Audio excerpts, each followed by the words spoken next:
Good evening, ladies and gentlemen, citizens, residents, visitors, and welcome back to the Cravenstown streaming complex on this Sunday.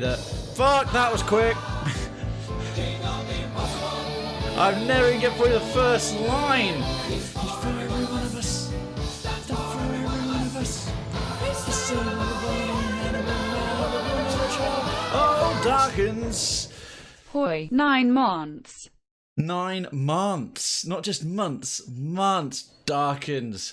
Welcome back, not just to the ranks of the citizenry, to the elites, but to the goddamn gentry. 9 months with a tier 3 citizenship. You are not just legit, my friend. You are Cravenstown legit. Let's get some legits in chat. And the single fastest hitting of our daily citizens goal ever. I've never had it when I'm literally in the middle of my opening line. So, firstly, congratulations to our Twitch baby. You are not just legit, you are Cravenstown legit. Enjoy the continued use of your multiple emotes all over Twitch, including, of course, the legit one, which I swear will be getting finished with its update soon, along with a bunch of others too that I've got access to, 3 or 4, 2 or 3 more with all you lovely citizens.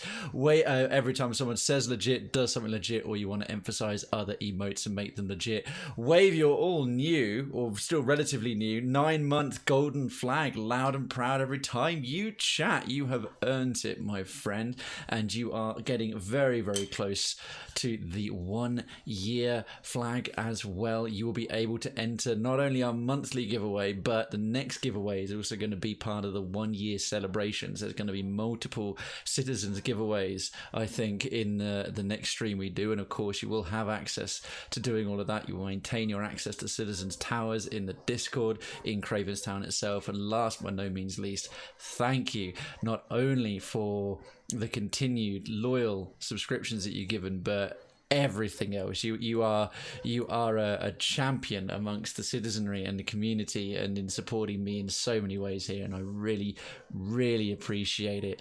Settle in, folks. So welcome on this I'm gonna have to start again. Good evening, ladies and gentlemen. Yes, I saw it right as I was going live, so I'll get to it in a second once we just do the intro.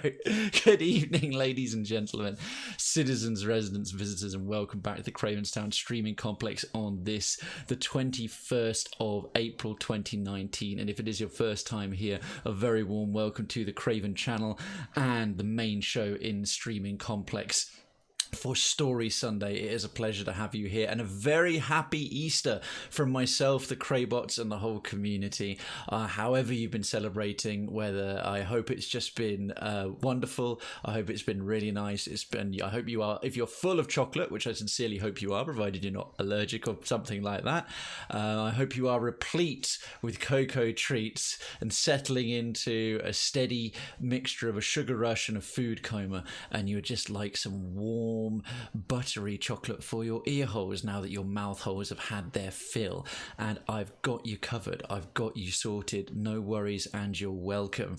So Citizen Darkens has posted an Easter drawing, and I just caught this previously. Let's go and have a proper little gander at it. Yes. This is I think this is one of the characters from Pokemon you pointed to more. A fun little story told by Riolu. And it's a picture. I find a way to put it on the screen, but I haven't got that set up with the artifacts. It's this little blue cat character, and another Pokemon I do recognize. I just can't remember the name of it on his head.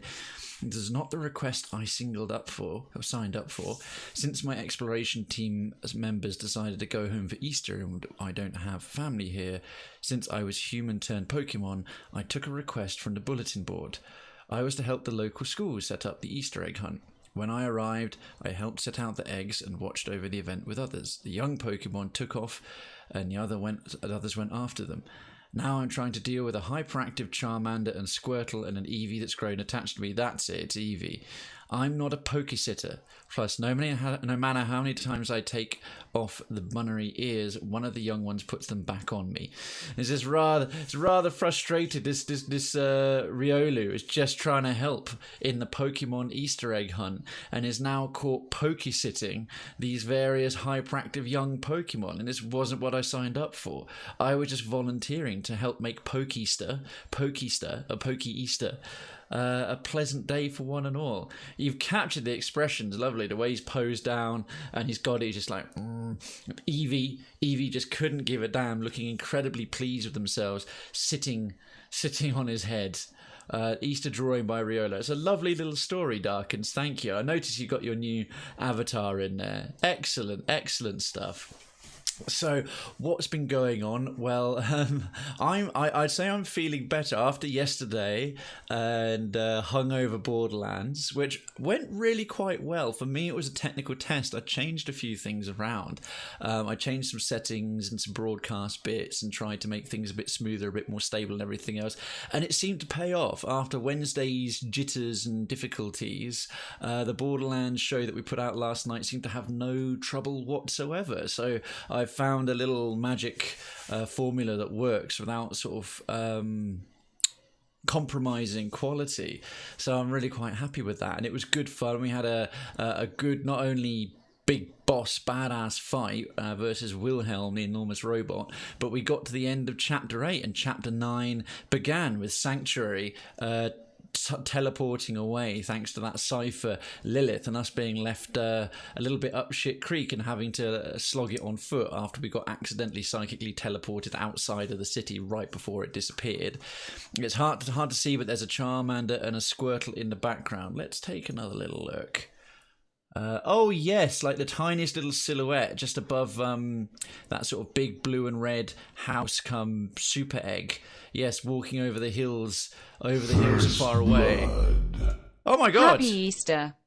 Piney! Thank you so much. Piney Druid just spilt 500 quarts of blood. First bitty blood, and with the First Blood Unreal Tournament listings of our cheers. Piney Druid, a very, very happy Easter, and a thank you so much for such a generous opening bitty donation. That is really kind of you. I hope you have had the loveliest time this Easter day with the family. I saw your excellent cycling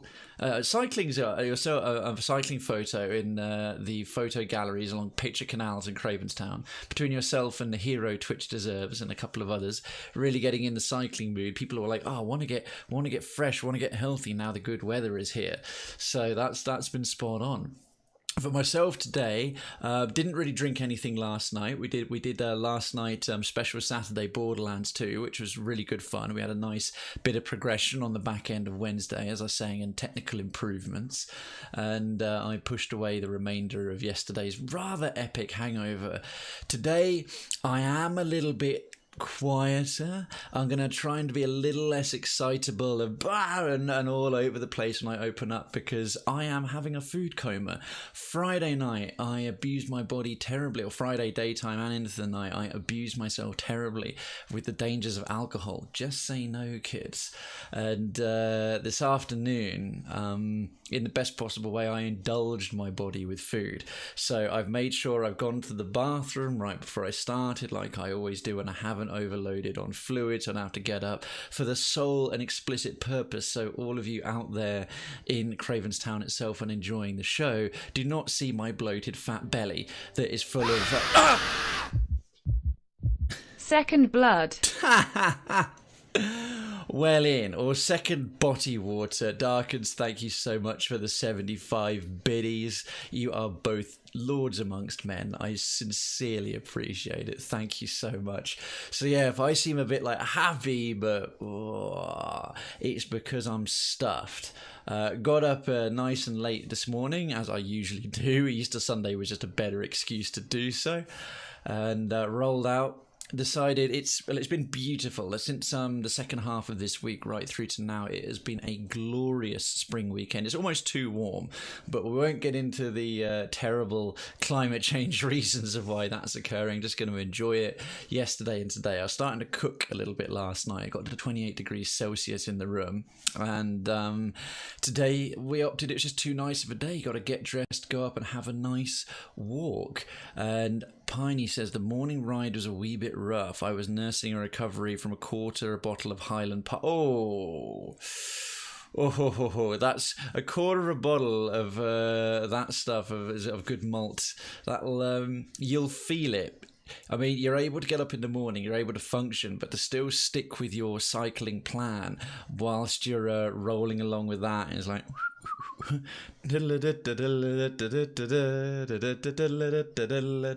God, why? well done despite that quart of a Highland Park bottle, still getting up and still doing the keeping fit thing and getting those sweet endorphins and sweating it out faster. You will reap the rewards and gain the benefits throughout the rest of the day. So that is just splendid. For my own part, my mum and I have been over. I went over and caught up with her, and we took a walk to the Bluebell Woods in a place called Badbury Rings. Darkins had a mini Easter egg hunt in the house for girls earlier this morning. Oh, excellent, lovely! Everyone been getting their Easter eggs on. I've only got a couple. I'm going to show you them shortly.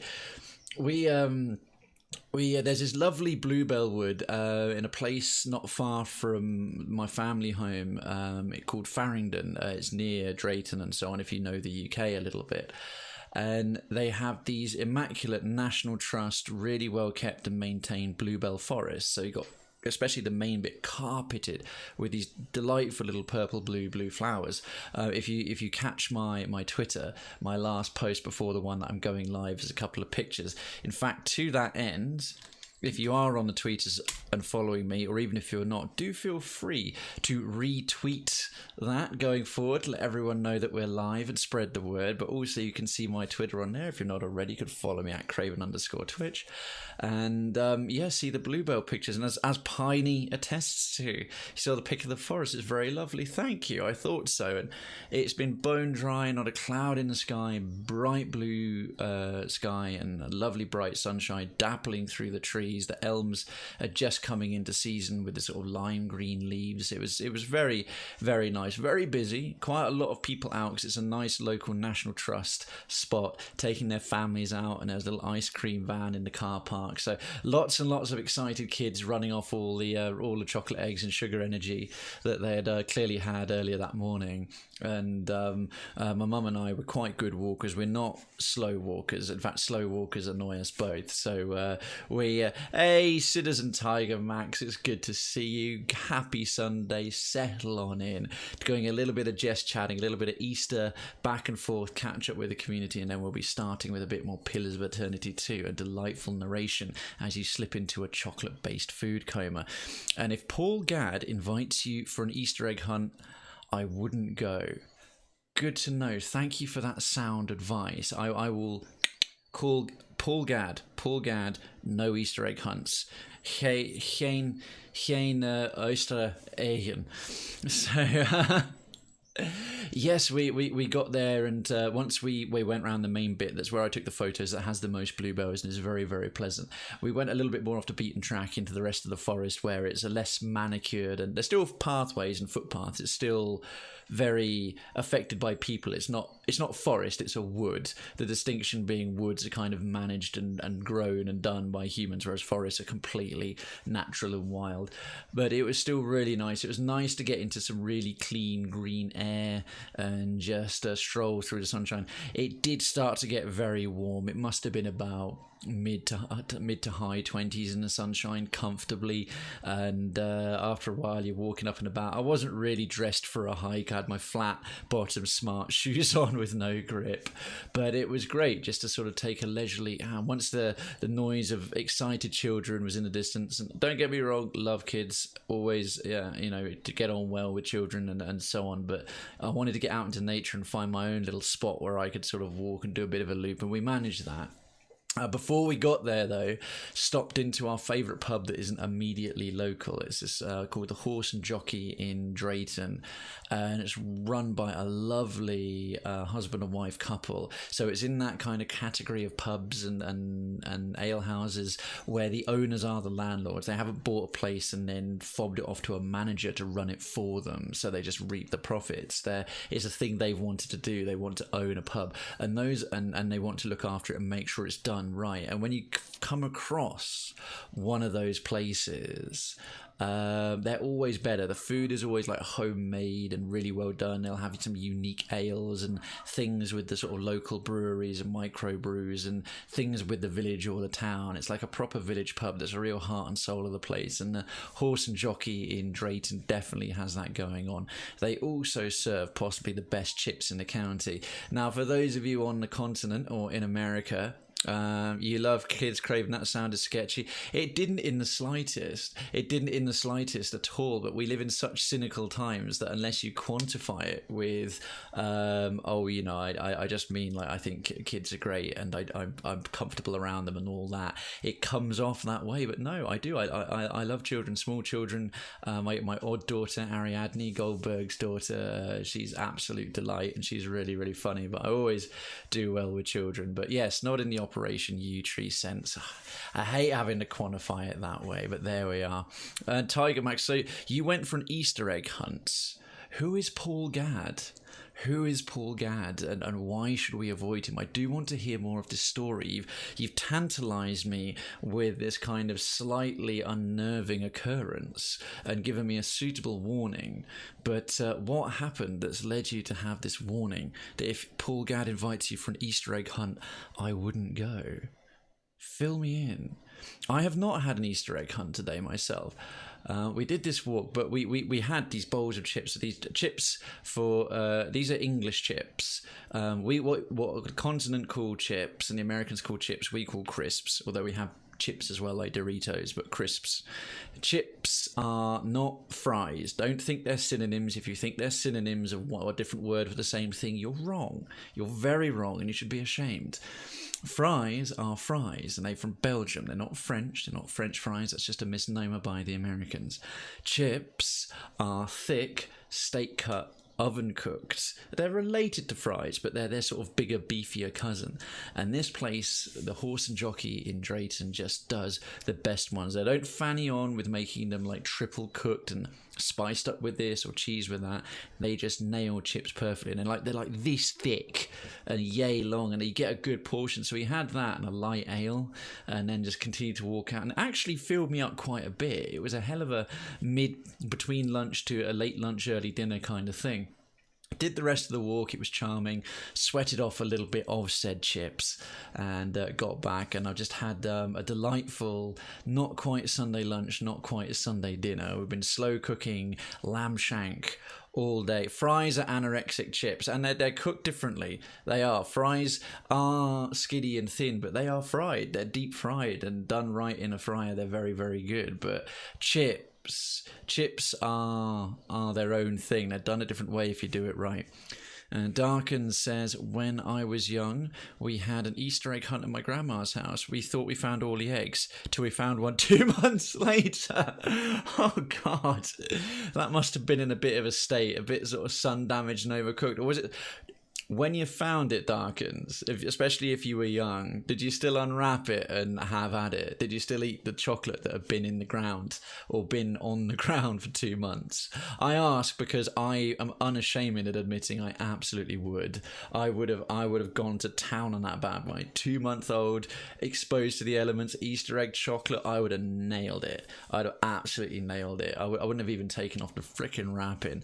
It wasn't a fake egg. It was a real one. Oh, yeah, exactly. When you say real, I mean, do you like painted as in cookable egg or chocolate egg? And Piney, as I was in Scotland last year, we went to a bunch of fish and chip places. They were definitely just fries. Yes, now chip shop chips, they're not though. They are still different. Piney, as someone abroad, the fries that they'll do in a friteur or the friteur, like a Belgian friteur or the German equivalent that's spelt very specifically, but especially a Belgian one, they are still done. They're very similar, but they're not quite the same in a chippy. Tend to be the chip shops in a chippy are thicker and they're usually a bit greasy. I can see why people are put off them, but chips that you get in a proper pub, those, if they're done right, those are oven cooked and they're the real McCoy. Chip shop chips are their own sort of halfway house between English chips and European or continental fries, and chip shop chips are kind of deep fried chips or just fat fries. It's a bit of a weird halfway house that confuses it because we do call them fish and chips, but the fish and chip shop chips are kind of like the friteur fries. They're not quite either way. And we used real eggs. Oh goodness, so it was not just a rotten egg, it's possibly a pickled egg found 2 months later. Talk about your rotten egg. Yeah, that must have been a bit grim, but well done. Better late than never to complete the Easter egg hunt. So yes, I've just gotten back and we've had a slow cooked lamb shank all day. So I just had this enormous piece of lamb, just like cutting into it, fell off the bone, into the mouth, melted, creamy mashed potatoes and a sort of mashed sweet and carrot mixture, homemade gravy, steamed cauliflower done in the steamer, so it's got all the goodness inside. It's still slightly crunchy, and then followed up with chocolate cake and ice cream. So I'm sitting here feeling like a proper fatty McFat. So I'm not going to show you anywhere below the collarbone. Councillor Lila is in the house. I thought it got sunnier in here. Hello mate, how you doing? Citizen Effects is in as well. Oh, folks, lovely to see so many familiar faces. And look at all these lovely different coloured citizens flags. All the citizens rocking up for Story Sunday. So as you can tell, I'm not delivering things in my usual excitable first hour manner because I'm really fighting a food coma. I really am. And cool, Tiger Max. I'm all right on a borderline food coma as well. Question to you lovely citizens of Cravenstown. Is your food coma, any of you who how many of you are in food comas, A, beyond Mr. Tiger Max Z there? Secondly, how many of them are specifically chocolate comas? Tell me, what eggs have you got? What has been your favourite thing? Have you indulged and treated yourself today? If not, why the hell not? But if you have, how has it gone? What have you been eating? Effects! I'm sure I said hello. Hey, listen. Hey, mate, what have you been having for your eggs? I haven't had mine yet. The only chocolate I've had so far today has been my chocolate cake for pudding with my dinner. And big fat lamb, gammon, and beef roast. Jesus Christ, I thought I'd done all right with slow-cooked lamb shank. But you had lamb gammon, and beef roast. Oh my goodness, Lila, how many were you cooking for? That sounds like an absolute trip. Did you go over, get that coma out of here? I'm trying. I'm fighting 3 meat roasts on holidays. Oh, outstanding. So, I'm not a big eater of chocolate. Don't get me wrong. I love my chocolate. If you go out of here thinking Krayven's not that into his chocolate, you'd be wrong. Love my chocolate, but I'm not someone who has it a lot, and I don't go out of my way to get it if I'm going past a newsagent or I've got a little bit of spare money. For me, chocolate is always a treat. It's something nice because when I've got it, I just eat it. So at Christmas, I put on about I get spare love handles the size of cucumbers. It's terrible. So what I've got here, let's see. Tiger Max, only eggs I got is a Freddo Faces egg. Freddos do eggs? I thought they were just 10p chocolate bars. And a Maltesers one, but the food coma was a Christmas... a Sunday lunch, a Christmas Easter dinner. Yeah, that's pretty much what I've had this Sunday. Lila says in the third person, Lila is very much into her chocolate. Respect, mate. I'm not allowed... And Darken says, I'm not allowed to food coma yet, because it's food comaing is a verb now. I'm putting away clothes from the closet I did yesterday. Well, good on you. Work before play, or work before food coma in this case. So of course, bless my mum, she did treat me to a couple of things before I finished dinner. Well, I finished dinner, but before we wrapped up. So it's the season. Oh, God, shit. I'm in mirror mode. I keep forgetting showing off things, and then hang on, I'm not. I've got it round the other way so I don't get confused. There we are, right. Cadbury's cream eggs. How do you eat yours? How do you eat yours? You can't get them all year round. I got a 5-pack of essentially miniature chocolate heart attacks. I am okay with this. I am fine with scarfing these down. And it should have worked after dinner, then work them calories off. I'm going to sleep them off, by which I mean not burn them off at all. So I actually want to look up how many per egg. Oh, it's only 177 calories per egg. I mean, that's a shitload. You get a lot of energy. 744 kilojoules of energy per Cadbury's cream egg. That's you could get some serious activity done with that. But yes, we have the cream eggs. I never go an Easter without a cream egg. If I have, something's gone drastically wrong and I'm in a bad mood. Bite the top off and lick the cream out like a barbarian. You see, that sounds like how a dragon would rip the head off a knight and suck out the pulp kind of thing. I'm a little bit like that. I tend to go from the point down, the top down, nom nom, tongue in, lick out all the gooey bits, chew a bit more of the hollowed out chocolate down again, and then finish it off like a sort of taco bowl kind of thing at the bottom. I know some nutters eat them all in one go. I don't know how you do it, you absolute freaks. And some people sort of lick them through. I haven't got the discipline to make them last that long. Effects says, this might sound ridiculous, well, let's see, but I ate a whole turkey by myself. A whole turkey. Turkey is not small. If a chicken is a velociraptor, a turkey is a goddamn T-Rex in terms of relative sizes of modern cooked birds, and of course evolutionary descendants of said surviving dinosaurs. And I feel good, so I'm pretty sure I should be sleepy, if not tired. I'm confused. Well, congratulations on finishing a whole turkey. That is an accomplishment. I am impressed. I am very impressed indeed. But the main crown, so this is the starter. This is my little chocolate egg starter pack, you know, when I want my food. Fun fact, food doesn't make you sleepy. Technically, I think you could be correct. But is it the energy? Because once you've got it in it, your body starts using more energy and blood flow to your stomach to help you digest the food. So you have less blood going to your brain as regularly. So you can't process your thoughts as quick. Yeah. Is it something? I remember reading something along those lines. So food can cause you to feel more tired, but it's not that eating food makes you sleepy. It's the digesting of it. It'll hit you, FX. I think Tiger Max is right there, but I have to admit, I got something rather posh here, something rather delightful. My main eggs, I've just got the one. I'm a grown-up these days. I don't get on an Easter egg hunt, sadly. Still want to, but I have to pretend like I'm responsible with a job and a company and stuff like that. Keep up appearances. Who knew? After eight, luxury chocolate mints do Easter eggs. This is rather good.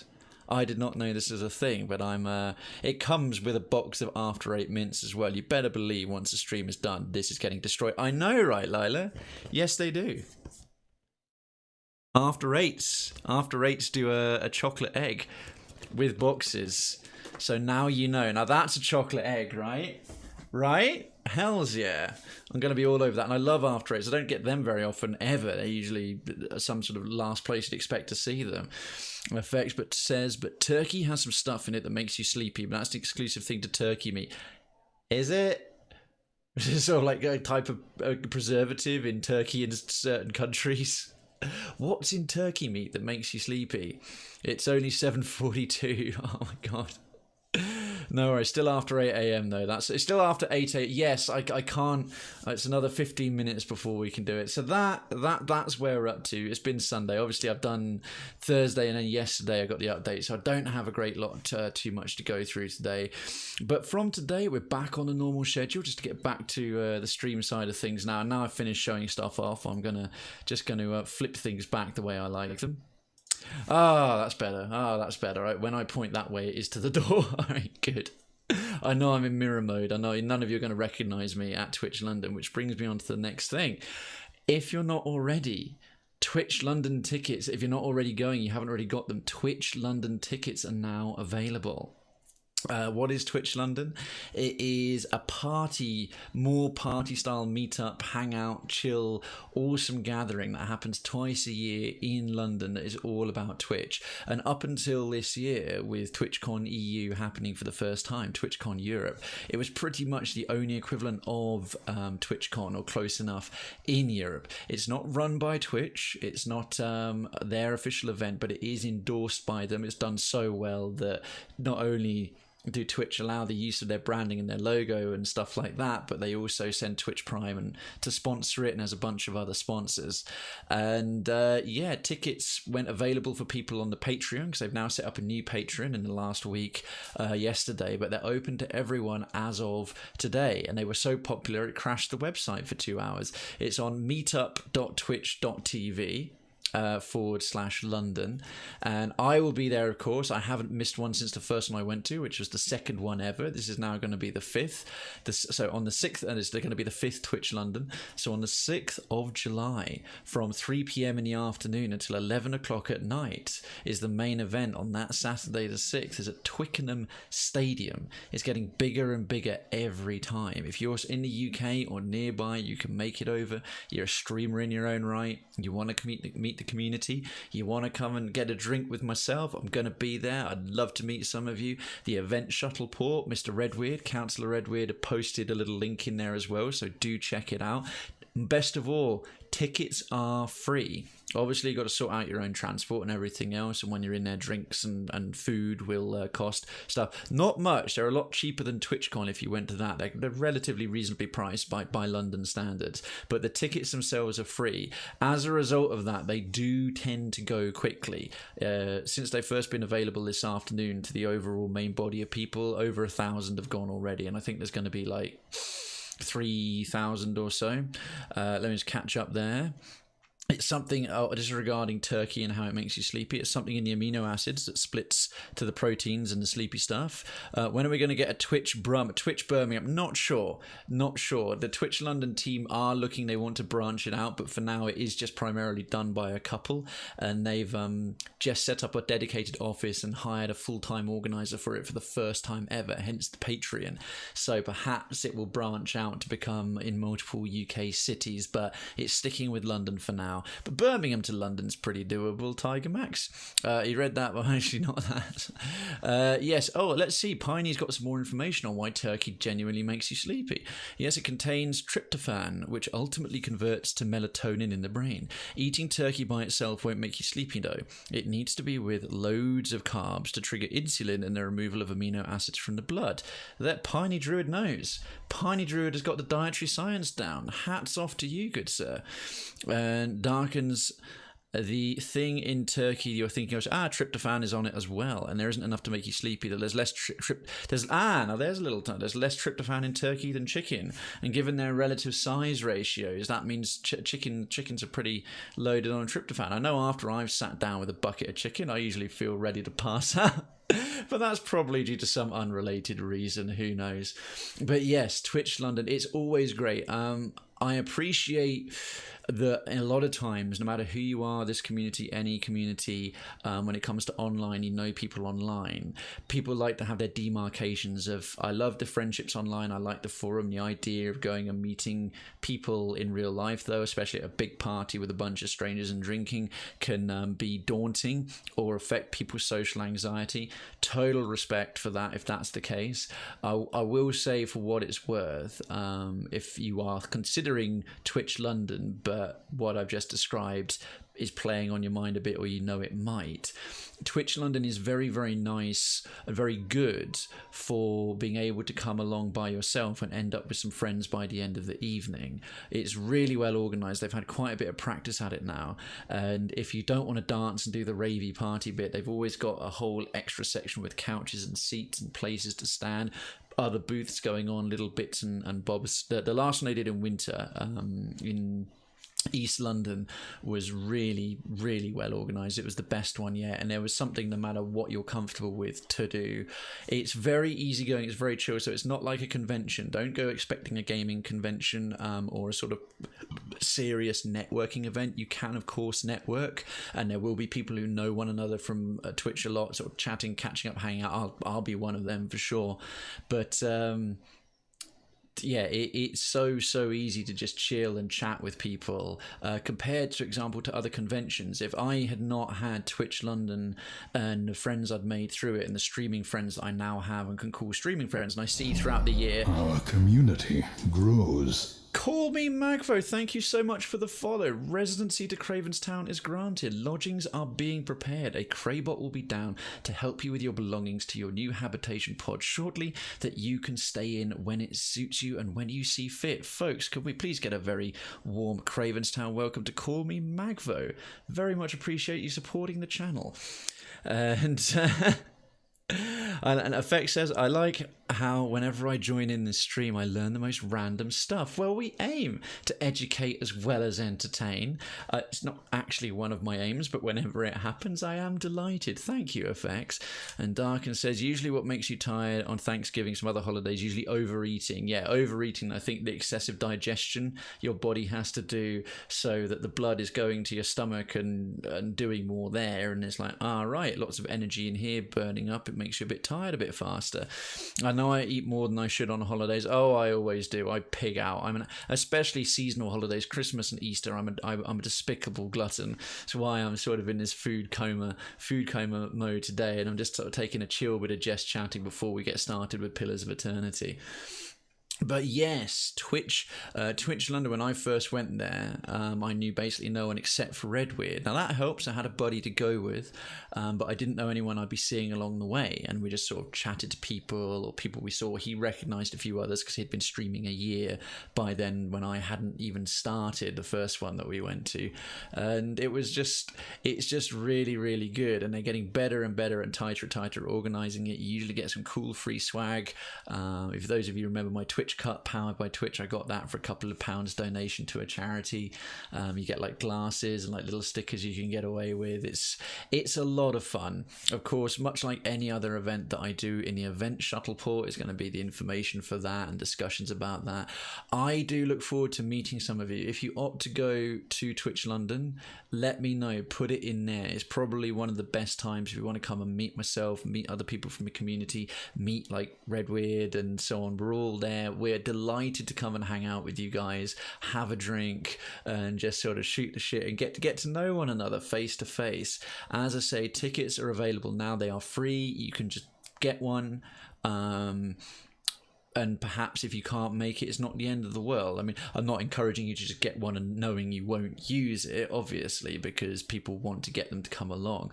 But if you're like, I'm not sure, but that sounds like fun and I could potentially make it, I just like to have it sorted, you could give it back later and someone else can take it. But if you get one sorted now before long, because they do tend to go pretty quickly, but it's worth it. 6th of July, Twickenham Stadium, 3 p.m. in the afternoon until 11 o'clock at night. It's going to be a good party, and I really do hope I'll meet some more of you there. Last year I met people from the community from around various conventions. I didn't meet anyone from the community who was specifically Krayven's Town at TwitchCon EU. There's a lot of streamers there, but I do hope that I'll see some people for the first time at Twitch London. I missed what's happening. Some meetup. Twitch London. It's going to be Twitch London. Let me throw in a little link see from the events shuttle port. Let's see, copy link address. Let's put that in here. This bad boy, there's a link for it, folks. That is the meetups.twitch.tv/London. That's where it's at. That's where it's going to be. That's how you RSVP, and you'll secure yourself a ticket if you want to go along. No worries, Effects. No worries at all, my dude. Okay, I think that's as much as I've got in terms of announcements and little advertisings and bits and pieces regarding the stream. It should be a normal schedule for this coming week. So now I'm going to switch over because I can do it right from here in the panel. Let's put this to Pillars of Eternity 2. Pillars of Eternity 2 Deadfire, update information. Excellent time that we closed down the... I'll just check that's gone through. Hit the old refresh on the channel there. Nope, that's still there. Let me go into the dashboard instead. But yes, what have you done for Easter, folks? Some of you still like tell me what your activities or how you've done your chocolate, how you've been indulging in it. There are good. That's caught up on it now. Marvelous. Pillars 2. I am very keen. Like, let's stop the Chrome hogging all my bloody RAM. Let's close that bad boy down. Get that one out of there. Must remember to switch my scenes over. Almost didn't. We're good. Professional streamer right here. Where are you? Pillars 2. So I got to account for the exceptionally, shockingly long loading time for most of this stuff. So it will fire up sooner or later. Oh, I'm sorry. I think someone, Pioneer Tiger Max, chat just appeared, but I was bringing it up on my phone. I just missed it. I'm sorry. Let's see.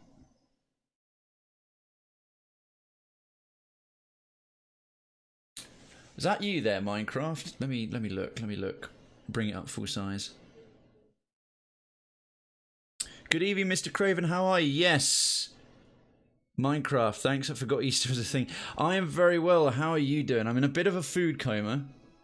I am in a lot of a food coma. I have been fed very well today, so I'm just sort of doing melee, but it's giving me a little bit more ASMR in my voice, which of all streams, the Pillars 2 stream, it suits it rather well. So folks, if you are in food coma mode, if you're in chocolate coma mode, or as my brilliant pun on Twitter says, co-coma. Proud of that one. I thought it up right as I was writing the tweet that I'm going live. Is that, are you in a coma or a? Hang on a minute. Co-coma. Ha ha ha. God, I'm witty. I will endeavour to deliver to your ears what has already been delivered by your good selves to your esophaguses. Or is it esophagi? What's the plural of esophagus? Look, someone can Google that. What's the plural of esophagus? Mr. Darkens has started a hunt. Exclamation mark hunt. I know most of you have got a boatload of creds, so let's get on it. Let's see. Oh, Effects says I'm playing a Star Wars game, getting in the mood for Episode 9 and the end of the Skywalker legacy. Yes, the Rise of Skywalker. Getting those vibes on. Respect, man. Respect. Oh, Minecraft. My birthday was on Friday and I got Lego Star Wars. Awesome. I can think of fewer better gifts than some Star Wars Lego. I'm a sucker for Star Wars Lego. Amazon gift list. Let's get some legits in chat. A belated happy birthday to our dear resident community friend, Mr. Minecraft. A legit, if somewhat belated, happy birthday to you, mate. How was your birthday? What did you get up to for it? How did you celebrate? What did you indulge in? Did you what Lego Star Wars did you get? I've got a discontinued one now, Jabba's Palace. It got discontinued due to complaints it looked a bit too much like a mosque, and it combines with the Rancor pit to make a 2-tier one. I've got one of those. I also have a limited edition Episode 3 Wookiee Catamaran that has one of the really rare little Lego guys with a clickable head and electronics, so his lightsaber actually lights up. I paid about £110 for that from a second-hand toy and nerd shop because I know the guy there, and I was like, I walk in, I end up spending tons of money on like Lego and other things I don't need but I think are cool. Thanks. And Minecraft, you're going to celebrate it on the 28th because my dad is in Saudi Arabia for work. Ah, okay, cool, man. Respect for that. Respect. The 28th. Got one of my best friend's mums is having a birthday on the 28th. She and my mum are the same age, so they're kind of doing maybe a joint thing, but my mum's going to do her own quieter thing. So hers is on the 30th, and if you see Wormage coming in today, his mum's is on the 28th, so I'll be catching up with him in real life, which will be really, really nice. Well, Minecraft, how are you going to celebrate celebrate it? What are you going to go and do to enjoy it? And the Lego you got Lego Star Wars AHCH or Arch to Island training. Comes with Luke, Ray, and a Porg. Oh, the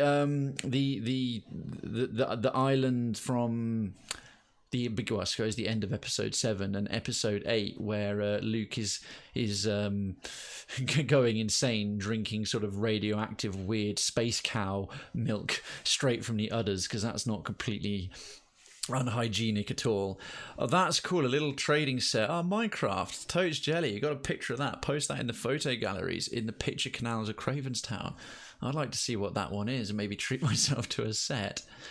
Okay, now to catch you all up on where we are in our delightful story and our ongoing adventure here in Pillars, we are in Neketaka. Neketaka is this big capital city in the Deadfire Archipelago region. I think it's sort of an equivalent to to Defiance Bay, the major capital of the main game's realm or region, the major capital of the Direwood, Defiance Bay, and conversely, here. Now, this is just Queens Berth. So we've run around in the stream a couple of weeks ago and explored and picked up quests from most of this and checked it all out. So we're just about done. But I'm going to go through the quest log and check out like what's left to do. Is there anything else in here? Because this region is substantial. If I go to the map, this is Neketaka.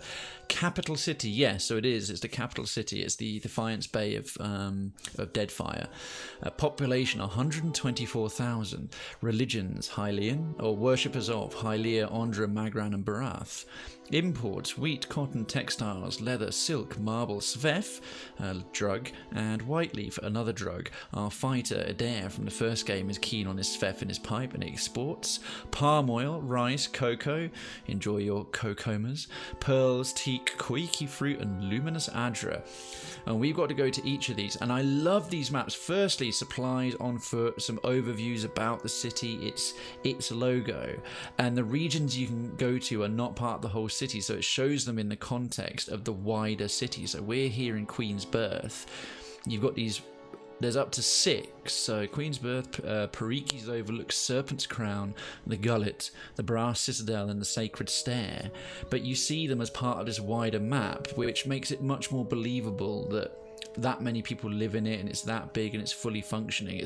It's such a little thing to do, but it's ridiculous. You go to these RPG places, these cities that are supposed to be big and vibrant, you see them in a CGI cutscene, and then the bit you can run around is tiny. Like, how would anyone live here? But here they've made it make sense. Yeah, sure, Minecraft. In the Discord, you'll see, if you go down the columns, we've got our various districts, and pictures in general go in the picture canals of Krayven's Town, and as it's just a general picture of something cool, put it in the photo galleries, as we have the food court, which is for food, and the petting zoo, which is for animals, etc, etc. If you want to, there's no obligation. I think Lego is cool, and I'll be interested to see that set. We took down a Dust Viper. We did. Congratulations, all involved. That was my Starkins, Piney, Effect, and myself. So let's have a little look at what we've got. Is journal. So the Veins of Aora.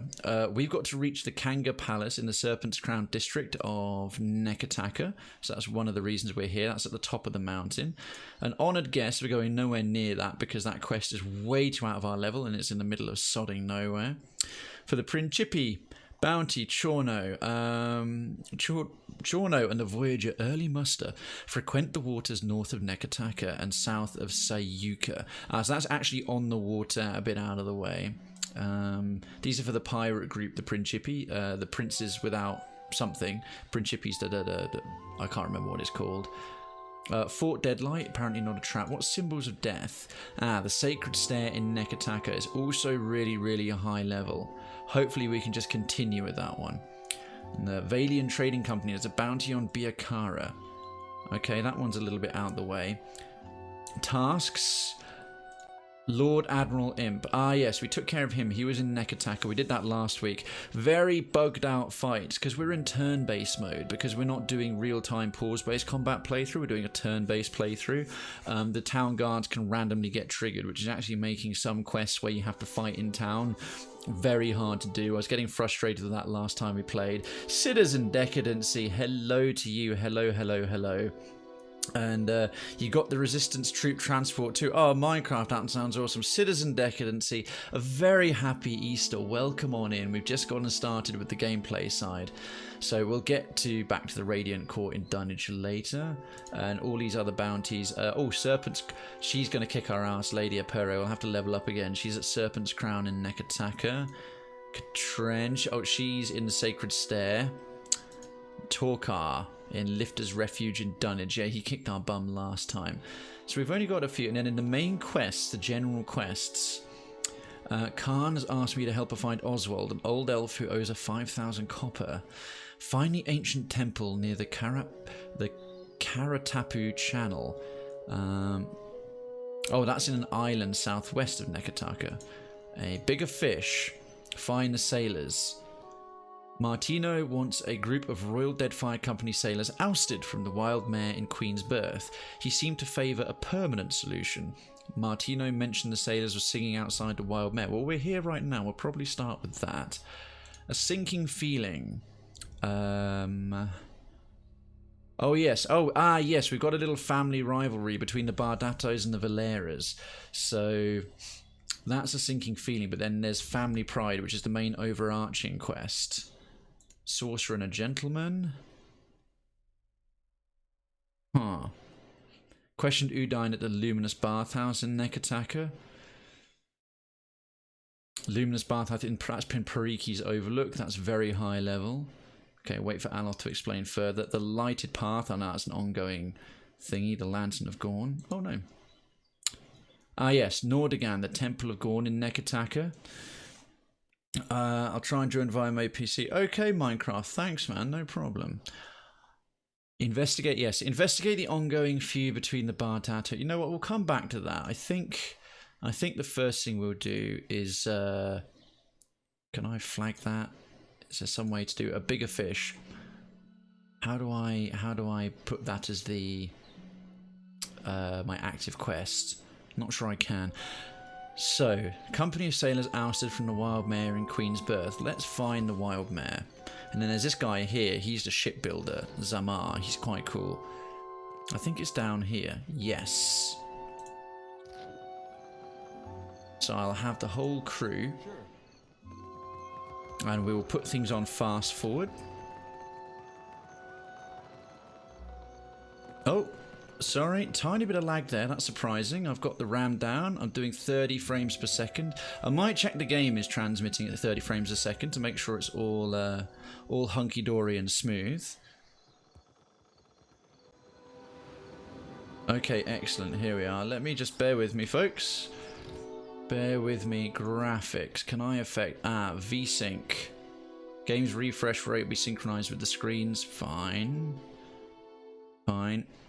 Frame rate maximum. Right, we'll knock that down. We don't need that at 60. Just a special game like this. Apply to 30.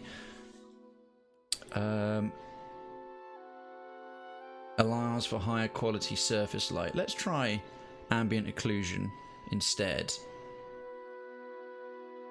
And high quality shadows.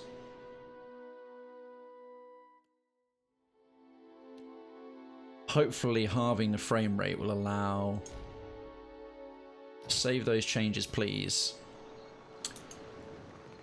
Oh, that does look prettier. That does look prettier.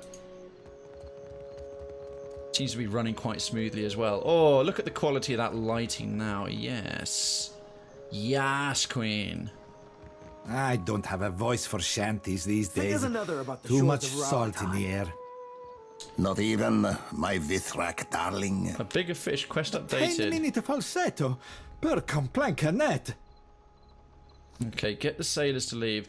I think I found the group Martino was talking about. Carousing on the balcony of the Wild Mare. Now I just have to get them to clear out. Okay, they must be up here. Can we walk up there? Yes, we can. It's a proper... I'm watching the last few episodes of the last season of Black Sails, and this reminds me so much of all these pirate ports of the Nassau. The port of Nassau on the island, the main place, like the main port where most of Black Sails sort of takes place as a sort of home base. It's rather cool running around doing all of this. Quick save, right? So here's these shrimp, royal swordsman, and royal weather mage. Okay, I think shrimp will be our guy to talk to. The mage will have a dare come into the middle.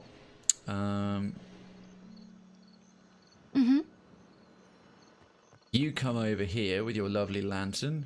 How may I help? Aloth back to there with this rather poshy little posh accent. Captain? Seraphim here. Gentlemen, would you mind terribly moving along? You are causing a touch of ruckus. Defiance Bay, am I right? Shrimp. The sizable Alma smiles and claps you on the shoulder. Hard. Okay, he's a bit forward and a bit boisterous. Lie. I say option 1. Who are you again? Lie. Of course. How could I forget?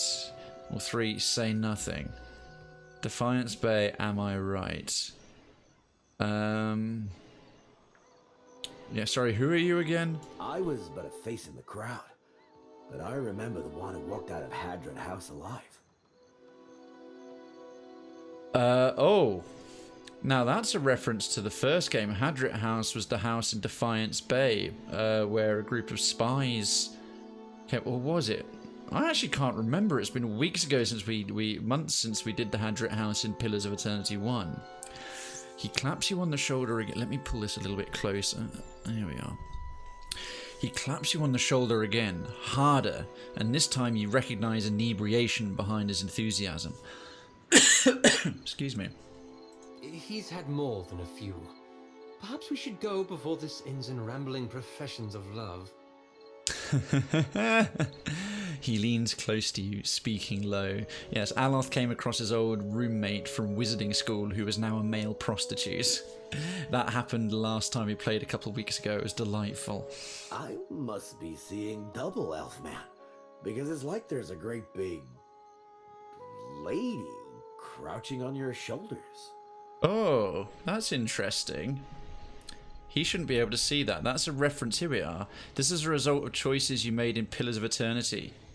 Oh, I like that. Yes, Aloth has a second soul inside of him. Aloth presses his lips together and, for a few seconds, looks as if he's struggling against Isilmir. For context, Isilmir, a past iteration of Aloth Corvus's soul. Isilmir was a brash, hill-speaking elven woman who lived in Adir long ago. I thought she was a dwarf. She awakened in Aloth's soul after his father attacked him and frequently got him in trouble with her cheeky comments and aggressive behaviour. Yes, because Aloth is part of the elven nobility. So, what brings you here, friend? Option 1, what are you doing? Option 2, I'm going to need you and your friends to clear out. Option 3, Martino Valera wants you out of Queens Berth. Or option 4, farewell. Well, it seems like they're just having a good time, so I'll just say, well, what are you doing? Captain gave us extra coin to occupy ourselves while we're on leave. Can you occupy yourselves elsewhere, perhaps? We've been draining Valian wine cellars and trying to remember the words of Rauatai anthems. Loudly, as often as not. He turns to his compatriots with unrestrained glee.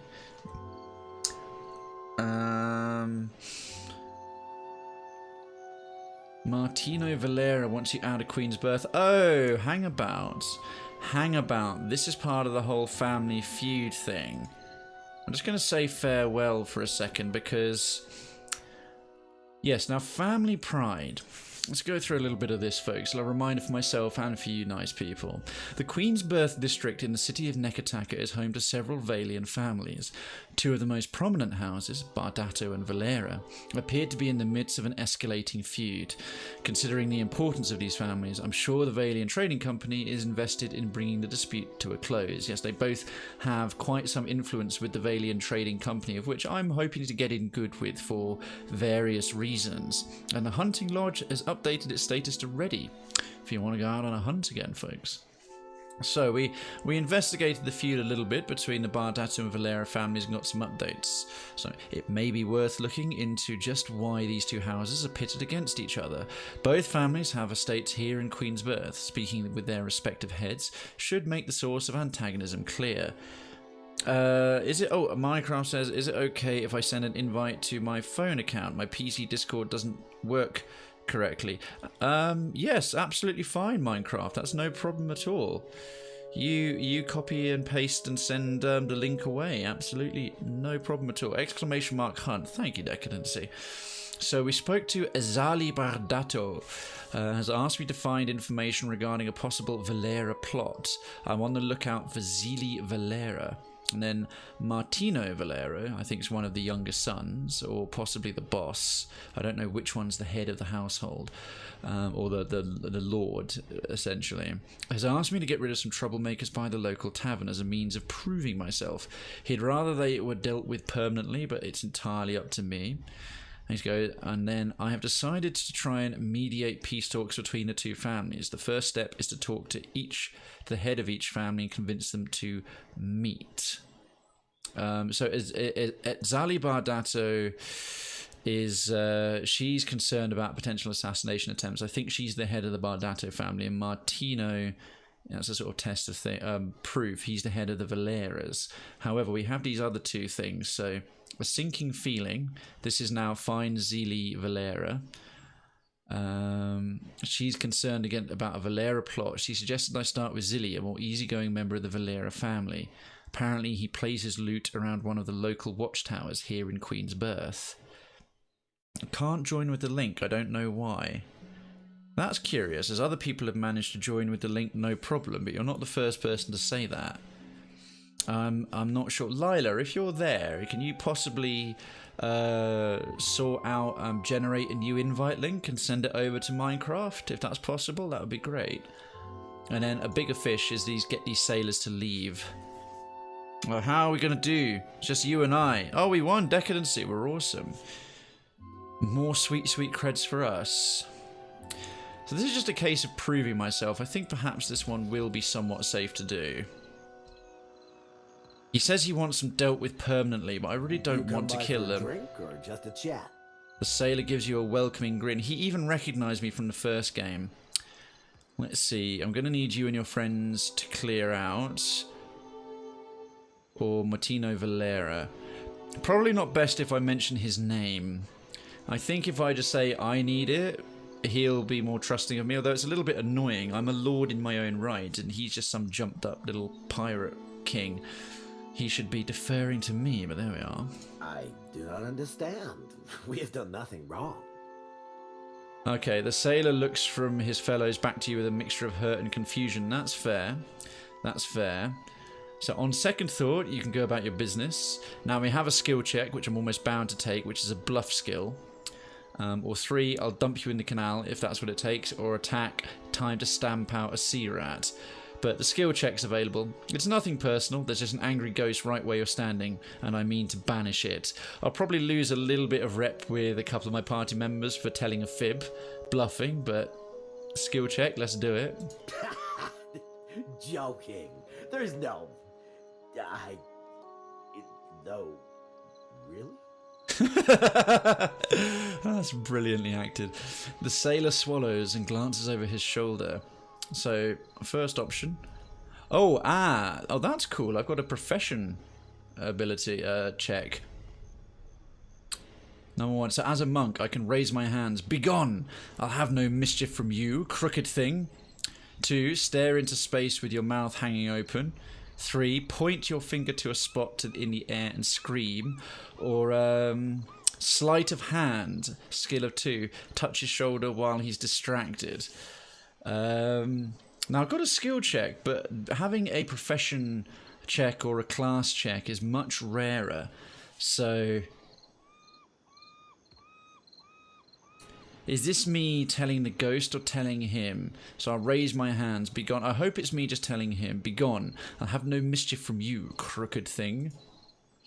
The sailors flinch and duck as the power of suggestion and a passing breeze convince them they are assaulted by angry spirits. Ah, brilliant. Back to the ship! We should never have come! That's very good. Sailors and pirates are a superstitious lot. The sailors flee, stumbling on their feet in haste. Maybe it's just your imagination, but you hear the rustling of cloth and what sounds like a slow, exhaling breath move past your ear. Oh, bloody hell. Perhaps it was true all along. Quest updated. A bigger fish returned to Martino. Excellent. Well, that was dealt with a nice little class check. I'm here. Oh, hell. Something I can do? Yeah, you can join the rest of the party, please. If it's not too much trouble, Adair. Right, let's get the old fast forward back on. There we are, glitching around the environment. Now, back to the Martino estate, which... That's Bardato, Martino Valera. Here we are. This is where we need to be. Of course. Faster! Faster, crew! Now, hopefully this will just prove my worth, and the fact they're back on the ship should have dealt with it permanently. If he wanted them all murdered, if he wanted them all splattered to death, well, I'm glad I didn't, because that's kind of shitty. I need to Oh, yes. I have, like, many discords. Krayven's Town requires verification in order to stop, like, bots and people coming in and just spamming. It prevents sort of dodgy fake accounts being generated quite so easily. Okay, Minecraft. Well, welcome to the full Krayven's Town. Thank you for taking up the your lodgings, which have been available and ready since you followed the channel.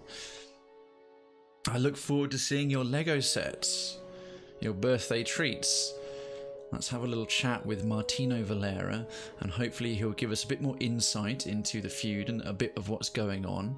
Ideally, we can resolve this dispute, preferably without bloodshed, because I think that will be the best overall result for the Valiant Trading Company, which is the people I really would rather get in good with. I couldn't really give a flying monkey's shit as to the petty rivalries between these two rather... Well, they're essentially minor nobles. These minor nobles. Where is he? Martino Valera, and that's also Valera. Okay. We need to go to the upper floor of the estate. Oh dear. I am getting a little bit of slowdown there. I might have to turn off the other lighting. Oh, that's logical. Where do I send the pictures? If you scroll down the parts of town, you'll come across the picture canals, which is the sort of picture district. And the part of town in the picture canals is just the photo gallery, which is the one for all pictures that don't necessarily fit elsewhere. If you want to get more of an overview of Krayven's Town, like the Town Crier bot says, have a look around, read the descriptions of each channel, each part of town, and the visitor center has an overview of all of them. I've made sure that everything's laid out as to what each channel is in the channel description at the very top above the messaging block. Okay, where is this Martino fellow? Think he might be in. Is he in here? Nope. They really could do with actually showing quest givers on the map. No worries, Minecraft. Thank you. Thank you. A bedroom. Have we actually been in here? No, that's Atello Valera. Where the devil is this chap? Perhaps back this way if we come in. Ah, no, this is the bunks for lodgers and so on. Yes, they're not quite as wealthy as the Bardatos. The Bardatos have got real money. These guys still have to take in lodgers to make ends meet. Where the hell is this Martino Valera?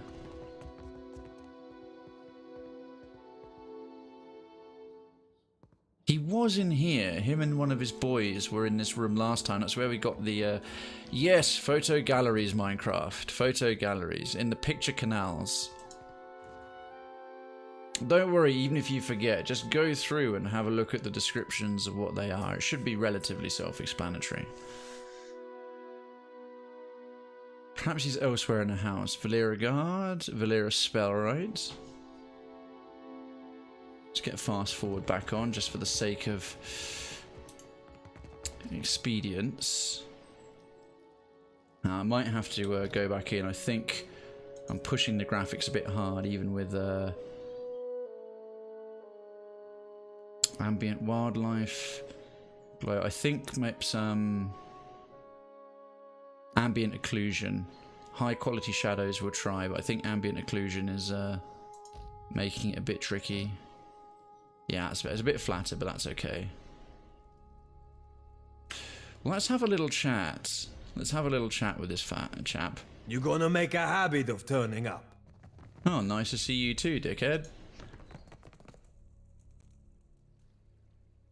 Well, yes, as I'm generally trying to resolve a pointless little feud between your two petty families, I was thinking about generally appearing. Return to Martino. Martino will be waiting for me back at the Valera estate. He decidedly is not. Valera Ship Hunter. Valera Spellwright. And a Scribe.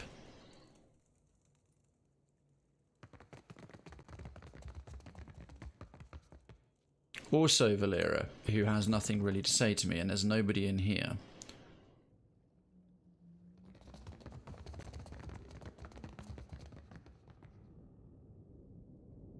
Valera Guard, and another Valera Guard. And another Spellwright. Well, where else could this fellow be? Well, we will endeavour to find out, folks.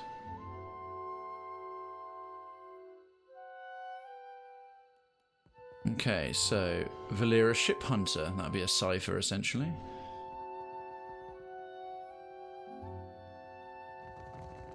He was definitely in here before. Right, there's only one of them in here. And that's just a guard. That is just a guard. What on earth is... This is... Alright then, we'll just have to talk to Otello Valero. Good night, Watcher. We can speak in the morning. Oh, for heaven's sake. You're not even the right guy. You are not even the right guy I need to speak to.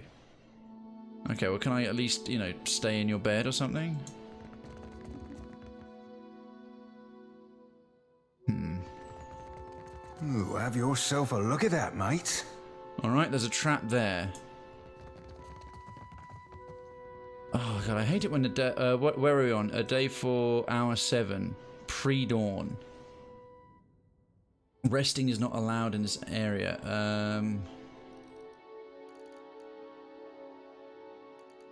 Oh, it's exactly midnight right now. Cool, Minecraft. I look forward to checking them out.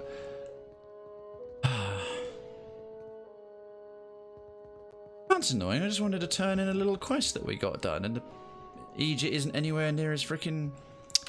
That's not the best bit of games design in the world. The soldiers have been dealt with.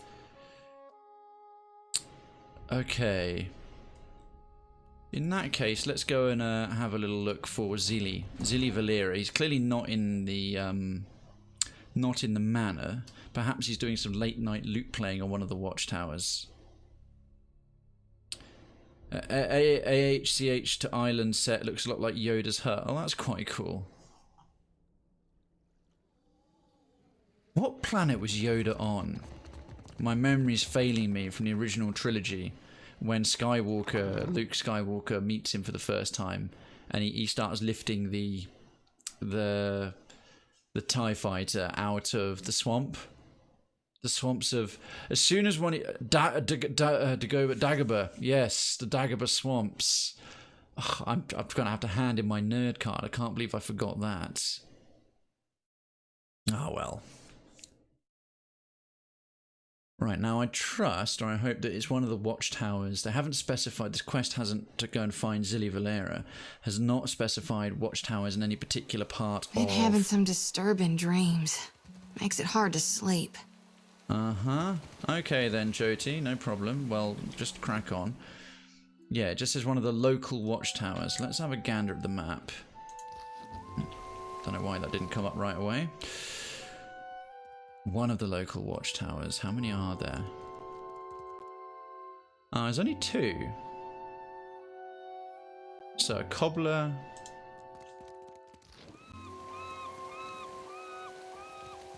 Let's get ourselves over here. Perhaps we can come across Zilly Valera. I haven't watched the original trilogy of Star Wars in quite some time. I'm looking forward to episode 9. I mean, I'm apparently in a minority of people who really, really liked episode 8. I don't know why it got the hate it got. I thought it was fantastic. That said, I only saw it for the first time. I haven't given it rewatches. Okay, commoner. Commoner. Power, right in the kisser. Last time we were up here, we had to deal with imps that came and assaulted us.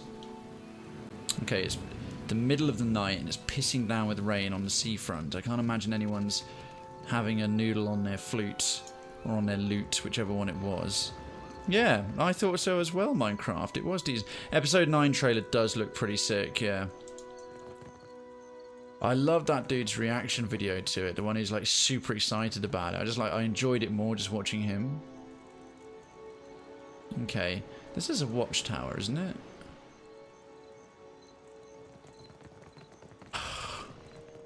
Christ on a bike. It says local watchtowers. Well, not there. That's a Darnshaw. Queens Berth.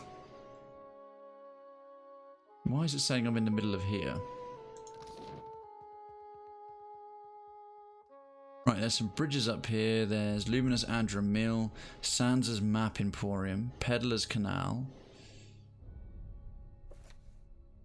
Valian Trading Company headquarters in the estate at Back Alley, Dockside Arms and Armour, Road North. Meh. I can't see any other watchtowers that we can. That's the road east. Any other watchtowers we can go to, but there. So to be honest, this family feud is a bit tedious at the moment with the middle of the night. So let's carry on with something a bit more to do with the main story. Goods and services. No, that's Fort Deadlight.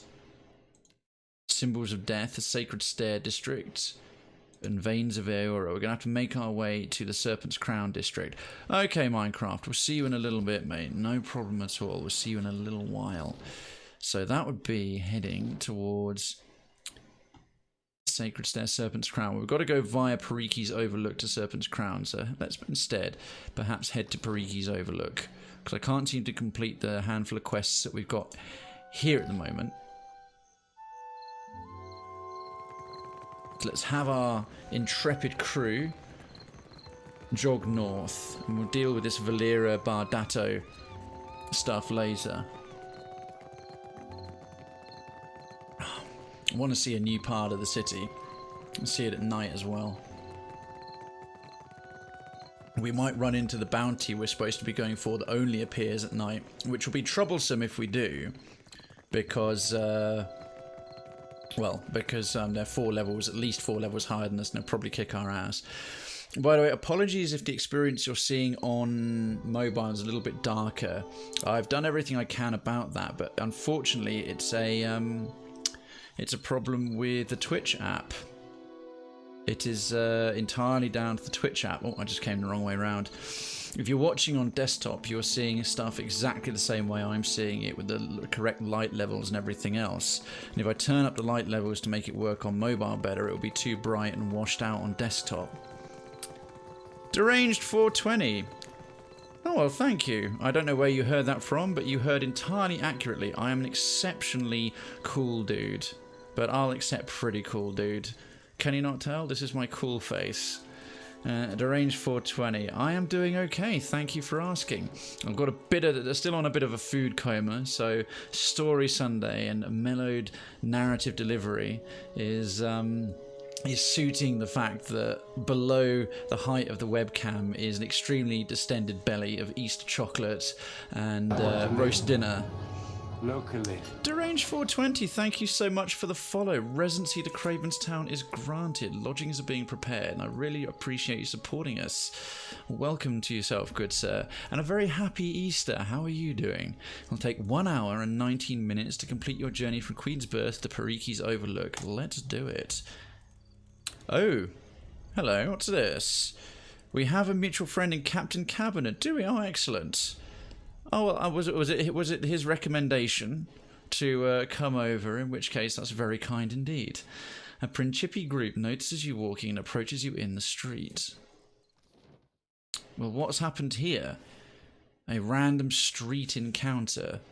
Now, the Principi are my chums of sorts. This is the sort of pirate council of former Valiant. Oh, excellent. I owe them a thank you. Oh, thank you for taking up their suggestion. Welcome to Story Sunday. So I do themed streams. I do different things on different days. And as you could probably see in the channel panel information under schedule, I do a different game for each day of the week I do it. And I normally do 4, Sunday, Monday, Tuesday, Thursday. And that's Story Sunday. Oh, well, look what's washed into port. Who the devil are you? Okay, well, we'll pick this up shortly. A Story Sunday, Mellow Out Monday, Try Out Tuesday, and Tactical Thursday. And Story Sunday, what you're seeing today, is a focus on very narratively rich games where I can read the dialogue and do a lot of the voice acting, as a number of people have said they like to listen to me read and do these things. And I do like rich, good stories and excellent writing in games, so Story Sunday tends to skew rather RPG heavy. So Pillars of Eternity, we did number 1, and you can load your character from the first one into the second one, so we've carried straight on. So when you when you get tired of me, remember he sent me. It's his fault. I'm sure we won't deranged, but should such a terrible state of affairs occur, I will be sure to have a word with our dear mutual friend, the captain. And Piney, they look friendly. I was just thinking that. I'm fully expecting to play Cards Against Humanity and have marshmallows with them. So Seraphin stops as the other pirates approach, his fists balled. The heat of his anger flushes your skin, then seeps beneath, simmering your thoughts. It's because he's a cipher. Hold up, Cap. That be Malnage, the High Queen Sea Devil of the Deadfire herself, awaiting us like a shark in heat. Okay, now how do we react to this? So before we go much further, is this a PG stream? No, this is I'm a mature channel because I from time to time I do swear, and we adult topics when we talk about the more serious stuff tend to be taking breaks to talk about mental health awareness. That's a major hook of mine. However, we're not edgy. So we don't sort of trash talk or do the toxic side of gamer culture and things like that. You can have banter, you can do text-to-speech dark jokes, but as the channel rules say, stuff that starts getting a bit racist or sexist or things like that, it's not cool. But we're pretty chilled out, we're easygoing. Just be a decent human being, just be reasonable. I mean, if you want to, because given your username, for example, what if I ask you about that? Wouldn't do it too much. It's not one of my hobbies. So who should we say? Oh yeah, she's been mentioned before. The High Queen Sea Devil of Deadfire itself. I could do with a reminder. I won't say keep calm or be ready for everything. I could just say ahoy Malnage to her. Who? Jolly good. Malnage, former ship hunter of the Sorcerer, taught me the trade, theoretically. Oh yes, now, for context, he ended up ousting Seraphin Orlan here, ended up being a better ship hunter than her, I think, and he ended up taking over her role. Let's see. Yeah, no worries, Deranged. It all depends on the context. If there's a suitable place to put that in some witty banter manner, that's all well and good. If it's just for getting a rise, to be honest, that's all well and good as well. The only thing I always say is play nice with the other community. People can kind of... I can... not react to very much at all, really. But when I've had people come by and start hassling, not that you are, but in the past, if someone starts hassling other community members, then you're sort of like, you're out on your ass. As a reference back to ass. Oh, hello. What's this? A flash of ice cold loathing cuts through the heat of Seraphin's anger, threatening to wash over you. Yeah, no worries, man. I just like to cut up. I don't know that slang. Oh, well, that's fine. We'll carry on by all means. We have a skill check here. Oh, resolve. I have a 1 point of resolve, or let the visions come. Sod the bloody visions. I don't know who this evil frosty cow is, but we are not going to let her in without a scrap. Aching shoulders, aching wrists, aching ankles, bound and gagged, the filthy rag in your mouth soaked through and briny, every breath like drowning, hanging from the bowsprit, the rise and fall of swells, the sea spray in chilling shock, Malnad shouting from the bulwark. Ignore it, she says, ignore it and focus you useless sack of spider shit. Goodness. Reality rushes back in like an approaching wave. That just means I like you. Oh, fantastic. Hey, Citizen Awesome Daniel. Legit, hey. Hitting that legit. A good evening, a very happy Easter, and welcome to Story Sunday, good sir. I hope you are in a suitable chocolate coma. Stay a while and listen as I will pour into your ears what you've hopefully poured down your esophagus. Oh, I am in the UK. I'm probably, of the British streamers, arguably the most British streamer on Twitch. It gets remarked on from time to time. So yes, if you like the UK streamers, then you're in the right place. Captain, I've Captain heard a myth and Krayven. a half about you. Mostly good. Though I see your taste in company could use some refining. The Orlan gestures to Seraphon with a smirk. He's rough around the edges, but I rather like him. Well, she's not unfriendly so far. Typical Malnage. Can't match my skill, so you try to spew shit. Ah, yeah, she's shit-talking. Boy, when you're as old as me, your skill will still be naught more than the untrained fumbling of an adherent maid to the refined workings of my mind. Ah, yeah, ship hunters in a general rule are ciphers, and it's curious that two of them are Orlans, both Orlans in this case, which are kind of hairy mixture of dwarf and hobbit, or a sort of slightly animalistic version of a hobbit. Well, let's see, the sailor's backing her chuckle. Option 1, what brings you here, Malnage? Or 2, when you insult Seraphon, you insult me. Or 3, are you two done posturing? I've better things to do. I'm in the US, but Cabinet is in the UK. Ah, yes, cool. Whereabouts in the US are you from, sir? What should we do? Do I have Seraphon's back? That'll be sort of steadfast. What brings you here? Or if I insult them both, just... No, you are. I've heard your taste in company could be refined. No, I'm gonna have Seraphon's back on this one. Apologies, Captain. Didn't realise you'd married your honour to this scallywags. You boy him, believe you me. Okay, fair enough. Well, she took it with good grace. You live very... Oh, you're from Ohio, the great state of Ohio, very close to Lake Erie.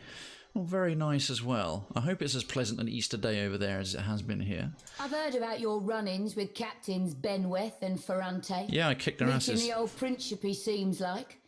Almost makes a girl green. The envy of missing the party. Well, I bring the party with me, so if you're not there, you're gonna miss it. She grins, her mouth filled with sharp yellow teeth. I'm tracking a man by the name of Rimaro. Oh, I've heard of him. Traitor to the cause. So I've been told. Romaro ain't no traitor, you mind-blind sack of squid squirts. Oh, no. Yes, apparently he is officially, but he's a friend of Seraphon's, and Seraphon's like, there's no way he is. Seraphon and Romaro were romantically acquainted as well. It's awesome out, and in about 10 minutes I gotta go put like 1,000 eggs full of candy all over the 10 acres. Oh, what a lovely thing to do. Is that for a big...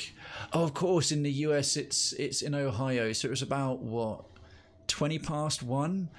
My geography of the US isn't that great. Are you on Mountain Time, Pacific Time, or the other one? Or are you on Eastern Time? Then we're going to have at least 50 kids running around my property. What? Oh, do you have like a ranch? Are you someone with... Because Ohio is quite a rural state, isn't it? There's lots of bigger farms and wide open spaces there. So I'm going to take a punt and say you're on Mountain Time. That's such a nice thing to do, Deranged. Well, as a testament to your character, you are very welcome here indeed, good sir. I'll even play along with the idea that I consume bottom for your entertainment. Let's see. Seraphon growls, fists tight and fur bristling. You feel the anger coil around him and spill outward, and your vision begins to swim. Resolve. Gonna fight against it again, because it's a skill check. Yeah, you live in the country. Oh, it's almost 4 PM. Ah, okay. Yeah, it's almost 9, so you're 5 hours behind, so you're in Eastern Time, EST. A sharp strike against your cheek, and your head hits wood hard. The wet of something rolling down the back of your scalp, clumping in your fur, and Malnad standing over you, fists balled, a flash like thunder and copper in your mouth. Then an old man, eyes equal parts kindness and rage, hauling her back, shouting her down, turning to you, leaning in, the rage fleeting. The anger slides past and your vision resolves into the Neketaka street. Captain, there'll be a bounty of some 4,000 pounds on Romaro, That's pounds, quick or not dead. pounds. I'd be willing to cut you 1/10 of that, Piss here and off. now, if you give me any knowledge you might have stumbled across on your travels. 400 coppers not worth what I loot from 2 fights, you cheap cow. I would say I have a whole fort, but that fort got destroyed when that massive god came out of the ground, so I can't really brag. I really want to add, I consume... Seriously, Piney, do it. That's the whole reason the quote system is there, is for the brilliant witticisms and hilarious idiocy that comes out of my mouth hole. So do feel free. It'll be a good one for the list. Let's see, option 1. I know nothing about this. 2, we think Romaro... tell the truth, we think Romaro was here to meet someone named Udine. Lie, we heard Romaro's on his way to Port Margie. 4, I wouldn't tell you if I knew. Or 5, kindly fuck off. I'm gonna have to do one of these playthroughs, even if I do it blind as an asshole, with all the rude remarks, because you just get to say the best lines. Piney, an excellent addition to the quote list. Thank you very much indeed. Let's see. If you give me any knowledge you might have stumbled across. Well, she's not assuming I've come across it. The problem is, Seraphan's already sort of given the game away that he knows that he likes Romaro and doesn't think he's a traitor. I'm not going to be directly hostile to her. I'm not going to lie. I'm just going to say I know nothing about this, because I want to get to the bottom of it first. Addendum added, a sorcerer and gentleman. Malnage's eyes narrow to sharp lines in her greying fur, and her lip curls back over her sharp teeth. Right, she knows I'm fibbing. Careful, Watcher. You don't want to go making yourself an enemy of the Principe Sen Petrella. Anyone aids our enemies shares their fate, you know? She draws a finger across her throat. Yeah, threatening me didn't work out for pairs of dragons, so mind your manners. Fare thee well, Captain. See you around, Seraphin. She turns on her heels and leads her crew away. I think that might have cost me a little bit. I'll probably get some less good dialogue options next time I'm at the Principe Council. Okay, but I'll be back for sure. I look forward to it. But it's that time. I hope you have a great Easter, and it was great meeting with you. I'll be lurking. Deranged, thank you so much for leaving a lurk on. It helps the view count. It supports the channel. That's very kind of you indeed. And there's a lurk command there if you ever want to sort of use it in the future. If you're not back by the rest of Easter, I'll be on again tomorrow with Mellow Out Monday doing Fallout New Vegas. Thanks so much for taking up a tip from our mutual friend and coming by and checking out the channel. And good on you doing such an amazing Easter egg hunt for the kids in your local community. That's really cool of you, man. Much respect for that. End dialogue. Alright, that was curious. Oh, we've actually arrived at... Let's see. Jimmy Savile fixed it with an Easter egg hunt. He painted his ball sack. Oh, God. Yep, Tiger Max. It's going to be my first guess.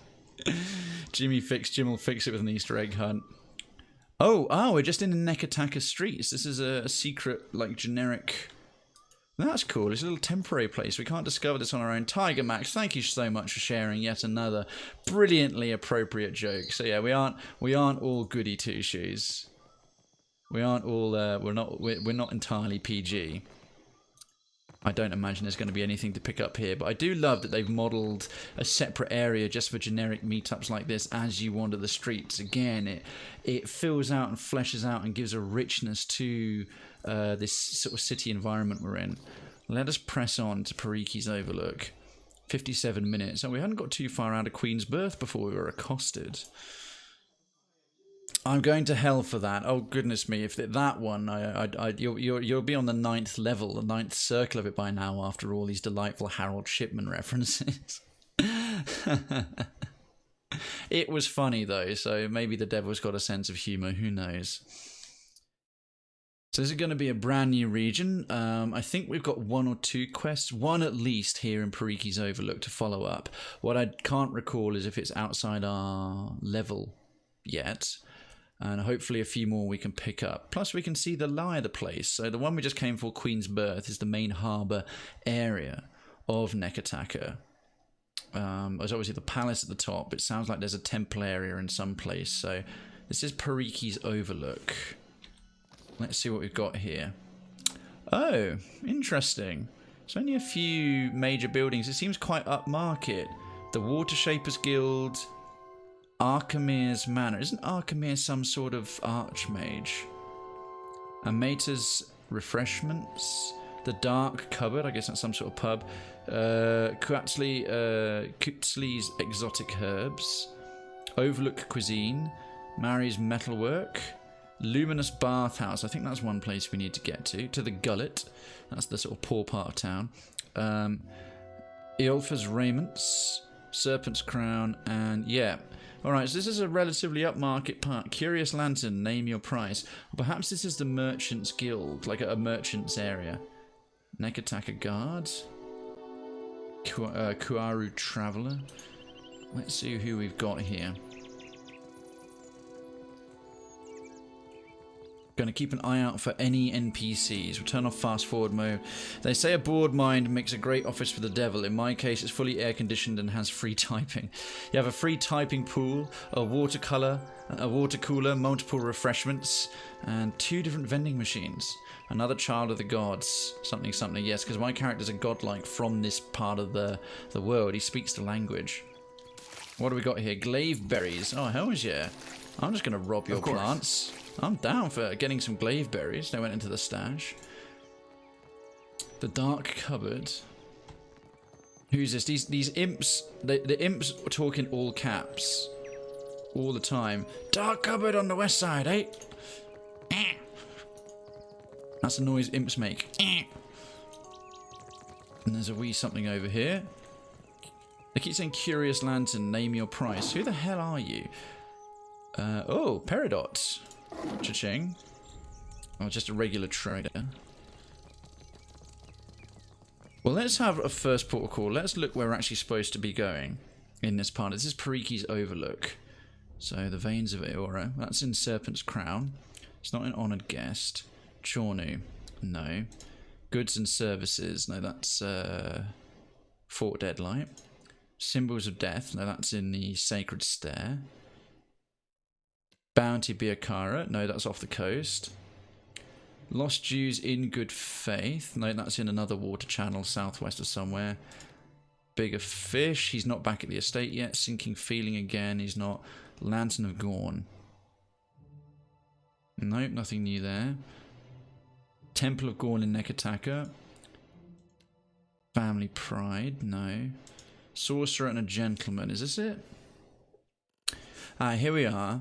Romaro supposedly met someone named Udine at the Luminous Bathhouse in Periki's Overlook in Neketaka. Perhaps she knows how to contact Romaro. Ah yes, we've got an update. A pirate captain named Malnage found me on the street. She also seeks Romaro and asked if I have any information to give about the fugitive. I didn't reveal any information about Udine to Malnage. And Seraphim noticed the Misery's Delight, a ship captained by Prince... Ah yeah, okay. So I think the bathhouse is the first place to go and look, folks. Would you agree? Yes, the Luminous Bathhouse. Overlook Cuisine. Oh wow, this is quite a cool looking place. Now, is this going to be a sort of posh rub and tug parlour? Let's find out. Probably not, but you never know. This game can get very adult at times.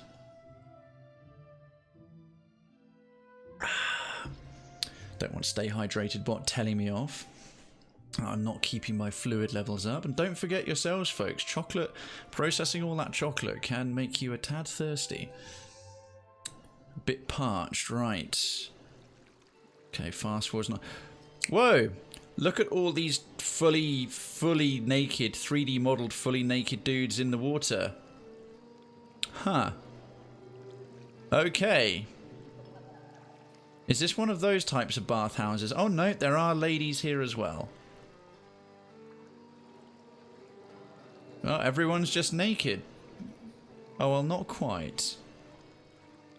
Bathhouse guard. Hello. Enjoy the baths, but cause no trouble. That's entirely fair.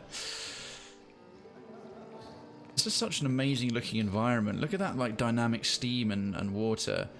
Oh, there she is, right away. Udine. Hello, Udine. As we're here. I see you brought your pain, but you need come to ease it. Pity. Oh, she's talking Hills elf. The elves that are from the countryside don't talk posh like the aristocracy. They actually talk with a rural accent.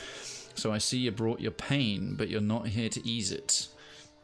A venerable elf sits beside the water, her creased and spotted skin slightly flushed by the heat. Numerous scars mar her skin on face and torso alike. Her eyes open and their sharp gaze focuses on you. Pain? Oh, let's see. 1. You're Udine, right? We've heard about you. We've heard you know where we can find Romaro.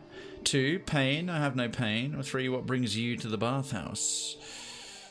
Well, what brings you to the bathhouse? We'll keep it light. We'll keep it light. It eases my pain. More than that is an awful long yarn, and then to lickly. And more than anything other than that is a very long story and not entered into lightly. Nay, oh, the Orjoma word for no. Okay, then Orjoma is essentially Scottish in Pillars of Eternity. Oh, by Berith's bulging ball bag, spare us a tragic tale, you poxy old salt. Tell us a Romaro and we'll be leaving you to your misery. Straight to the point as always, Seraphim. Seraphim. She smiles, an expression both sad and kind. By Barath's bloated ball bag. I'm going to have to log that one away. Romaro described you pointedly. He told me that you would come were you in danger. Uh-huh. Danger? Nay, not I. I do seek him, though. And I feel that he needs me. Feel it in the deep depths of my furry fun sack. If you care for him, you'll be telling me what you know. He bade me not tell anybody of his plans, ye included. He's left this area, afeard of the danger he fishes on those near to him. Fishes? Oh, probably that he puts on, he'll cause to those around him. She sighs, a long pain sound accompanied by a wince. She looks like she's been through the wars. Option 1. Seems Romaro didn't want you to find him, Seraphim. Perhaps you should leave it be. Or 2. Please help my friend Udine. He loved Romaro like a father. 3. Tell us where to find Romaro or your life is forfeit. Or 4. We've wasted enough time on this, Seraphim. Well, I'm not going to give this up. So that rules out 1 and 4.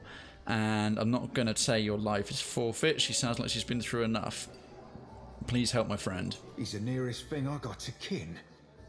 Why didn't he trust me? Seraphim's head drops. There'll be a good reason. Obsidian are too damn good at writing to not have a contrived reason. He did trust you. He trusted you wholly. Udine frowns at Seraphim, her eyes wet. Oh dear. I'll tell you, and trust you to con best what to make of the conning. Romaro treated me as galleon for mine clipper. A stuggy trade, surely, but he insisted that he needed the speed. What? Oh, Romaro traded his galleon for her clipper. A pretty unfair trade, but he needed it for its speed. Citizen Naomi Sully, welcome. A very happy Easter to you. I hope you and your teenagers and the wee munchkins have been indulging in lots and lots of chocolate. You earned it in advance by doing all your awesome dancing yesterday. So I hope you are in a replete cocoa-based or cocoma, a food cocoma from all that chocolate. Allow me to pour the equivalent into your ears for Story Sunday. Hello to you. Well, that spa looks nice. I wish I could soak in that. I know, right? It's amazing. It looks so relaxing. I can't tell you what he intends, but he set sail for Sayuka, intending to replenish there. Sayuka. That's everything I con. Oh, con is Whatever Ken. good it does you. Okay, con is Ken, as in to know. Right, head to Sayuka and search for any sign of Romaro. He gave up the sorcerer. Jesus. For what? An elven clipper? Makes as much sense as Doug's on a drake cap. He'd be easy catchings for any freebooter after his eye. Really? Elven clippers are supposedly fast. Well, who is hunting Romaro besides Malnage? I'd imagine most people in the Principi council. Strange that your good friend is trying so hard to avoid you, or we should hurry to Sayuka? Well, who is hunting Romaro besides Malnage? Yeah, that salted cockfice be the biggest threat, sure as shit. But others will want that bounty too. Not to mention the favour comes with it. Salted cockvise. It is strange that your good friend is trying so hard to avoid you. Oh dear, I think that might have annoyed him. Seraphon blinks, nose twitching, his ears angle slightly back. Surely thinks he's protecting me. Okay. Stubborn as I seem, Captain Watcher. Romaro makes me look the dabbler. Oh, okay. He makes him look like a dabbler in stubbornness. Well, that was just an extra dialogue option. That's why it got ruled out. We've learned all there is to learn here. Aye. And this steam be doing my fur no favours. He displays a wetted arm, the hair thick and tangled. Oh, delightful. Thank you mightily, lass. Enjoy the baths. He bows to Udine. Soft travels. The wages of war catch ye up soon or sign. Soon or sign, soon sun or rain. All right. Well, that was a quick stop by in Periki Overlook. I think that's the only quest that requires us to be here, at least right now. Probably a few more of those bloody household Bazzato Valera ones will take us over here, but they're a pain. A tidy performance. Oh yes, we can't finish this up yet. Where's this? Radiant Court. Lifter's Refuge. Oh yeah, that's back in Dunnage. We need more money, or better sneaking skill. Bounty, Merville the Mad. Okay, that's all we've got in Periki, so let's just explore the rest of the place and see if we can pick up any new activities.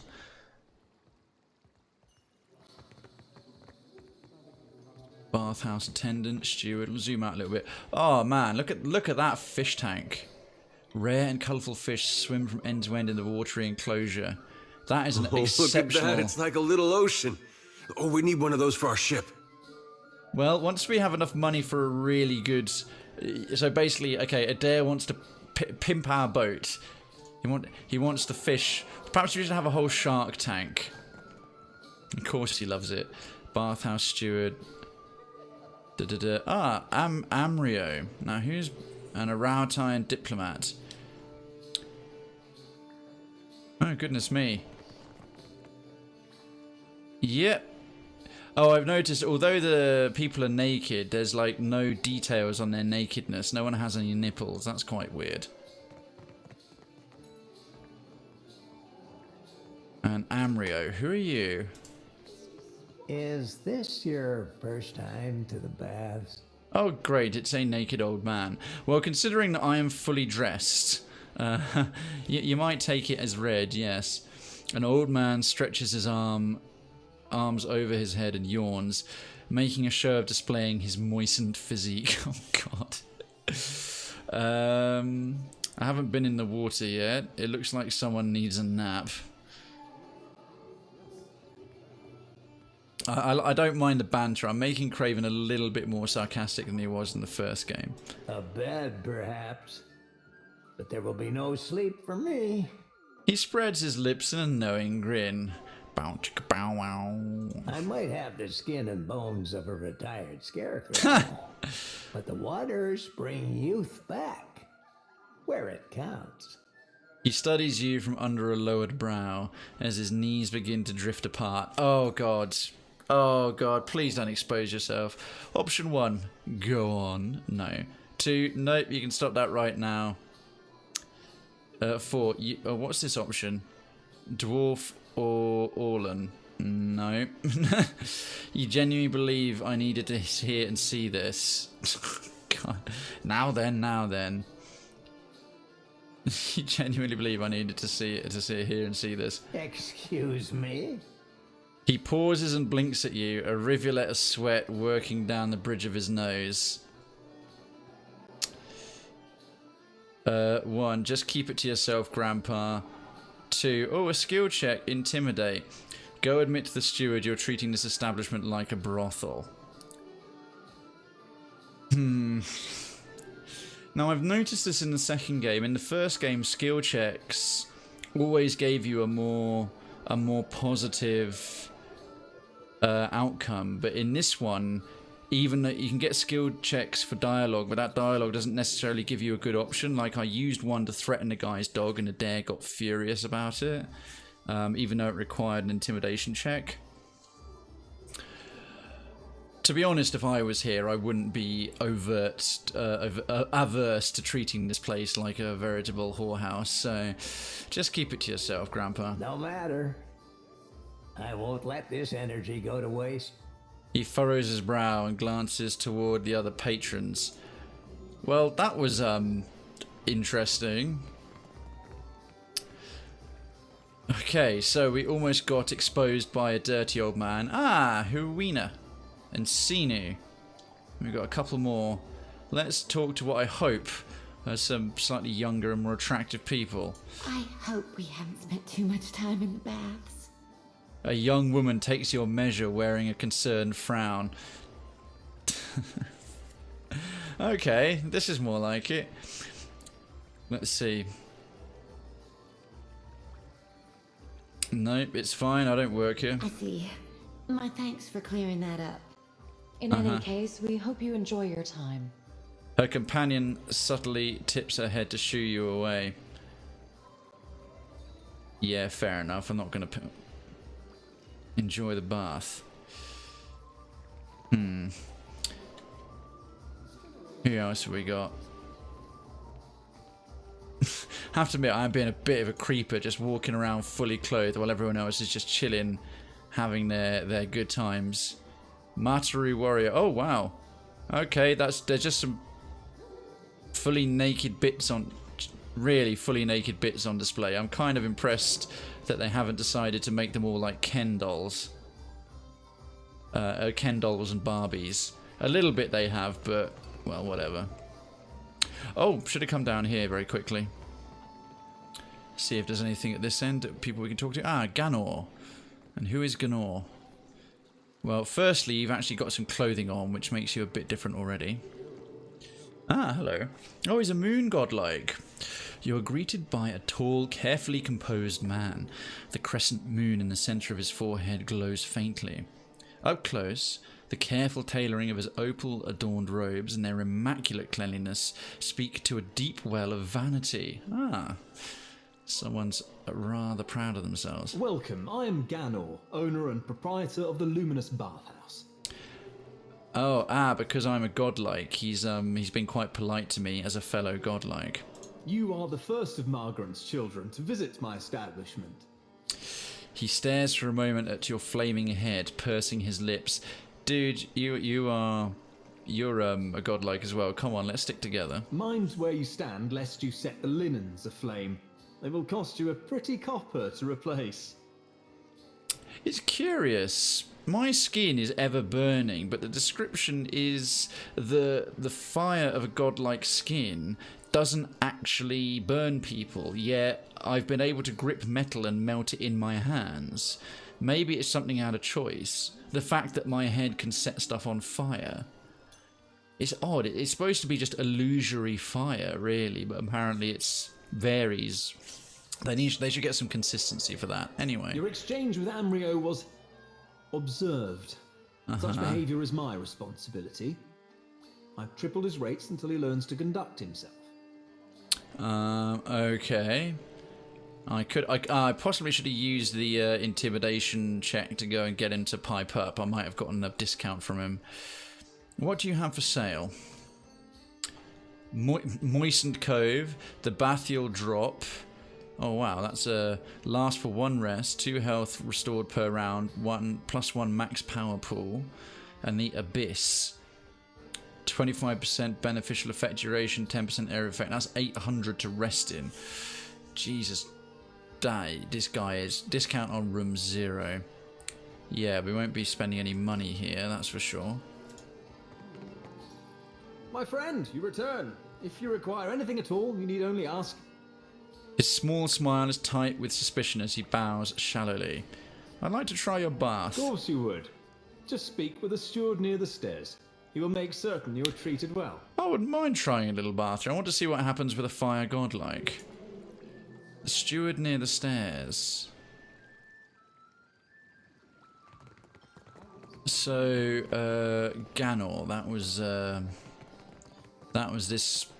Oh no, that was Amrio. That's Herwina. No, he was Ganor, wasn't he? Where's the steward near the stairs? Oh, hello. Bathhouse steward. The cost of enjoying the bathhouse's unique offering is 1,000 copper per session. Oh, wow. The bathhouse steward crosses his arms and smiles. His look holds an invitation, but a warning too. 1,000 coppers. This is clearly for people with a bit more spare money than I currently have in my impoverished state. I'll pass for now, thank you. Upper floor. Let's see what the rest of this place looks like. Massage parlours, I don't doubt, on the 2nd floor. Perhaps somewhere to get some overpriced, expensive, indulgent food.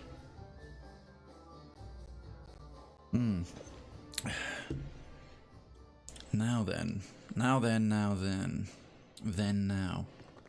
Yes, private rooms.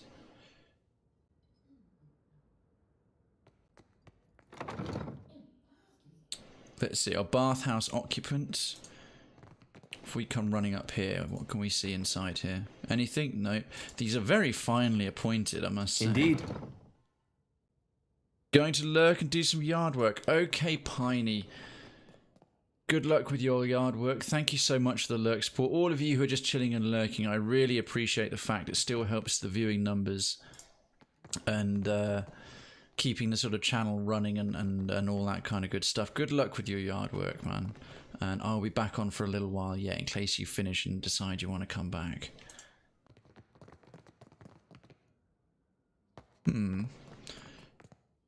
Bathhouse attendant. Patron. Okay, so there's nothing further up here. Let's go back to the Overlook and see if we can pick up any more little quests or just interesting role-play encounters like that very odd one with Amrio, the creepy old... There's always that creeper dude somewhere like a bathhouse or something, isn't there? It's simultaneously realistic and also sad that has to be acknowledged. Oh, I love the little spouting water effect there on the fountain.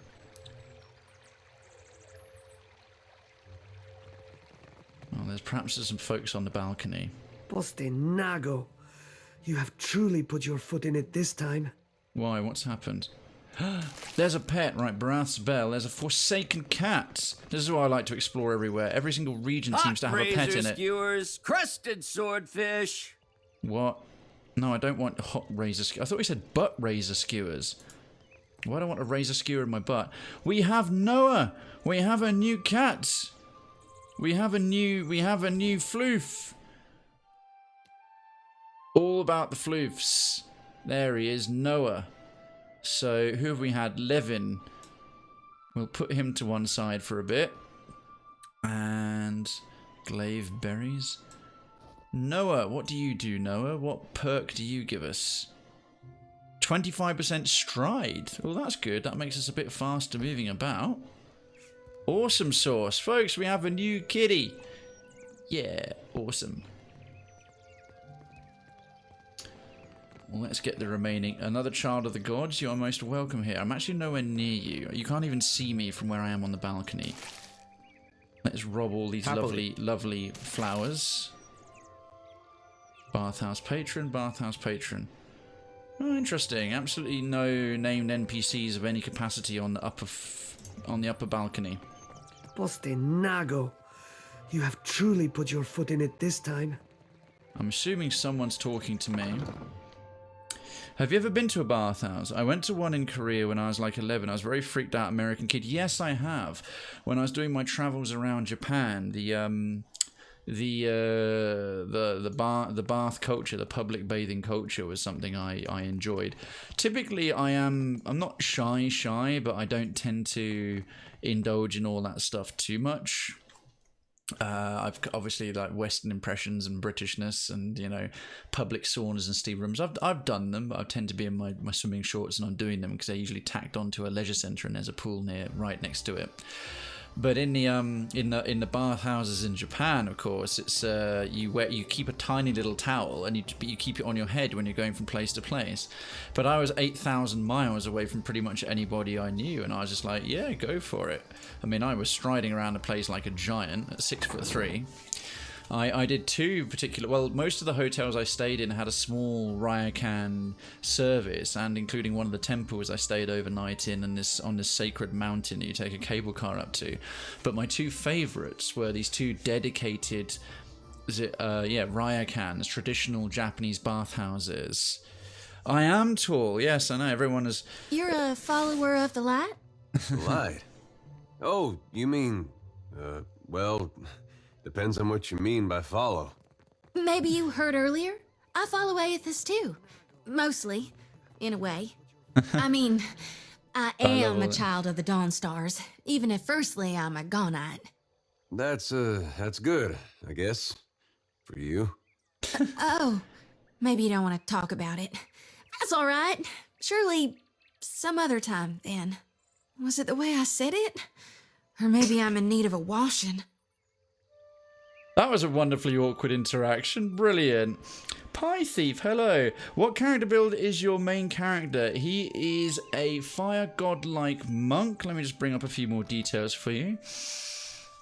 He's a Hellwalker monk, so I gave him a subspecialty as a new thing in Pillars 2. I completed all of Pillars 1. I did a blind playthrough, starting with a fire god-like monk character, Krayven, and as you can load the final save you do in the final room from the first game into the second one, which is super cool, I had to carry him on and keep him going, so I made him basically identical to how he was and then loaded in his reputations and choices after the fact. And Pie Thief, welcome to the stream.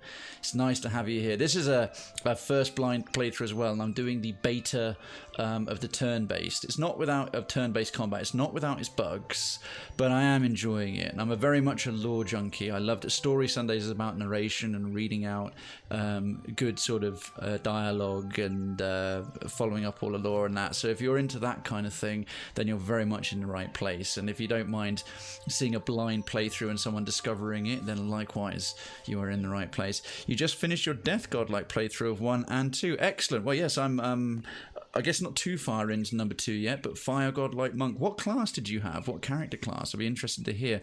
And yeah, Naomi, I am I guess fairly tall. Oh, hello. You go to visit the luminous bathhouse, yes? Degnos, well, I just went there. Perhaps. Why do you ask? My satchel. Like a fool, I left it inside. Well, why don't you go and get it? My ship is due to sail from Neketaka with the next high tide. If I do not find it, my Kasita will surely throw me overboard. Valian term for captain? Nella, I cannot swim. Well, the hell are you a sailor then? I would go by myself, but the guards, they bar the doors to me without my Kasita present. They think I am a thief. He stares at his feet, his hands in an anxious twisting knot in front of him. Yes, so just a little Paladin Berserker. Oh, is it a subclass? Is that a multi-class option for Paladin, like a Paladin Barbarian? And the multi-class name is Berserker. Is Berserker a subclass within Paladin? Pretty fun. Yeah, I can imagine that's pretty badass. Yeah, Naomi, I was quite tall, especially in Japan. I was an absolute giant at 6'3", and yeah, everyone just sort of went around naked. I did 2 high-end ryokans, one north of Tokyo, and that was an actual real volcanic one where the volcanic region naturally heated the water, so it was all natural minerals. I mean, you could smell the sulfur. Some of the water that came off the mountain stank of eggs, but it was so clean and fresh and really nice. And you just put your little tiny hand towel I gave you just to keep some modicum of modesty if you wanted to. But the guys were just, we'd all be like kind of completely naked. But ladies would have a sort of towel dress that they could just wear in, and there was always a separate private bathhouse just for women. And all the rest of them were mutual and mixed. There wasn't a private one just for guys. And then I was in the second one. It was artificial but really fancy, and it's very, very high-end ryokan in the mountains, going up the Kiso, not in the mountains, but going up the Kiso Valley and off to one little part, which had all this beautiful carved and polished woodwork in a Japanese style. And that had it manufactured. They were built and done, but heated in and out. Hardly anyone was staying there as well, so I got a lot of it to myself at some time, and you could just stay in them till whenever you wanted. I bathed more in them in like a night than I would normally take baths in a year, because I just tend to have a shower. It was wonderful. Cravezilla. It's a Paladin Berserk. It's a multi-class with pillars too. Awesome. I had a little bit of that going on. Cravezilla. I like that, Tiger Max. Thanks. Well, we've got a skill check here to ask him. Insight. Why can't you ask your Casita to retrieve it then? I would rather her not discover my incompetence. His eyes dart to the side as if looking for something or someone just outside his vision. Option 1, an understandable concern. I'm sure she's... Option 2, I'm sure she's well aware. I won't be a dick, I'll be nice. He bites his lower lip, uncertain whether or not to take your words at face value. Oh, brilliant. Yeah, especially in Asia. I'm 5'5", and that's not super tall, but I always get comments in Korea. My mum is a tiny Korean grandma. She's barely 5 foot tall. Yeah, 5'5" is pretty average by Western standards, but would be tall or relatively tall in Korea. Koreans are crazy, especially those weirdos on the train trying to... Huh? What are you talking about there, Tiger Max? That sounds cool. Yeah, Japan's well worth the trip. I did a DNA test last year, found out I'm 7% Japanese. One of my great-grandparents is half Japanese. That's cool. I don't know, Tiger Max, because Koreans, in terms of conversion, Korea and Japan is majority non-religious. They're majority atheist. I did have one Japanese fellow who spoke very broken English come up and tell me how much he loved Jesus, because he thought as a Westerner, it's like, oh, a person from England that maybe it's more likely I am, because I imagine they're few and far between in Japan that he could talk about that with. But like, obviously, I'm not religious either, so he was a bit sort of, oh sorry. Locally. Okay, fair enough, Tiger Max. Pie Thief, thank you so much for the follow. Residency to Krayven's Town is granted. Lodgings are being prepared. We work a 37-hour day here. You will get used to it. You will have a psychotic episode. We will not judge. And thank you so much for following and supporting the channel. I do this every Sunday I can, and we have a variety of different games and different themes of each day of the week that I stream. Information is in the channel panel information below. Once again, welcome. Oh, goodness me!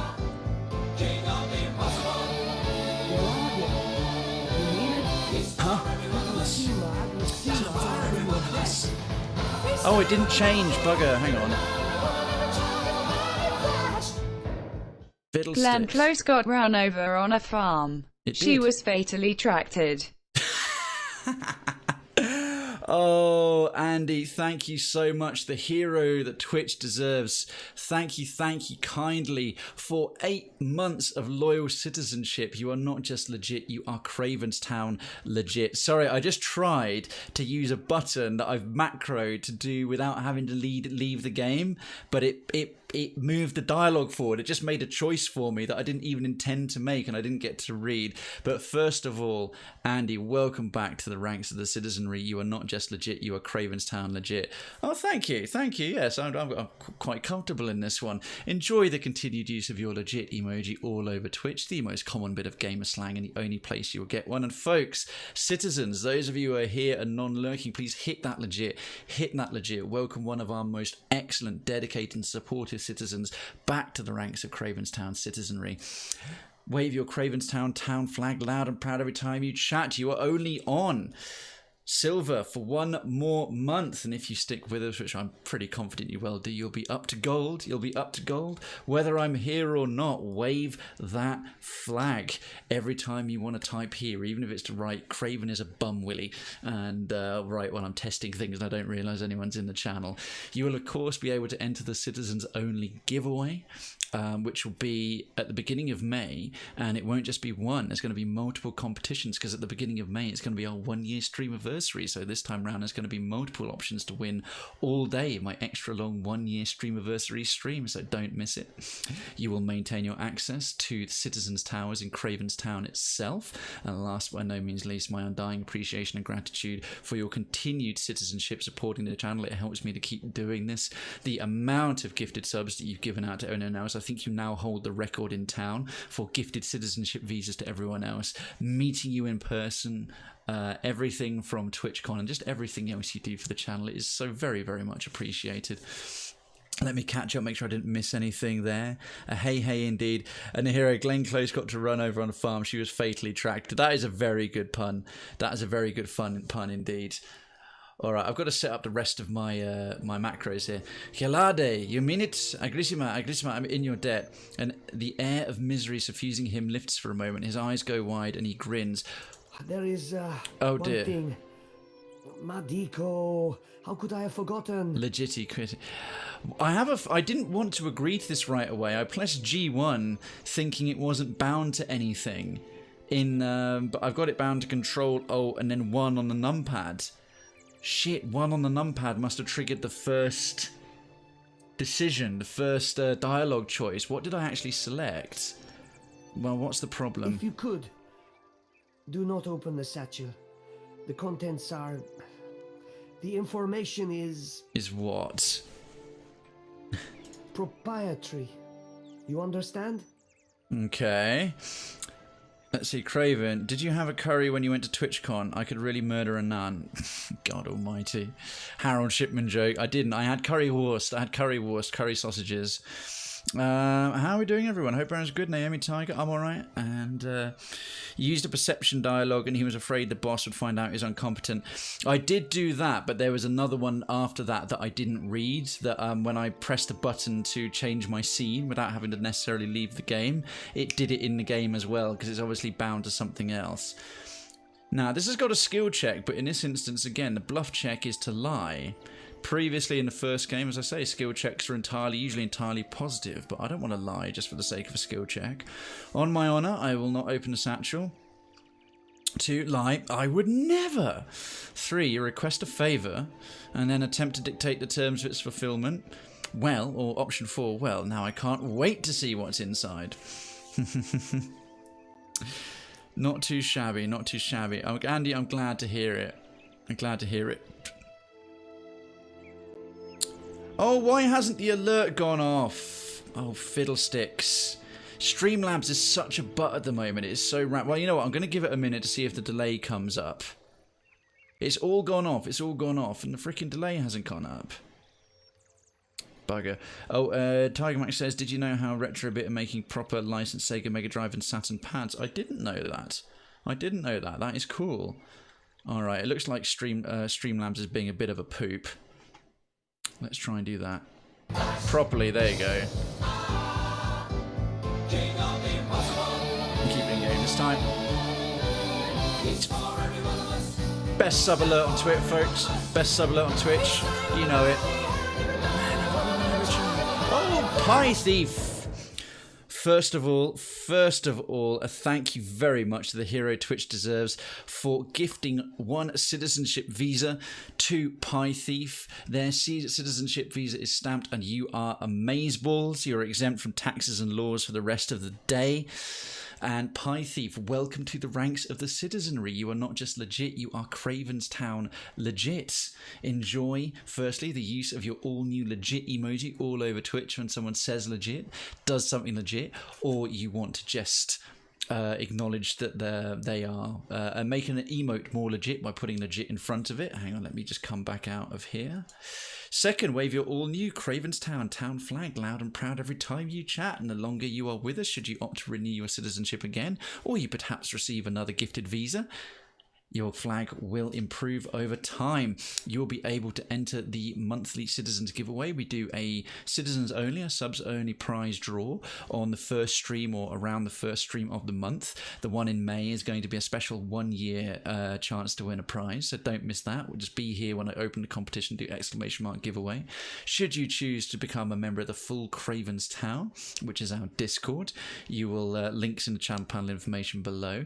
You will automatically be granted the Citizens role and access to Citizens Towers, provided that your Twitch and your Discord accounts are integrated. And last but by no means least, my undying appreciation and gratitude to you for being here, supporting the channel. It gives you a chance to win wonderful gifts. And once again to Mr. Andy Aldrich for now 76 gifted citizenship visas. That is incredible.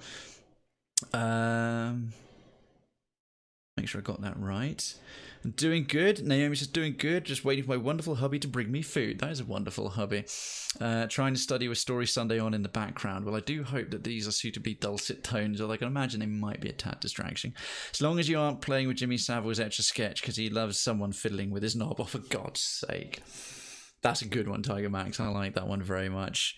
Very legit. And it wasn't even the worst one today. No, he already did a Jimmy Savile one about painting his eggs. The worst bit is I'm not even shocked. You missed the one where, yeah, he did a Jim will fix it on an Easter egg hunt. It was horrendous. It's horrendously funny. But did I make sure I've updated that properly? Okay, good. All right. I'm actually going to have to scroll back through the, what should we say, proprietary. I could still open it, or I could fib. I'll just say, on my own, I will not open the satchel. When I first saw you, I knew you were a trustworthy sort. I knew. He clasps your hands in his. I have a feeling that this guy's he's a bit unscrupulous. Please, when you find the satchel, meet me at Peddler's Canal in Queens Berth. Probably should have run off after he'd finished that voice acting and dialogue. What was the thing I said? Hey, I wanted to ask you something. It's about Shodi. Okay. Oh, Krayven, do you remember Mule going on about the egg dog that his dad, and he was a youngster after night on the lash? Yes. The more I think about it, it's kind of funny, but we were so drunk, we were all pissing ourselves laughing at it. I do. Well, I made one today, and I feel violated. You did. How did you go about making it? I don't remember the full description. Isn't it just a hot dog with eggs on it? I want to ask you something about Jyoti. Sleight of hand. Why would I want sleight of hand? What did you want to ask? She means well. I can see that. And she's spirited, and if I was still young and didn't know the things I know, it'd be different. Okay. Come on, Adair, don't worry. But anybody got that much faith in any god, let alone Aethys? I don't know how to talk to someone like that. Not these days. That's fair. He used to be a former Aethasian. He was on the wrong side of the Saints' War, and now Aethys is awake, stomping all over. I can respect that. Adair and I have been through hell and back together. I get why she's like that. And I was there once, long time back. His eyelids flare with relived embarrassment. But it's 'cause of that I can't see a way to respect it. You can respect her right to it, but you don't have to respect the content of her beliefs. I'm no good at hiding it from her either. I don't see this getting better. Okay. There's more to her than you're giving her credit for. I'm not entirely sure. If she can't deal with the truth, that's her problem, not yours. 3, keep avoiding her. The less you talk to her, the better. No, that's not going to hand. Or 4, you're going to have to pretend to respect her. No, you need to. Well, there's no option for like respect her, but you don't have to respect what she thinks, which would be the best thing to say. That's a shame. Well, there's more to her than you're giving her credit for. I don't know. She does tend to bang on about Aethys, and she's taking souls that should rightfully be following me. To be end of the day, he's seen more, he knows more. He's been where she is, and she's a bit more naive. Egg dog. Can I post a link to Mule describing it in a clip? Yeah, well, Andy, you can already do that. You're a VIP, so go for it. Could be worse. You could have celebrated Easter by nailing a fried egg to a cross. Oh, Jesus Christ. That would be objectively worse, Tiger Max. Yeah, Andy, go right ahead. Alright, I'm going to take option 2, but I don't know how that's going to go down. Alright, I'm not going to hide it. Won't be pretty, though. Fair enough. She may end up leaving the party, but... Okay, their relationship's definitely going to become a bit more strained. No, I appreciate that, Andy, and thank you for asking. I might turn links back on for people, as we haven't had any troublemakers posting sketchy porn for a long time. Last person who tried that was one of the very few people I immediately had to ban, which is a shame. Valiant Noble. Yes, now I want to scroll back up the thing, to see which option I picked for Degnos. That was it, Degnos. Let's see. Okay. Let's see. His eyes dart just outside his vision. I'd rather her not discover my incompetence and understandable concern. It's like, I could help you find it. That was all I said. I didn't pick any skill checks, and that was annoying. But we picked up a little task, so let's see what it is.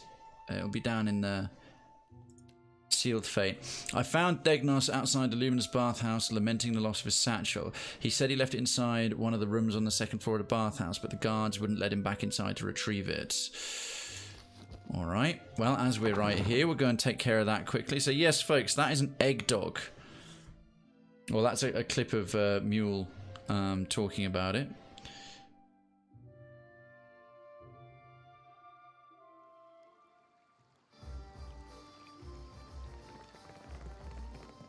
Egg dog died for your sins, Andy. Egg dog gave up its weekend for your sins.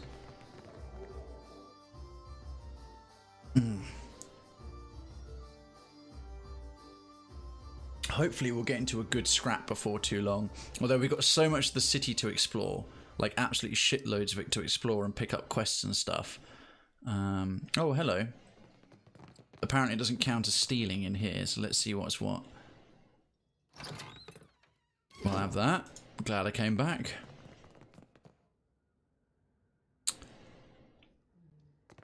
Right, this person won't be especially offended, apparently, if I go into these cupboards. Huh? Azata Shell, Antidote. Bathhouse occupant, what are you doing? Get out. Yeah, sure. Doing? Get out! Okay, sure. Ah, Degnos' satchel. I'm fulfilling a quest. Shut up, bitch. While I'm here, apparently it's not theft.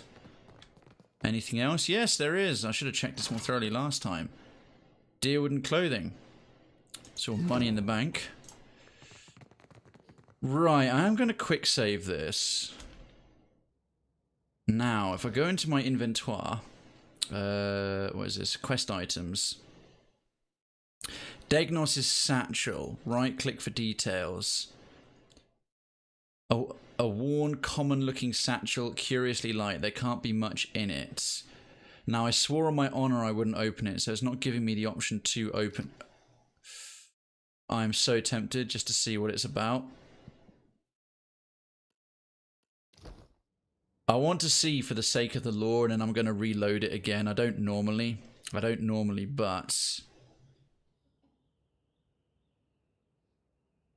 wouldn't normally do all that, but I really, really want to see.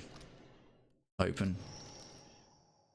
It's Aveta's seal. Right click for details. Quest item. An intricately carved seal commonly used to prove the origin of a document or the identity of the document's writer. Let's see what we've got. Suspicious letter. Quest item. Degnos. It's all arranged. So long as your captain sticks to her route, our ship will meet yours at 3 days hence. Don't forget to dump your powder before we arrive. Every cannonball that strikes our hull will be one less limb you leave with, understand? And be sure to wear a red bandana so we don't kill you by accident. If all goes as planned, a spot on our ship and a fair share of the plunder will be yours as promised. Talfor. Oh. Traitorous little bastard. He left a thing in the backpack. He couldn't send his captain to it. He felt sketchy. Now, part of me just wanted to give that in and be done with it, but The fact that I accidentally clicked that dialogue option, the fact that I really sort of just clicked that dialogue option by mistake while I was trying to trying to do the scene change without tabbing out of the game scene, threw me off. His whole behavior was weird. Like, why he couldn't go back in, and he couldn't send his captain. And now I have. Well, I'm just finding excuses. Now I have opened it.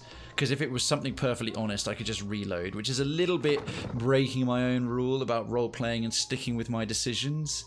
But my own natural curiosity was there, and in this case, my natural curiosity paid off.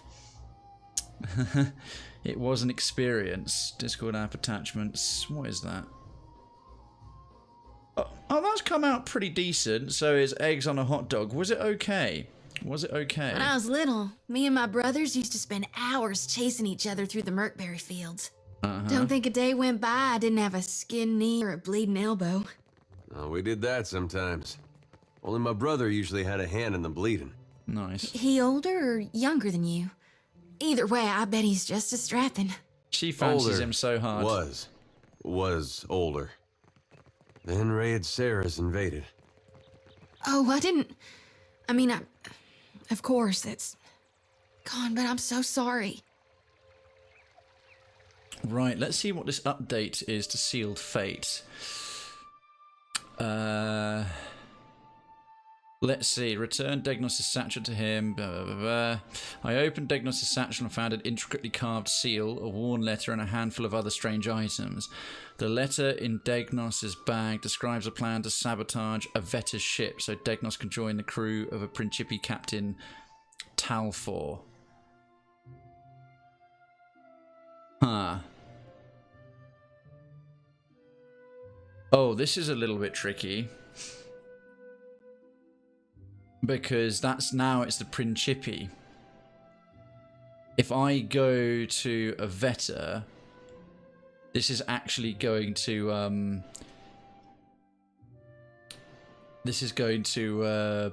stand against me with the Principi, and I'm already doing a favour to Seraphen by not grassing up his friend Romaro and giving up the information when he's wanted for treason against the Principi. So this is going to be a bit of a dishonest thing. I also don't know if Vetta's a good person or not. Ataru ship owner. I have no idea where she might be. Did the Queen summon everyone to the palace? Akira, I'd never seen Aruihi run so fast. Do you think the Audra Colossus would come here next? Doubt Pray it. to Cahopa, it does not. The Audra Colossus are poets. So this is where the leisurely and wealthy hang out. We've got shop owners and performers. What is this place? Water flowing through this timepiece keeps its mechanism in constant motion. That's cool. See, now I don't know. I just thought he was a bastard trying to sabotage his captain, but his captain... You had no right to interfere in Rawatai's business. Huh? Hawana culture isn't business, you company drudge. Okay, they're having an argy-bargy. Because, yeah, a Vetta could be not that nice, and I could be stitching myself out of good relations with the Principi when I'm already on mixed ice with them at the moment. No, I've eaten worse things, but it was worth it for the lulz. Nice. Tamura and Netahi. Goanna culture. Go on then, what's the story there? I don't give two pyres for your tribal pride, and I wager that Arkemir cares even less. Oh, Arkemir, now he owns the manor locally that I just saw on the map when we first arrived. The Almor woman clutches her fists at her sides. Her severe features are caught in an unshakable grimace. If this is what passes for Rauatai in diplomacy, Rausanui has bigger problems. Admiral. The more calm and composed Huana smiles, turning when she notices you. So they're both Almor. This is a local Huana person, and then the Rauatai are from far away. If you've come to see Arkemir, you're too late. He left the estate on wizard business. Ah yes, Arkemir is an archmage. I thought it was. Hey, Citizen Jinter! Cravenstown's resident random facts master is here. Random fact, heteropaternal superfecundation. is the rare instance where 2 eggs of a woman are fertilized by 2 separate men during one ovulation period. In other words, a rare instance of twins with separate fathers. Yes, they can be completely non-identical half-siblings, but born as twins. It's a very, very rare occurrence indeed. It's very interesting, though. I can't imagine there's too many recorded instances of it. And a very happy Easter to you, Jinta. Welcome back to Story Sunday. How you doing, mate? Did you say wizard business? What's going on between you two? Tamar and I wanted something from Arkemir. Our powers of persuasion leave much to be desired. Oh, you're on the same side. Arkemir. Oh, he's one of the archmages. So in Pillars 1, we had 2 archmages. There was Leningrath and Consulhout. We've killed 2 of them. Yeah, Leningrath and Consulhout. Consulhout was undead, and we took him out. And Leningrath assaulted us with 2 dragons, because we still had Consulhout's skull in a bog. And we took care of them as well. So this will be the 3rd archmage we've met. I imagine if we talk to him, he might reference back to Pillars 1. Arkemir is an archmage of worldwide renown. The spells bearing his name focus largely on illusion and pain, qualities that he prizes in his personal life and teaching philosophy. Over the years, he has fostered dozens of students, but none have graduated from their apprenticeship to Arkemir's satisfaction, opting instead to leave his service in bitterness and resentment over the Archmage's notoriously unfair treatment. He lives in Neketaka at Periki's Overlook, where he operates a local magic shop, the Dark Cupboard. And these 2 wanted something from him, and their powers of persuasion are not all that hot. The wizard got his hands on a Huana tablet, the Harapo epic. I came to reclaim it for Rauatai. New quest, the Archmage's Vault. That's a full quest. In the middle of my negotiations, this little pest showed up with a claim on it. She gestures to Netihi. The Harapo epic belongs to the Huana. The Queen sent me to remind you both. Okay. Oh, outside of myth and legend, there have been 5 cases recorded. The most well-known case would be Hercules. Oh, is it? Obviously, then this is myth and legend. The most well-known case would be Hercules and his half-brother Amphitryon. I'm reading Heroes by Stephen Fry at the moment. I think he might have mentioned that in a footnote. So who's Arkemir? We have a skill check. So I'm not a wizard with the skill, the profession, but I have a history ability of 7. I'm very historically knowledgeable. An intact primary source is a rare find for the Huana. Akira, few outsiders can appreciate what such an artifact could mean to our people. Well, I'm from the Deadfire, so... Posturing about cultural value is worthless. We both want the tablet for the same reason. Wait, is there another reason you both want the tablet so badly? Fill me in. Geez, your character knows more than me. Don't know about that, Jinta. You are a font of much interesting knowledge. The pair go silent and awkwardly avoid eye contact, focusing in different directions. There are things better left unsaid. Not really, if I'm going to help you out. Sobs as I am outdone by a fictional character. Oh, bless you. It's okay, Jinta. It's Easter. Have some chocolate. While I'm standing here, you mean? Oh, goodness me. Tamara's got some throwing some shade. Akira, I don't deny it. I already know who Arkemir is. So what's your plan? I might as well adjourn to the palace in Serpent's Crown and give Arkemir time to think. What a load of... You mean to get your hands on that tablet with or without Arkemir? Right. You island rats can barely write your own names, much less a distinguished epic. Okay, someone's a little bit bigoted. Netehi blinks in her shock and takes a moment to smooth down the creases in her uniform. Scamper back to the Brass Citadel and spin your own plots. I will happily do the same on my side of the island. Oh, so we can pick one or the other. Now, knowing Obsidian, Netehi is the much more reasonable sounding of the 2.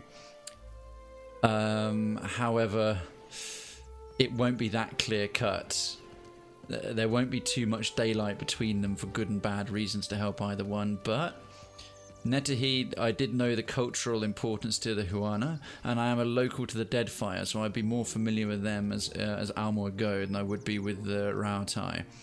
You just got off work. Everyone wants the holiday off, so I ended up working a 16. Oh, bloody hell. You did 16 hours in Easter, mate. Well, put your feet up. Have a snifter or something aged and mellow, or a hot chocolate, or some regular chocolate. And I do appreciate that you're able to be here for part of Story Sunday, and I hope you can enjoy some light narrative entertainment for the duration until you need to do things further. 16 hours, goodness. I have questions for Neketaka before you go. For me? I could use a reprieve. Sure. Neketaka watches Tamara skulk away, turning back to you only when she's gone, and lets out a heavy sigh. Ah, these are frustrating times we live in. What say? Neketaka opens her palms, inviting you to speak. Option 1. Any ideas on retrieving the Harapo epic? Or 2. I do have some questions about the tablet. Let's go option 2. Akira, I say the relevance of the Harapo epic can't be overstated. Okay. It could prove a touchstone for the Huana. It could even... Sorry. You go ahead. Uh-huh. Why is the tablet so important to you? It is important to all who call the Deadfire home. Well, that includes me. Well, to be honest, I settled in the Deerwood for 5 years, but it's my birthplace. I only tell you this because I know you can be trusted. You do? The epic is supposed to contain information on Ukaizo. Look up who that is. I'm about to decant a gallon of homemade rock melon hard cider and eat a 9x3 pan of Reuben casserole. Jinta, I am jealous. You are winning. Homemade rock melon hard cider. Goodness me. Party round at yours. And then enjoy some time watching Twitch. Well, thank you for choosing to make my channel part of that time watching Twitch. Ukaizo is a mythical island rumoured to be somewhere in the Deadfire archipelago. Some legends regard Ukaizo as the wellspring of Huana culture. Others tell of riches beyond measure. All agree that Ukaizo vanished after cataclysmic storms and volcanic eruptions blotted out the horizon, but it remains to be seen if these tales possess an echo of merit or simply romanticize an ancient fantasy. Nothing as dramatic as a set of coordinates, but anything helps. Okay. Stories are also important to the Huana. Much of who we are is still missing. Well, what could the epic tell you about the Huana? The story could speak to the values and beliefs of our ancestors.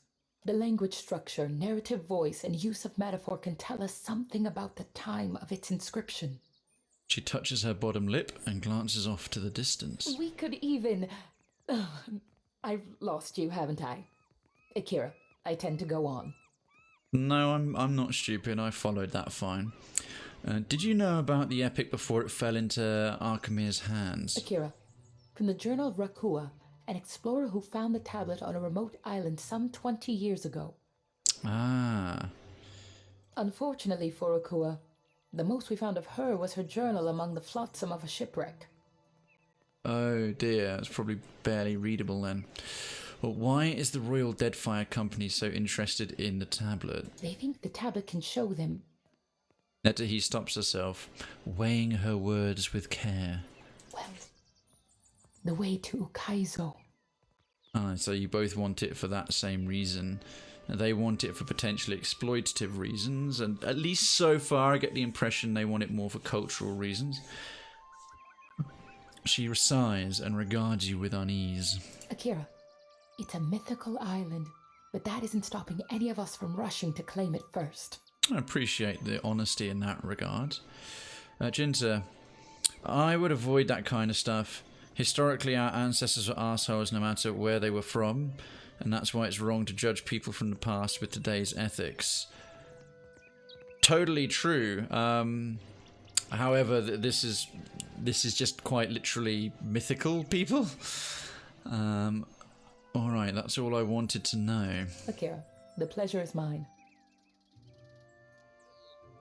So no, I'm not going to avoid all this. This is just to get information on their ancestors back to a group who are more interested, at least in the cultural side as well as the capitalist side. Royal Deadfire Company in this game are essentially the East India Company of Pillars of Eternity, and they're useful allies, but they're not ones I would ally with out of choice. I would rather help the Huana out as a Deadfire resident myself. So any ideas on retrieving the Harapo epic? There's always Facina, Archimede's apprentice. Current no one. love lost there if whispers are true. I don't doubt it, with all the previous apprentices leaving in a rage. Netehi shrugs. Archimede seems to enrage those of his inner circle, not excluding the imps. Oh, the imps are his. They're pains in the arse. Alright, farewell. What are our updates there then? In the quest. Oh, the Archmage's Vault is another high level quest. Let's see. Find a way inside Archimede's Manor. The obvious choice is the front door, but it's locked. There are undoubtedly guards on patrol. Facina, Archimede's apprentice, would know more about the manor. She runs at the dark cupboard in Periki's Overlook. Oh, need to sneeze? Can I put it off? Yeah. Oh, that's doing my head in. We might chase that quest up at a later date because it's a bit beyond our level at the moment. So what are we in front of right now? Wow, Archmaging pays off. That is quite... Mind you, every Archmage except for Leningrath we found in very, very fancy lodgings. So she now runs this magic shop. Oh, there's a magic shop, a substantial magic shop right next to the manor. Oh, go on then. We could buy some bits and bobs too. You look thirsty. A drink, sir? Who are you? No, everyone's getting their beers in. Can you stop asking me to name the price on your lantern, you tedious woman? Amita, hello. Quench your thirst on the way up the mountain?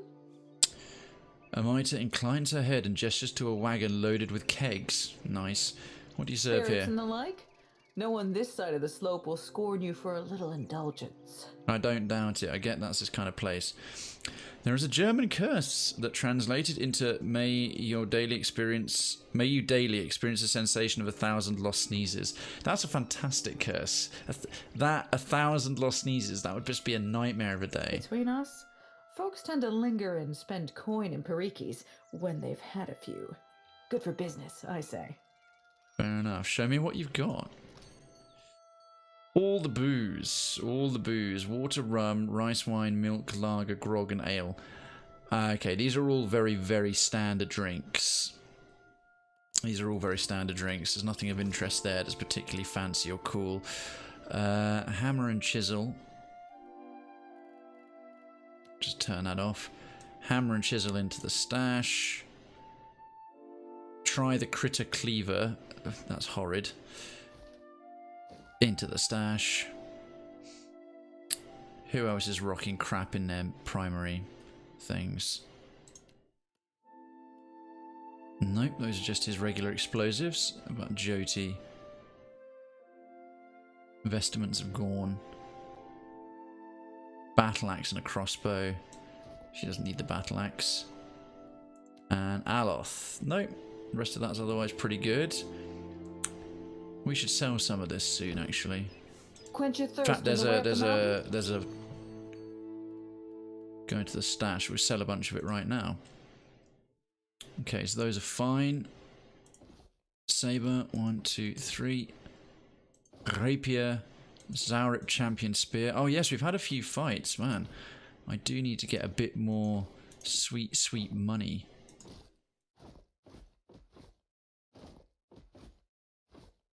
Okay, all of that is 175 pan copper total. Pans, rather. Not sure I'd hate that more being cursed with eternal hiccups. Some people do genuinely have eternal hiccups, and it's an absolute nightmare to live with. Principi. No, okay, we'll sell all this perfectly fine clothing. A man once suffered hiccups for over 3 decades before simply waking up once a day and being cured. That's crazy. That must have been the best day in the world for him. Rautai hat and a Principi hat. What is some of this? Okay, we've got various drugs and potions and poultices. All that food's good for the ship. This is all useful generic items. Foodstuffs, that's fine. Another 529 pans. Please and thank you. Buy all my shit. There we are, back up to about 4,000. Okay, so this Archimede's apprentice running the dark cupboard. Let's see what we've got here. Let's see who we're talking to. We can expand the quest a little. I think I'm now committed to having opened this satchel. I've been a little dishonest. This is why wizards get a bad reputation. It is? Why? Oh, this ironclad construct has the concentration perk. Oh, forgive me, I've got a fair bit of lag going on there. Bit of lag going on there. Sorry about that, folks. Okay, let's see what we're doing. Alright, picking up anything from here is stealing. These exotic spices sting your eyes when you lean in to examine. Well, those are some strong spices. Wow, this is a substantial shop. I got nowhere else to turn. Stonehill is going to kill me. Don't drag me into your mess, Berteno. Not again. Then you leave me no choice. I'm sorry. Hey, come back with that. Madiko!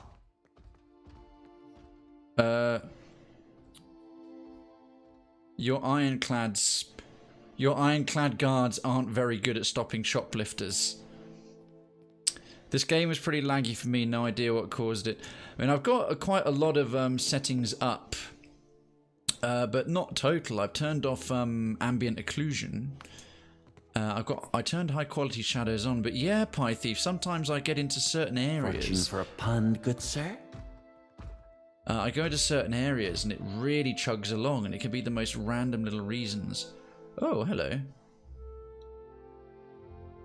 There's a few people in. I think it's a lot of if you've got dynamic lighting going on.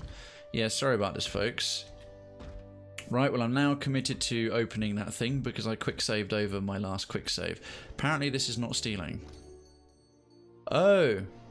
Oh, God, this is the critter cleaver. We found it. This is the actual critter cleaver. Well, if I have to do this, I'll come back here when Adair is not in the party. Because Adair, if I do this, will hate me forever. Just to remind you folks what the critter cleaver is. I know the name is rather self-explanatory. But I got this as a note, a missive when I was on my ship. To Krayven, Captain of the Defiant. I know what you're thinking. I have too many lovable cats, dogs, pigs, birds, and pigs. Like you, I once thought I could take in stray pets, care for their needs, and shower each with equal affection. But we limited beings have only so much love to spread around. Unpleasant, unfair, unfortunate. That's why I took it upon myself to optimize affection and curtail my creature care. I bring you the Critter Cleaver. The Cleaver is a handy, ethics-free apparatus yanked from a genuine Eggenwithen dig site and restored to glorious functionality. Simply slide your favourite feline down one end and let the Cleaver do its charm. The best is yet to come. See, the Cleaver remembers. It's like the North. The North remembers. Stick a white bird in there, it remembers. Purple pig, it remembers. It even remembers your pet's strengths, weaknesses, and favourite places to poop. Now, your furry friend isn't just going to slide out of the Cleaver's business end same as it went inside. No, they come out different. Better, sometimes. That's where it gets fun. Combinations. Want a bird to think like a pig? Want a cat to think like a different, better cat? The Cleaver provides. You'd be doing me a favour of epic proportions if you gave the Critter Cleaver a whirl. Once folks see you using it, everyone will want to turn. I've moved it to the far wall of the dark cupboard, which is at Periki's Overlook in Neketaka. You can find the Cleaver just due west of the Wooden Fella. A friend and fellow animal lover. P.S. I fixed the insert receptacle so it no longer accepts Orlans and gave it a good scrubbing. You are welcome. Someone tried to insert an Orlan into this thing. So apparently, as we start to get too many pets, because I'm noticing every major area we go to has at least one curious little stray pet, we can put them in this rather grotesque device. And I'm going to zoom in a little bit. You see those little grindy teeth at the top, and there's a huge blood stain. Apparently this is some magical pit you sacrifice your animals to, and a better animal comes out that's an amalgamation of the previous ones. That is horrid. But if I get too many pets, I want to start making some better ones. I might just put Adair out of the party, do it all, and then bring him back. Yeah, it's a blender. You're putting your pets in a blender, but it's a combo blender. So you come out with you can put in a good pig and a useful dog and a friendly cat, and you come out with man bear pig and all the bonuses to his stats. The Curse of Monkey Island was laggy as all heck. No matter what I played it on, I'm pretty sure it's the game engine. Of course, I'd hope so. So look to be added, bonus to be added, creature assembly. I am going to come back to this. Eventually we'll have more furry friends that we know what to do with. But I must make sure it's not with Adair in the party. Okay, so everything else is theft. There's a store imp. There's living quarters upstairs. Let's not enter over there just yet. Is that her? Ah, Facina. Now she'll probably want me to track down that thief who just robbed her. Blended pets, I know. The technology of Pillars 2. Oh, apparently I can't talk over the counter. I've got to go around the side. Flaccid batso. I think that means bastard. A Valian term for the penis, in a pejorative sense. Ah, yes, it means cock. This young wizard clutches the countertop, looking as if she's either going to vault over it or snap it in half. Imp, you had none of that, huh? Mm-hmm. The imp mutters to himself in a dark, guttural tone. Uh-huh. That's what I thought. Ha! Nice. What am I going to do? Think, Facina. She grabs a fistful of her hair and sighs.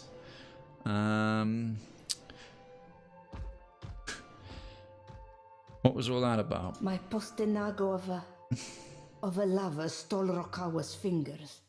The master will kill me if I don't get them back.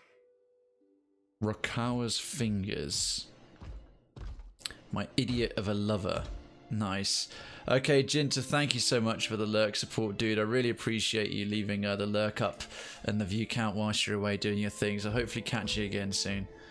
He must have wanted to raise some fast coin. Arkemir will flay me alive over those damned gloves. Ah, the gloves. Facina cradles her brow and groans. Option 1. If you can get me inside Akamir's manor, I'll get your gloves back. 2. Why does he need the money?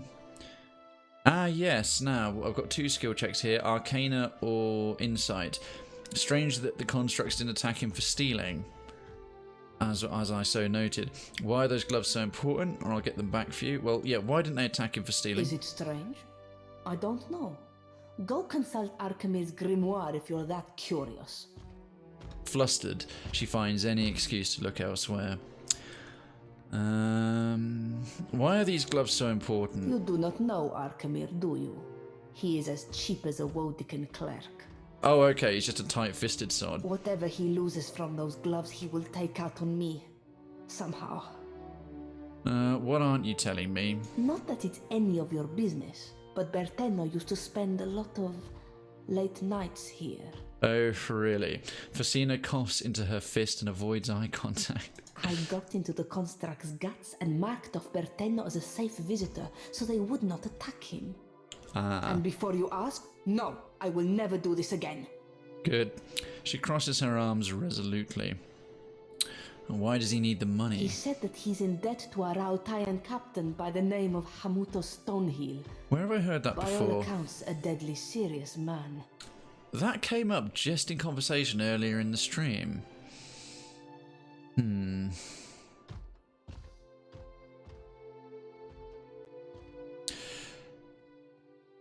I can't go through the front gate. Maybe Arkamir will come back later. I'd rather be invited in and talk to Arkamir reasonably than sneak in. So I'll just say I'll get those gloves back, and perhaps she'll give me the option anyway after I help her out. But we'll see. You will? If you are expecting some payment or reward, I do need to keep this under wraps. Rogue. A discount would be a nice start. Let's say I'm doing my good deed for the day. I like that as a response because that still leaves me open to other options. If there's a burden on your conscience, then I am not opposed to you offloading it on my behalf. No, that's not what I meant. I do not know where Berteno fences his goods, but he mentioned an appointment at the Bra Citadel docks. A velvet glove, brass fist. Facina bites a thumbnail and glares at the door, seeming to wish it would burst off at the hinges. So we have a new task. Stonehill must be as dangerous as he sounds, or else Bertenno wouldn't be so panicked. Tell me about you. Well, let's let her find out a little bit more about her. Tell me about I am yourself. the apprentice of He of Many Colors. That's plain old Arkemir to you. What few spells I know have names like Arkemir's Dripping Scourge or Arkemir's Malevolent Codpiece. He made me conjure a household staff of imps. Horrible, chittering things. Why couldn't he do it? I think it's because he knows I hate them. Facina sighs and waits patiently for you to speak up. You use a lot of honorifics when you talk about Arkemir. He makes me call him by the titles he's earned in his long career. Oh, okay, he's an egotist. I can also call him by the titles I've made up since the start of my apprenticeship. She grins, glancing left and right. I kind of like her. To me, he's the bringer of foul wind, the teeth of suckling imps, and the herald of dirty slippers. Ha! Questions about your predicament. Bertenno stole Rokawa's fingers to pay off his debt. If Arkemir finds out, he will boil me into broth for his imps. Okay. Suddenly, my whole existence revolves around these gloves. Incredible. Go on, then. Show me what you have for sale, just out of interest. Jernau's Careful Calamities. That is a Grimoire Trinket. It's a very valuable one as well. Okay, that's one to come back to her for. Oh, I wouldn't mind getting out of here. This lag is getting on my nerves. I'll ask her about getting in to the manor in future. Goodness knows why that was lagging quite that much. But yes, this room is not so well optimized. The bathhouse was delightfully optimized. It ran so smoothly. But oh well, there we are. I am on a rather older machine.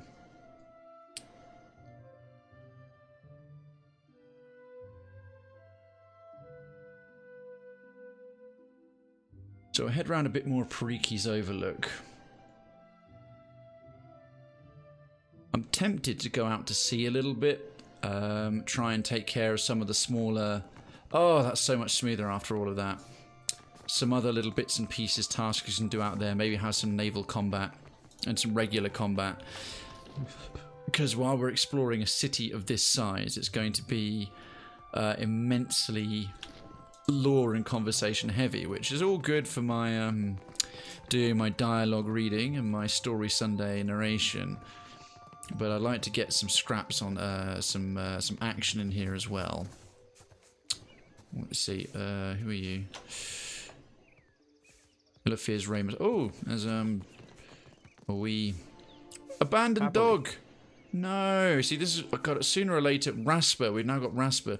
Sooner or later, we're going to be all over the critter Cleaver and trying to get the best, mash up our pets into a super pet. Did you side with one of the gods at the end of Pillars 1? No, I didn't. No, I didn't. I actually, I got all 4 blessings. I managed to get all their favors and speak to all of them. And I didn't end up favoring any one of them. The ending I chose was the one most supporting Hylia, where I restored the souls of the Hollowborn children. Obviously, the little bit I never thought of, which they say in the epilogue for that, is there's still a lot of heartbreak for the parents who, like, killed their Hollowborn children already, and like, oh yeah, you know, now that the souls have been restored to the children who, you know, weren't dead. So that was the ending that was particularly happy and pleasant for the grieving mother. She got the good ending as well for her quest. I didn't take her memory away, so she sort of... The imp screeches and gestures towards a shop at the west. Ah, yes.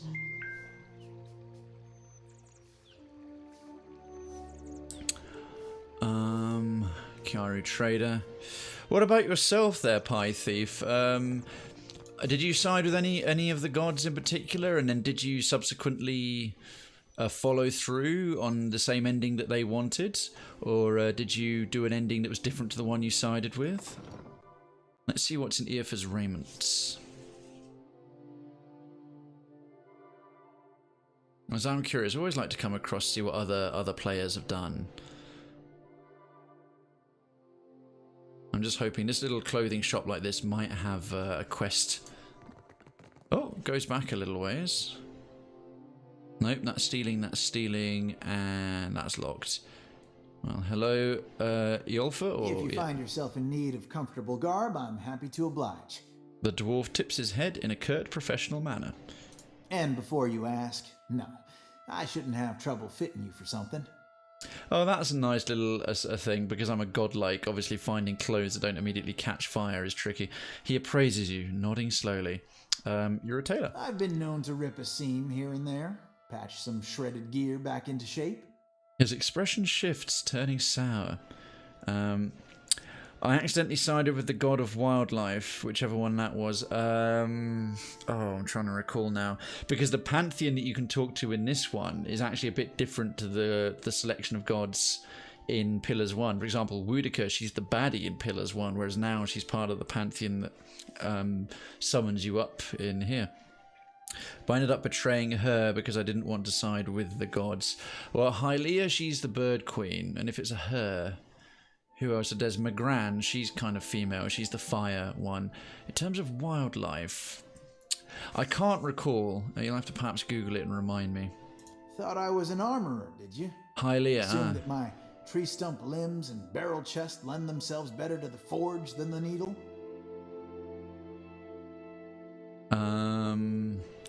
Yes, Hylia. Okay, yeah, she's of Birdsong. Yeah, the restoring the souls to the Hollowborn children is the ending she wants. I could have sided with her and followed through, but I decided to play it neutral.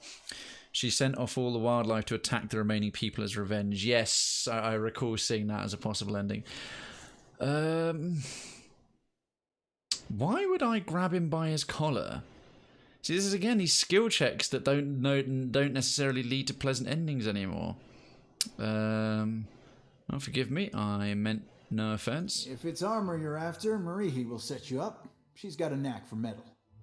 He points out the door and jerks his head to the east. Well, show me what you've got.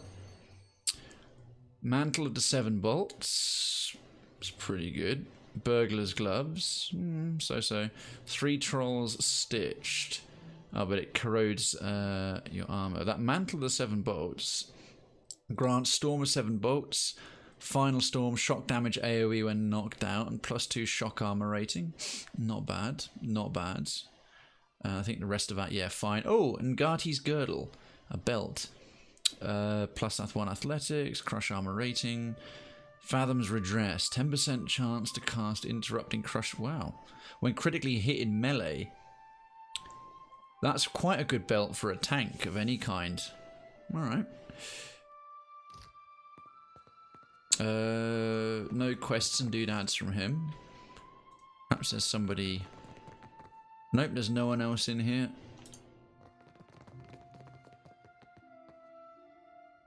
Patterns both local and foreign adorn these bolts of fine cloth.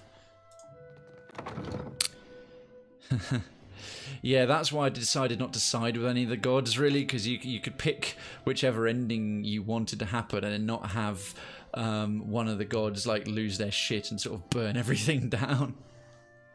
Because I had all of them offering me, even the one on the way to the final room where it's you get Wudica willing to cut a deal with you despite everything that you've done. Okay, so it's head to the east. Quitzley's Exotic Herbs, we haven't been there. Overlook Cuisine. Mahi's Metalwork. Okay, let's sort of come down the bottom. Check out the final shops, and I think we'll head up to the palace at the top because that will carry on the main story, and then might do some of the little bits out to sea so we can get some naval action on the go. Finish off a couple of tasks and then come back and do the gullet, that little lower bit, the port area, and perhaps a couple of other sides of town. Oh, Wakime, who are you? Today's catch, I say. Fresh and hot, spiced to the tongue of outsider and local alike. The vendor gestures to a bed of hot coals in his wagon, a flavoursome scent rising from the bundles of meat-stuffed leaves. Well, show me what you got.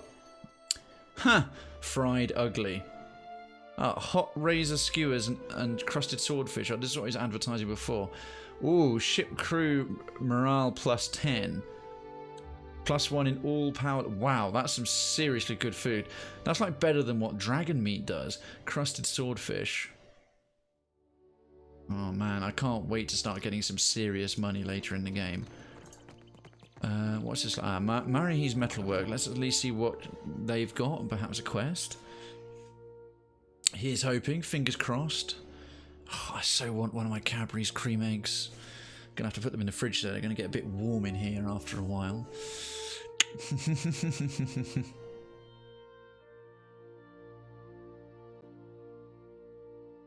Hopefully this won't lag like crazy. No, it's just a wee little armory shop. What do we got here? Lockpick, lockpick, lockpick. A guard. Of course, I can imagine a smith requires a guard of some description. Of course. Oh. The armorer's trick is soften the abrasiveness of these dried shark skins. Oh, no, I wanted to talk to you. I say, you look like someone who wants protection and a certain something about presence. Akira? Yeah, the Juana woman scans you up and down, nodding as she measures your proportions. It isn't every day that I cater to your kind, but I like a challenge. Well, I love all these acknowledgements of being a godlike. It's rather Holler good. if any of the iron or steel laying around catches your fancy. Or if you need something repaired, I'm happy to take a glance. Oh, good. I'd almost forgotten about this. The shards of the Blade of Endless Paths. Now, I collected all of the Blade of the Endless Paths and then actually made the Blade of the Endless Paths and the Whispers of Yenwood. Can you do anything with these? Oh, good. I completely forgot I was carrying them. Akira, but these wonders have suffered greatly. I say you must take better care of your things. Well, you have a god explode out of the bottom of your basement. Let's see. It's not wise to question how I use my weapons, Marihi. I know, believe me. So what do you... I'm not going to be overly nice. I'm just going to say nothing. I say I could repair these to their working order for 1,500 pyres each. Pyres. Okay. Something about the metal. It yearns to bond as one. I could join all these pieces into a greatsword for 3,000 pyres. She lifts her gaze to meet yours, the excitement of a challenge in her eyes.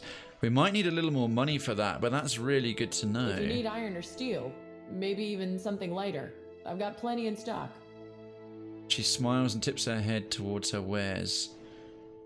Let's see, show me what you have for sale. I'd like to repair the Whispers of Yenwood, repair the Blade of the Endless Paths, combine these shards and craft the Great Sword. The Blade of the Endless Paths was a seriously good sword in the first game. You had to go almost all the way to the bottom of Odd Nua, and then there was the Adra Dragon, and the Whispers of Yenwood. I'm going to save up a bit and get the Great Sword, I think. That would be well tasty. Anyway, Periki's Overlook is an interesting place for an armor. Akira, they wouldn't put a traditional smith here unless she brought something special. She sighs and glances toward her tools. My clients wanted everything engraved and beautiful. Wasn't why I got into the business, but it keeps my debtors happy. You have debtors? I keep it interesting working with exotic materials like shark leather, since there's some demand and little supply. She shrugs, running her hand across a length of hide. Show me what you have for sale. Okay, yep, a few named things. I'm trying to keep an eye out for any soul-bound items. As in the first game, quite early on, you come across a trader who's selling a bunch of soul-bound stuff, which is like the best in the game, that levels up with you. Okay, so we've got one very nice crossbow, again, costing an absolute billion pounds, and a rather good little small shield, superb quality. Not a bad one for a dare, if I keep him as a sword and board fighter. Two-handed sword might be better for some other kind of meleeer. Anyway, good. We know we can come back here for her and combine some items once I get maybe a quest or two that pays off particularly well.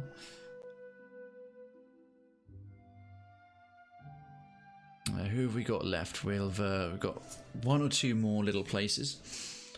Go and advance the storyline a little further. And then see if we can go hunting for some combat action. The Dark Cupboard, Amita's Refreshments. I think the only one we haven't tried yet is Kutzley's Exotic Herbs, or Kutzley's, however you want to pronounce it. Let's try the herb shop. And then on to Serpents Spire, I think it's called. The older food coma is starting to pass now. I can feel the enormous amount of chocolate and roast lamb in my stomach has finally started to shrink a little. There she is, quickly. All these little shops, simple little bedroom, storeroom, front shop. It's a uniformity of style that I appreciate. Quickly. Why, hello. Kutstili at your service. Oh, it's Kutstili. My bad. She sets down her pruning shears and looks you up and down with a warm smile. Ah, it's an Orlan florist. Aren't you just something? It's fire godlike. She plants her hands on her hips and nods up at you with interest. I like her already. I can tell that you're new to the Deadfire. I'm really not. Maybe you're still getting your bearings? Some of my herbs can help with seasickness or worse afflictions. That's odd. You would have figured that there was a special response if you'd actually had your character from the Deadfire. Yeah, what makes you think I got here recently? It's nothing personal. You just have that taking everything in look about you. That's because I'm very smart. Give it time. It'll pass. She reaches to brush a curl of fur behind her ear. Her gaze wanders towards Seraphim and lingers there. Oh, hey Seraphim, you're getting some attention. Then she pulls her focus back to you, blushing slightly. Oh, ain't no shame in looking, lass. Flashing a crooked grin, Seraphim bows to the herbalist. Irresponsibility, Aloth rolls his eyes. Oh, Aloth, lighten up. Just because your former roommate's a male prostitute that has the hots for you. Well, what brings a herbalist to Periki's Overlook? Money is the obvious answer. True. But I don't think that's what you're after. No. Yes, I'm an herbalist, but I also pride myself as a florist. Respect. I think the city liked the idea of putting a flower shop somewhere visible. It's ostentatious, really. I like that. My mum was a florist, and she's a very good one as well, so I instantly warmed to this character. Probably the same reason why we have a magic shop next door. Periki's Overlook is a great big splash of culture and innovation, there to show travelers that the Huana are ready for the world at large. Fair play to them. I see the sense in that. So show me what you have for sale. Oh, apothecary's gloves. They're not too pricey. +1 dexterity to alchemy for holistic precision. Bunch of... I love it. Oh yeah, she's a florist and a herbalist. And what's the first thing she's got? Absolutely piles of drugs. Twisted root doll. Oh, figure. Someone's a vine lurker. You know, I have not gotten myself figurines. There's loads more of these than in the first game. You seem to be coming across them everywhere. Figurines, but because they're in shops, they're quite pricey. Oh, she's got reagents up the wazoo as well. That's good. Brutish blood. Don't have any of that. All right. No immediate quests here from the sellers, but some interesting roleplay. Just some straight up dialogue and learning about these people, fleshing out the city a little more. I think from here we can head up to Serpents Spire, whatever it's called.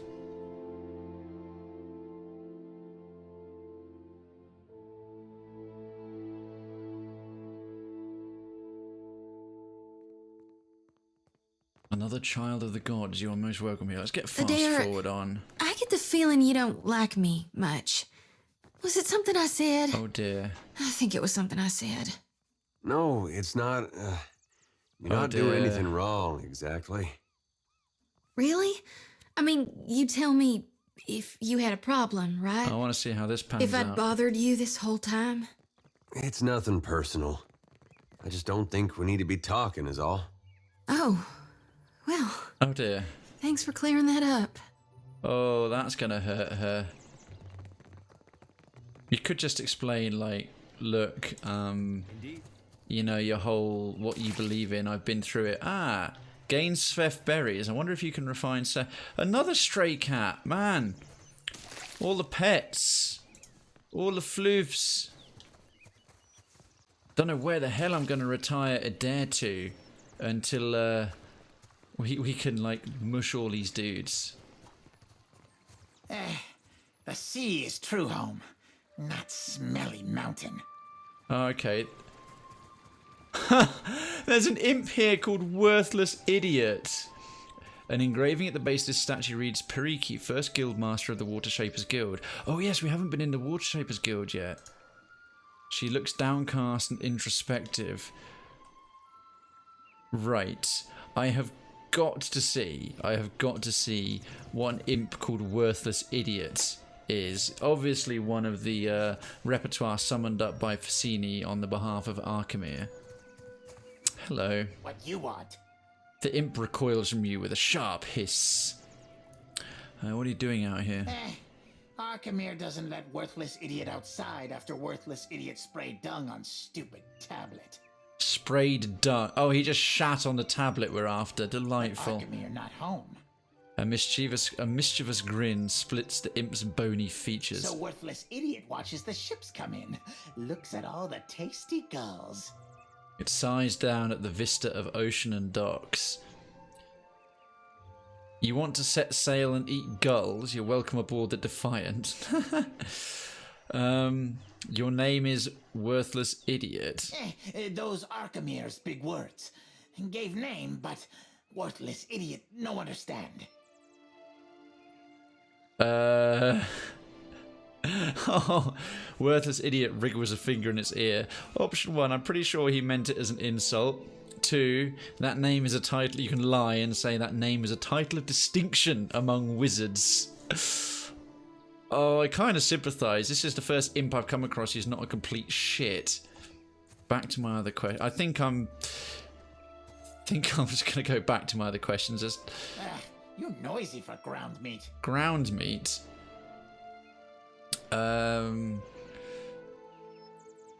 I think I'm going to do the method of how to get inside Ark.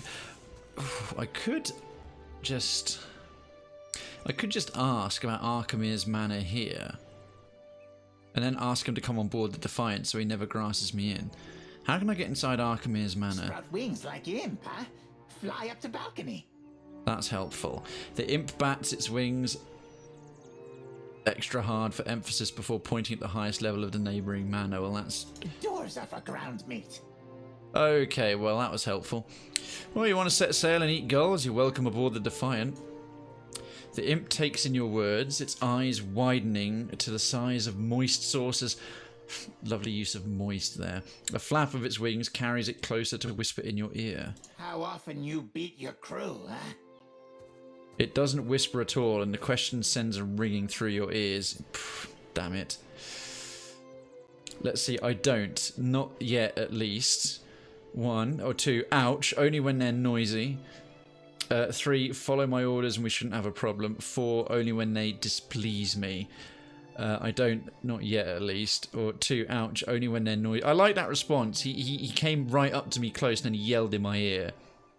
Ouch, only when they're noisy. Worthless Idiot knows when to shut worthless mouth. Oh, so it does understand what worthless means. I join crew. Alright, sweet, we have an imp. The imp flutters in an excited little circle. It points down at the distant shape of Queens Berth and salivates at the sight of gulls landing on the rigging of the Defiant. Oh well, he'll keep the bird shit away. I think he'll be a mascot. Folks, I think we have our first ship mascot. You invited that imp to your crew. Disgusting. Oh, shut up. I don't know who you are, random trader bellend. Oh, wait. Did I pick up that other stray? I believe I did. Yes, I did. I haven't missed any of the floofs, because I talked at length once again about grinding it up in the critter cleaver and making a better critter. We can rebuild them. We have the technology. He'll be faster, stronger, better than he was before. We shall take the critter paste and make a superior being. Let's come out a little bit, make sure I'm... Oh, hang on, there's more herbs. Let's get fast forward on. More Gansveth berries. Might have to start selling these because I just never use the reagents. I wouldn't mind exploring alchemy a little more in this game. I didn't use it in the slightest in the first one. Oh, a barrel. What are we in it? Mataru clothing. Okay. This Water Shapers Guild. Now, they must have a quest or two for me. Here's hoping that this particular environment does not wreck the I mean, look at this water texturing. These are actually quite basic, primitive shapes, but it looks amazing. They must have something to do, or perhaps they're a whole faction that we can get a little bit engaged with. Let's find out.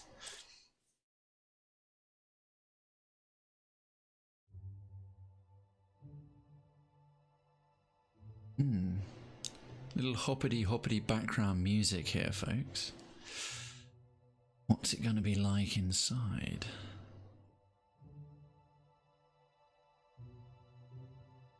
Oh, substantial from the loading time in size at the very least. Whee. Okay, we'll turn off fast mode, have a little quick save. New map discovered, Water Shapers Guild. Okay, so it's a... Oh, goodness. You have shirked your duties for the last time, I say. Oh my. A guildmaster in fine robes stares down the sizable blue-skinned Alma before her. Students observe the exchange in a loose circle, exchanging whispers. Guildmaster, be reasonable. Tekehu. He tosses his anemone-like hair, which glows faintly as each bulbous strand settles in place. Is an Alma with an anemone fucking hair? I skipped one lecture to travel up the mountain. Still, the palace is closed until you present me before Onikaza. He crosses his arms and raises one eyebrow. The murmurs of the crowd grow in volume. You went alone. I asked for patience, but as usual, you make a trench out of a tide pool.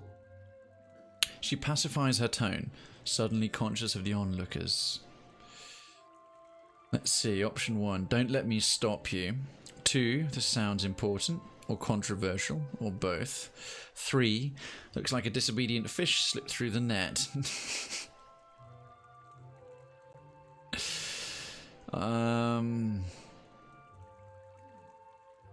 Don't let me stop you. This should be over soon. He winks before turning his frown back to the guildmaster. Oh, doing a little bit of water magic gesturing there. Oh, very cool. Oh, that's so awesome. He just summoned a fish made out of pure water. My patience wears thin, old shark. You have stifled me enough for one trip through Rakuhu's bowels. Oh my. In spite of their obvious age difference, Tekehu raises an instructive finger to the guildmaster. She flares her nostrils and takes a deep breath. He is quite arrogant. I say Ngati weeps at her petulant spectacle of a child. Ngati. Oh, Ngati is a Huana trickster goddess with a humanoid body and the head of an angler fish who is thought to lure mariners into or out of trouble at her whim. They often worship her as Ondra, making the Huana the only people that believe Ondra has a physical manifestation.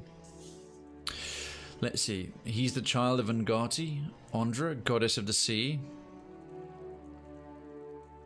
Ah, now I have 2 options here. Oh, and both of them are rare options. One is as well, not so rare. One is as a godlike. I'm not sure that I ever thought myself as the son of a god, even though I'm a godlike. Or from Deadfire. The fact that I'm from Deadfire Archipelago is giving me a nice perk here. I've heard of Ngati's Chosen, but I don't come across your type often. Yeah, Deadfire choice is even rarer than a godlike choice. You see, Myru? Finally, one who appreciates my birthright. Aloth massages his temples, shaking his head. Oh, he doesn't like the guy's pride. For a water shaper who treasures his duty to the goddess, you spend too many days cavorting at the brothel. Oh, she's already walked away. The guildmaster sidesteps Tekehu and takes long strides away from the circle. Sparing another glance at Tekehu, the crowd disperses. Ugh, insufferable. Really? Hypocrisy, thy name is Tekehu. Tekehu sighs and smooths back his hair, or his jelly tentacles. He turns his attention to you with a raised brow. Oh, it is not every day that I see a stranger face than mine in this part of town. Actually, that's fair enough. Tekehu thumbs his chin and nods at you. Water shaping sounds like a prestigious talent. 2, I take it that you and the guildmaster don't get along. 3, have you got something to tell the crown? Well, let's just jump to the point. They obviously have their differences. I'm not going to flatter his ego any more than he flatters it for himself. Something to tell the crown? Kara, I sent the prince a missive and heard nothing back. Really? You think you're that important? Tekehu crosses his arms and sighs. He is a busy warrior in a time of peace, I say. Oh, let's go talk to him together then. Being a watcher tends to open doors. Or back to my other questions. A wise decision. Oh, let me see if I can get that right. Abadammit, Beaky Tay, thank you so much for the follow. Residency to Krayven's Town is granted. Lodgings are being prepared. Please get yourself a drink at the Krayven's Arms Bar. And thank you so much for supporting the channel. I take it you and the Guildmaster don't get along. Kara, I bring art to the Guild of Water Shapers, but they do not tolerate expression here. Yes, perhaps you are expressing yourself rather too self-indulgently. And a very happy Easter to you, Abadam. I hope you don't mind me shortening it to that, or if you have a preference to how I pronounce it, that is absolutely no problem at all.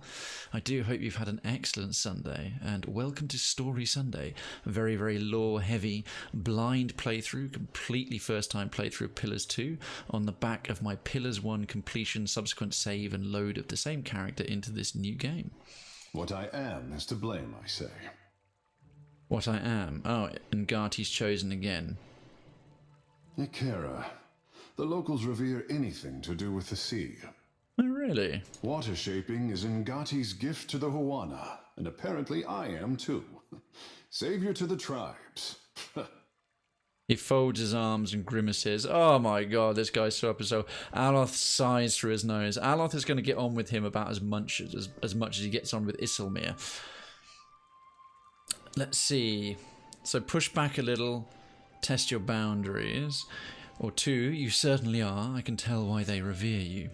3, shouldn't you be just a little grateful? Or 4, sounds like they put a lot of pressure on you.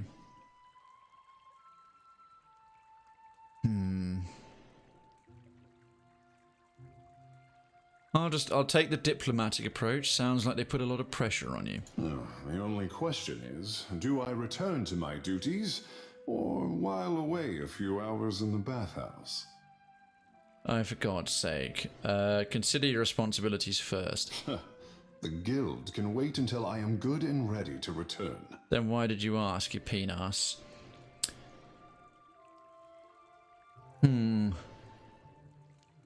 Oh, so he's a potential sidekick. I could use a rowdy fish like you on the Defiant if you'll have a watcher at the helm. Well, okay, before I do that, water shaping sounds like a prestigious talent. Well, through our connection to the gods, the Huana mold water like it is clay, easing it into an assumed form.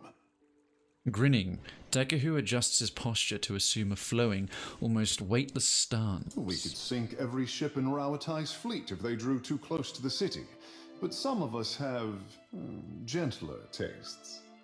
He sighs and stands once more at ease. And Abadammit, I notice you have just helped us hit our latest residency goal.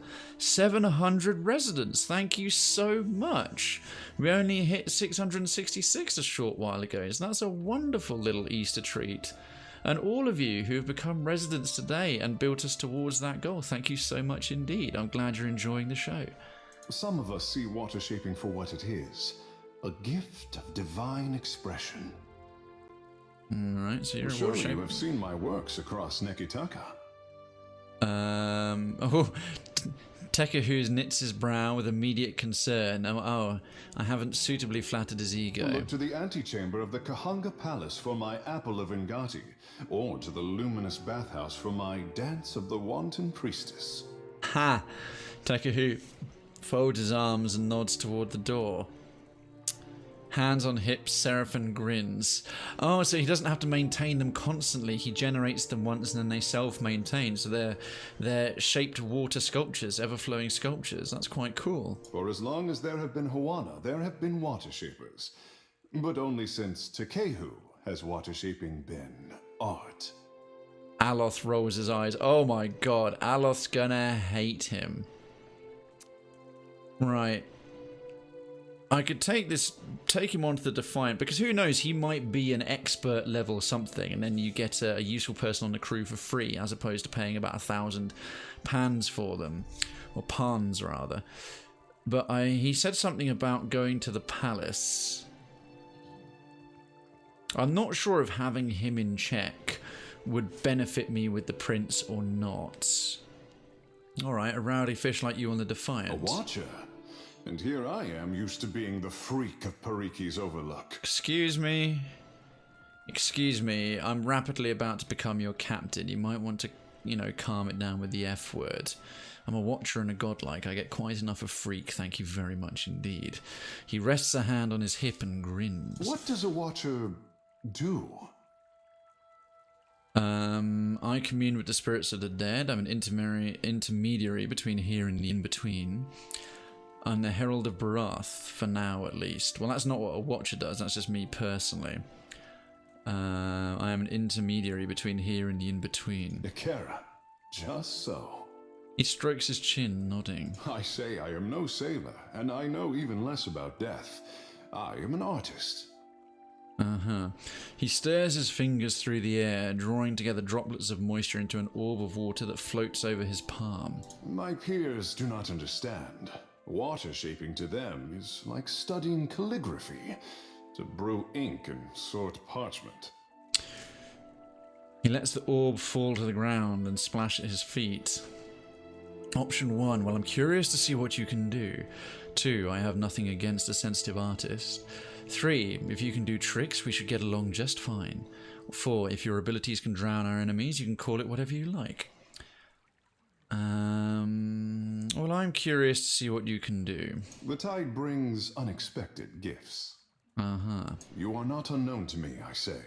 Whispers of an Ardra Colossus reach my ears. Okay, good. He acknowledges a little bit of my fame.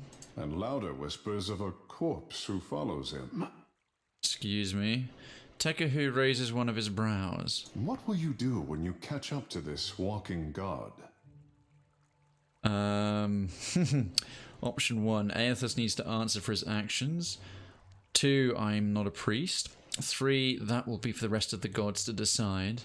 4, offer a few compliments, buy him a drink and see where it goes from there. That's brilliant. 5, I'm not sure yet. Any ideas? Any ideas? Because of course he's going to have some ideas. You don't get an ego like this and have nothing to say in the matter. He nods, touching his lower lip as he weighs the matter with care. I would command the ocean herself to drag him to the bottom of a lightless trench. Yeah, good luck with that. He's pretty powerful.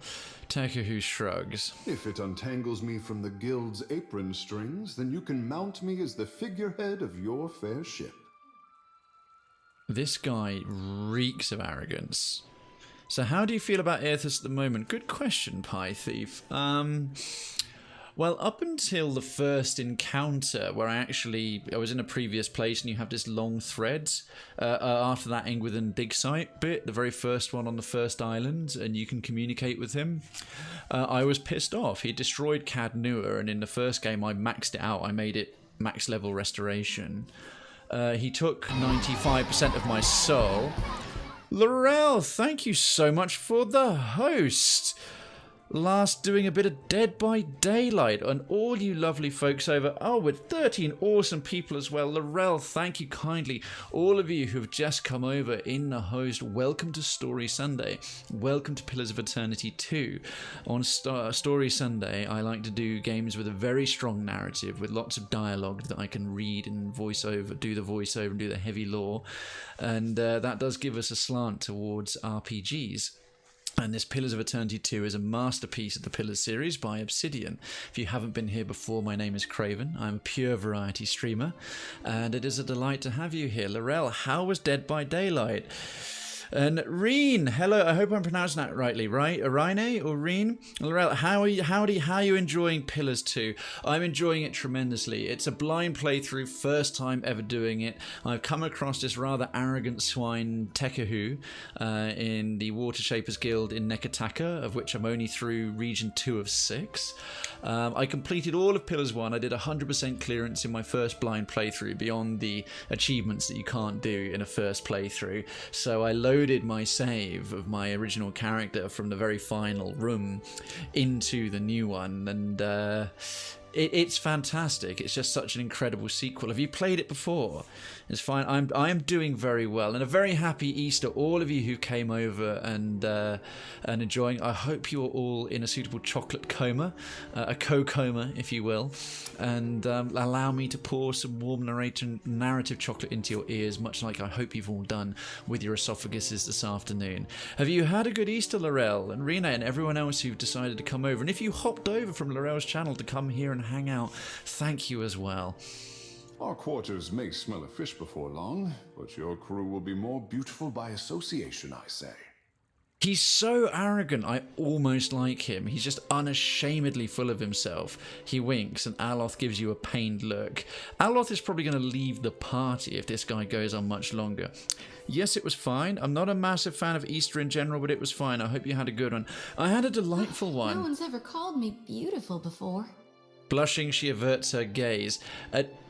He didn't call you beautiful. He called himself beautiful, and you'd all look more attractive by association. Oh my god. Bless Jyoti. Let's be off. It will be good to put some distance between myself and the guild, even if we find less savory places along the way. Locally. Rene, thank you so much for the follow. Residency to Krayven's town is granted. Lodgings are being prepared. Please ignore the screams. They are screams of joy. Just ask any of our official propaganda outlets. I sincerely appreciate you supporting the channel. Hello and welcome. Thank you kindly. And Decadency, creating waiting room for Pillars 3. Yes, Decadency is a bit of a master at Pillars. What's the hardest one you've done? The achievements, one of the Triple Crown solo or the Winter Crown solo. Some of the crazy ones you took on, it is severely impressive. I had a very nice... hang on. Ingati gifted her favorite son with more than his stunning complexion. Tekehu tosses his hair, because I'm worth it, and sighs contentedly. What, can you breathe underwater? Are you hiding an anglerfish lure under that robe? That'd be amazing if we had a glowing bell end and he takes it to that brothel, the bathhouse. I look forward to learning all about it. Oh, there's a great answer here.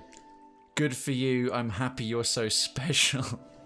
That is so wonderfully sarcastic. After indulging his ego for this whole dialogue, I wouldn't mind pricking his pride just a little poquito. It's in the first game. Yes, yes, I'm trying to remember. You told me that one of the really hard challenges you took on, it was either Triple Crown solo from the main story in the first game. Which one was it, mate? Good for you. I'm happy you're so special. I say you will learn in time. Right, he's so full of himself he doesn't realise I'm joking. He winks, his eyes suddenly dark as beads of polished onyx. Okay. Oh, now, is he a sidekick or a full companion? Have to admit, he is a rather handsome devil. If he doesn't have his own special class, he won't... If he's not a full companion, he won't have a quest. If he's a sidekick, sorry, he won't have a personal quest. If he's a full companion, he will. Druid with a subclass of Water Shaper, Chanter... Druid plus Chanter. Now, I'm half tempted by a combo class simply because you can have one less party member. Pillars 1 allowed you to have 6 people, and this one only allows 5. So it makes combo classes a little more tempting. That said, I've never found the Druid particularly interesting. I barely played him in the first one, just enough to complete his personal quest. Or the Chanter. I found neither the Chanter or the Druid especially worth it. I prefer the Wizard and the Priest. So I might keep him as a Water Shaper. No doubt we'll come across a Chanter in due time. It's called... Anyway, I've got to head off, sadly, but enjoy talking to this douche character. Laurel, thank you so much again for the host. No worries, and really appreciate you bringing your lovely community over here. Take care, and I will catch you again soon. Are you, perchance, coming to Twitch London? I don't know how far it is for you. I can't recall, but let me know. Super. Druids have pretty good healing. That's true. Check the ability tree and a Water Shaper subclass. He's a full companion. Oh, that's a pity. He's a bit of a knob.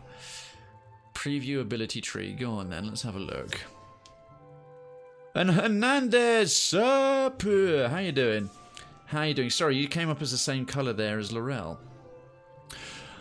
Alright. Spirit shift to a shark. Oh, that's quite cool. He become a shark. Considering we do most of our fighting on land, I assume that means he's going to just suffocate at people in a threatening manner. Wood skin. I have to admit, a druid chanter is interesting because chanters can summon quite a lot of cool stuff. I don't know what the water subclass grants you. I mean, you can do a moonwell. What's he got here? Ondra's whip. Alright. Oh, it's just going to have certain bonus abilities. I mean the definition of Water Shaper. Oh, well, I'll try and find it. Ah, Water Shaper. Unique to the Huana, Water Shaper druids possess a special affinity with water in all its forms. Water shaping is an ancient tradition taught only to select members of the Mataru caste, and is believed to have been taught to the Huana by Ondra herself. You gain Ondra's Whip druid spell. Learn select Water Shaper spells at new power levels. Frost and water spells cast this way are foe only, although those are quite good. But loses access to fire and creature druid spells. So it becomes a highly specialized druid. But if we pick Chanter and Druids, he will lose his Water Shaper bonuses.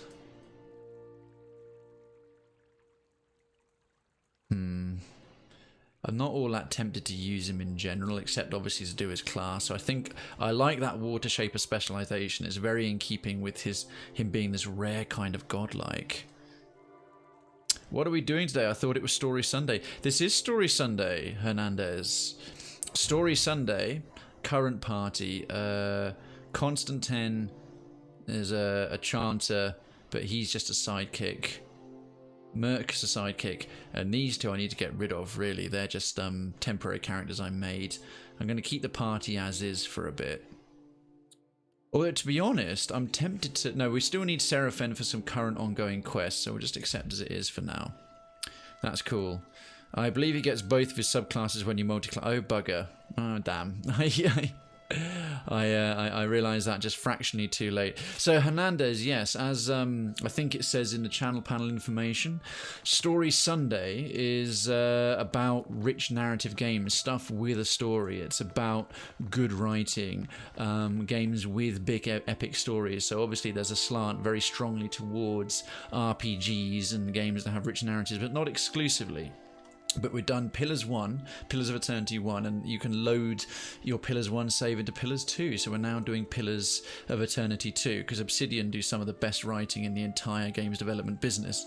And this is their Pillars 1 is their sort of main thing that they're famous for. Pillars of Eternity is what they're famous for.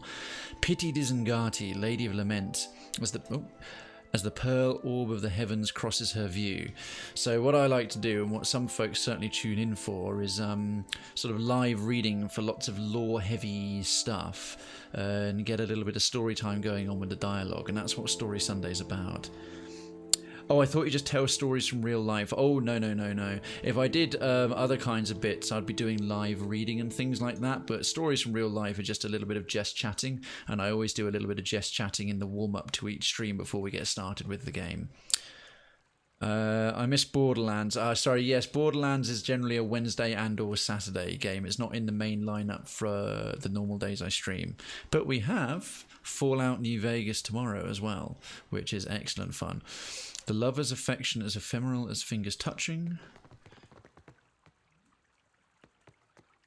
But the moon's skyward journey continues apace. lastly, what have we got here? Her eyes well with tears as constant as rain. Well, isn't that delightful? Let's see if we can find a few folks to talk to. Get some quests. So a water shaper, they're all unnamed NPCs. They won't have anything to say. And how are you, Hernandez? A very happy Easter to you. Welcome back. Thank you again for popping by each day since you found the place. How have you been celebrating Easter, if you have at all? Happily. Have you managed to get a good bit of chocolate in yourself? The 4 forms of water shaping and Daraku's reply. Okay.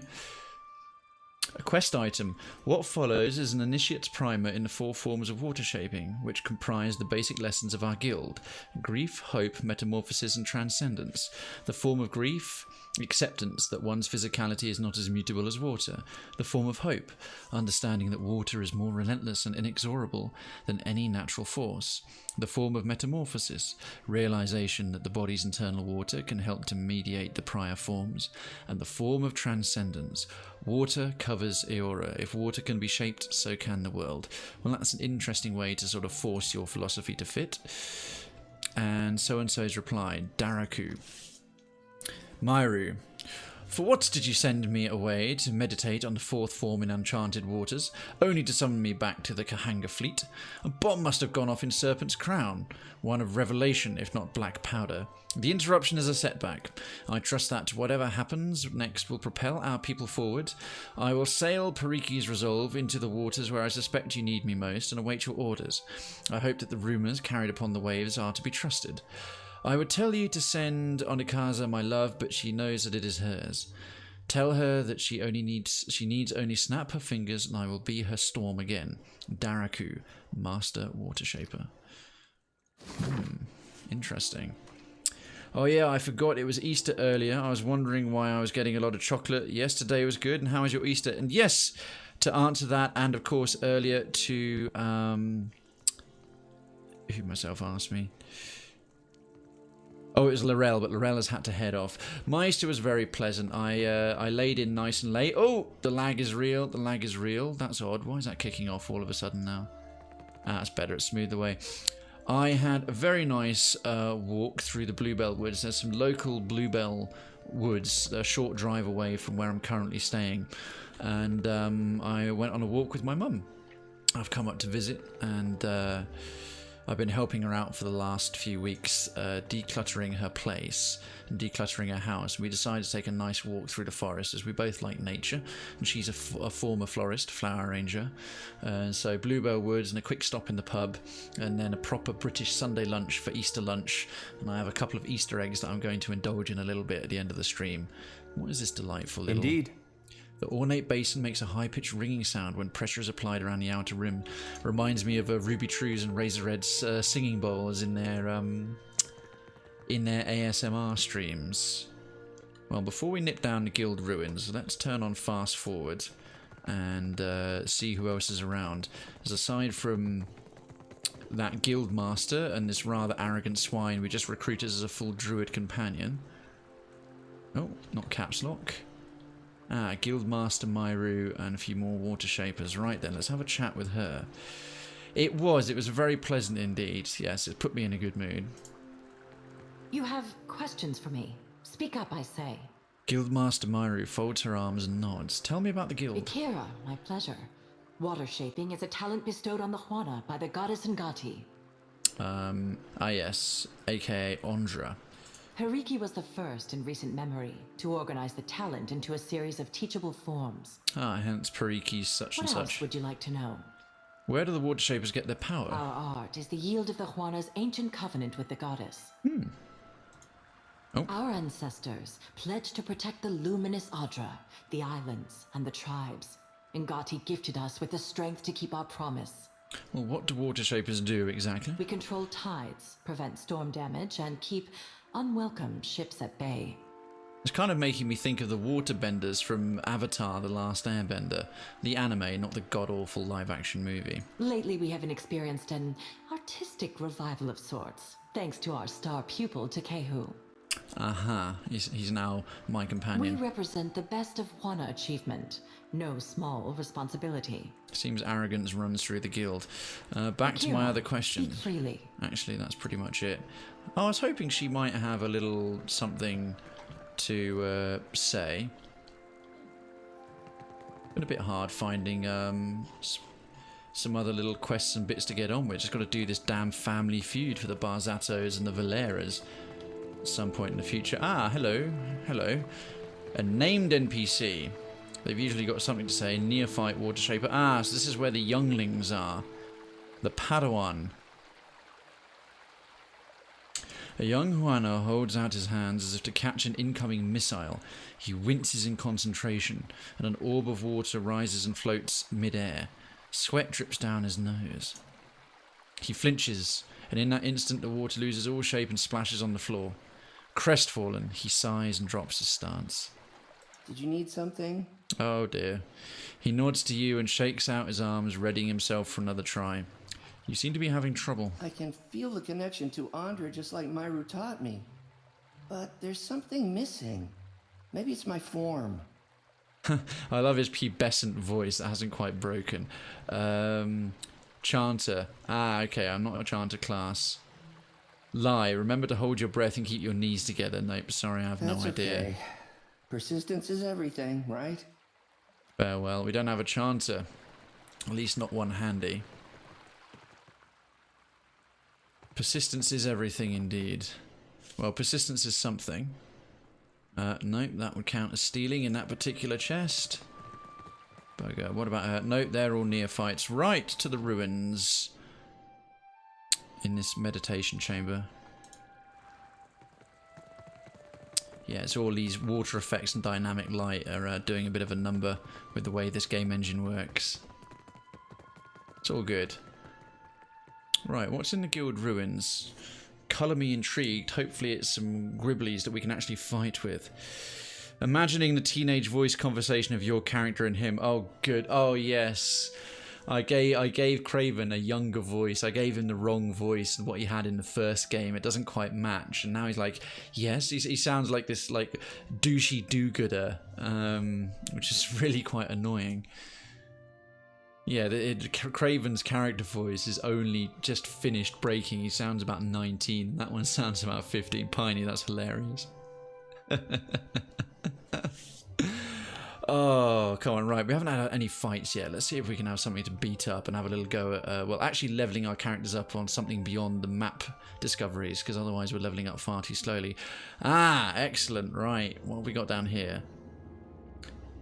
Discovered ruins. Oh, we've got to uncover it. This is why you don't neglect your chores. Well, firstly, finally, we're in the ruins. We're in the ruins. What do you suppose that belly thing is? Natty! Folks, hit that legit. Hit that legit. We have an incoming level select raid. Let's get some legits in chat for all these lovely, extremely legit Cobalt Dragon Raiders. Nadi, welcome on in. What were you streaming and how was it? And Hernandez, name 5 characters from any game that you hate so much. I'll have to think about that. And a good evening, Nadi, to your good self. And Chibi Dango, raids indeed. I have you on my computer and my tablet. Great reverb. Why, thank you. I do like to deliver a little bit of baritone reverb on Story Sunday of all days. Nadi, how are you? Thank you, Hismarket. I appreciate the double trouble on the old view count there as well. Right, hopefully it won't select. Folks, do check out Nadi, one of the official streamers from the, assuming it doesn't autocorrect, from the Level Select Discord. All decent folks who I enjoy and lovely people as well. One of my fine fellow streamers from the Level Select community check out Naddy app. There it is, twitch.tv/Naddy. They are legit. I'm alright, thanks. How are you? And happy Easter. Happy Easter to you. I am replete with chocolate cake and I have chocolate eggs incoming. I've had a lovely walk around the Bluebell Woods this afternoon, a few miles away from where I'm currently staying, and I'm full of Easter Sunday dinner/lunch, so I can't complain. It is Story Sunday, and after roughly 4 hours of dialogue, quests, interactions with characters, and me delivering warm, chocolatey narration, it is time for a scrap. So your raiders are here at just the right time, and all of you who have arrived, a very warm welcome to the Cravenstown streaming complex and the channel. If you haven't been here before, my name is Krayven. I am a pure variety streamer, and I do different themes and different streams for each day of the week. Story Sunday focuses on games with strong narratives, epic story arcs, and lots of narration, dialogue, and things that I can read out. So we do have a heavy skewing towards RPGs, and Pillars of Eternity is a masterfully written series by Obsidian. And if you played Fallout New Vegas or heard of some of their other games, you'll know that they write pretty darn well. So do please stay a while and listen. It is a pleasure to have you all here. And it might be interesting to have the douchey druid in your party for these ruins. Okay. I appreciate the consideration there. Right. You got one of the optional bosses in Kingdom Hearts 2 down. Just 5 more to go. Very well done, sir. Very well done indeed. It's interesting how the two accumulate lag at different rates. The gradual desync is interesting. Right, how do I switch my party up? I can only do it at certain places, right, Piney? So you're playing Kingdom Hearts 2, excellent stuff. Well, let's see what this secret doodad is. It is some aquamarine. Yes, I suppose considering we're actually underneath his temple, he might have some plot-specific things to say. Can I rest? Does anyone need to? I haven't actually changed the party setup for the longest time. Oh, someone has a priest, a minister, and a rabbi walk into a bar. Oh dear. The bartender looks at him and says, "Is this a joke?" Oh, excellent, Hismark. Yeah, I like that one. I think you can only switch in the open world. Oh, Right then, we will come straight back to this dungeon. Or I can do it perhaps at a tavern, I believe. Let's find out. Yes, now, Hernandez, you asked me a question about 5 characters I dislike, really dislike, or where was it? Back up the chat on my phone. 5 characters in any game I hate so much. Oh, you're backtracking at Naddy's. Backtracking is in Kingdom Hearts 2 through all of them to kill all the optional bosses. Once I'm done with that, I'm going to do a Kingdom Hearts 3 Critical 0 XP run. Critical 0 XP, what does that mean? Because I haven't played any of the Kingdom Hearts series. I can appreciate they're very good. Oh, good lord, the lag is going through all this with the dynamic water is insane. There must be a way to change party members without having to go all the way out. Options, journal, character, inventory... Stealth. Oh, bloody hell.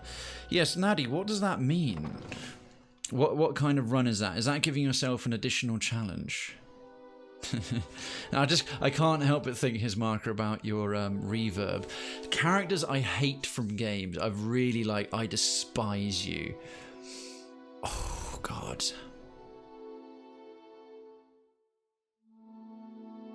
I've played so many. It'd probably be from some of the major RPGs. Oh wait, not critical. Proud 0 XP. Critical and proud are the difficulty levels, and you can turn off the experience gain. Does it ever stay trouble level you, 1. being so far removed from the rest of your order? You gonna call me heretical too? Of course not. I'm terribly sorry. I didn't mean to pry. I didn't mean to jump on you. I'm just used to being called names. It's all right. I understand the feeling.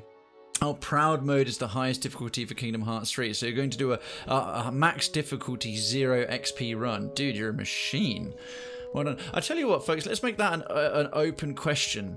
Guys, video games doesn't make us violent, lag does. Damn it, I thought I fixed my BD player. Is that your Blu-ray drive? Oh, Kingdom Hearts 3 is actually incredibly easy. Fair enough. Folks, open question. I think Hernandez's question is an interesting one. characters that you hate. He said 5, but just in general, characters that you really hated in a video game, that you find obnoxious or annoying or out and out evil or what. Can I change... Perhaps I can get some help in a setting. Can I change party achievements, interface? No. I think it's high time I actually did a proper save. Haven't done one since I started. The Owl in Ocarina of Time. Ed the Great. I haven't played Ocarina of Time, although I have seen... Who's that little fairy bastard that constantly goes, hey, listen? I know that causes some PTSD for some folks. And Ed the Great, hello, thank you for coming up in the chat. So, alright, first answer there is the Owl in Ocarina of Time. Oh, Navi. Navi, yes, Navi. Even though I have not even played it properly, I've seen it played, and that little sparkly bastard wound me up something rotten. Characters that I really didn't like. The answer has to be Slippy Toad from Star Fox. Oh, I suppose, yes, ones that you find incredibly annoying. What's some characters that you'd find impossibly annoying? I'm trying to think back to Morrowind. I played that to death. So many hours spent in Morrowind. Can you not change your party arrangement in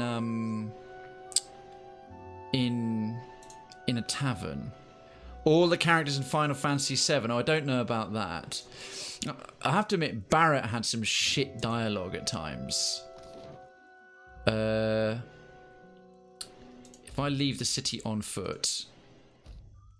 Oh, god damn it. Another group of Principi sailors. Again. Crassius Curio in Morrowind. Now, who was he in charge of? Was he the head of House Hlalu? I think you can do it in a tavern.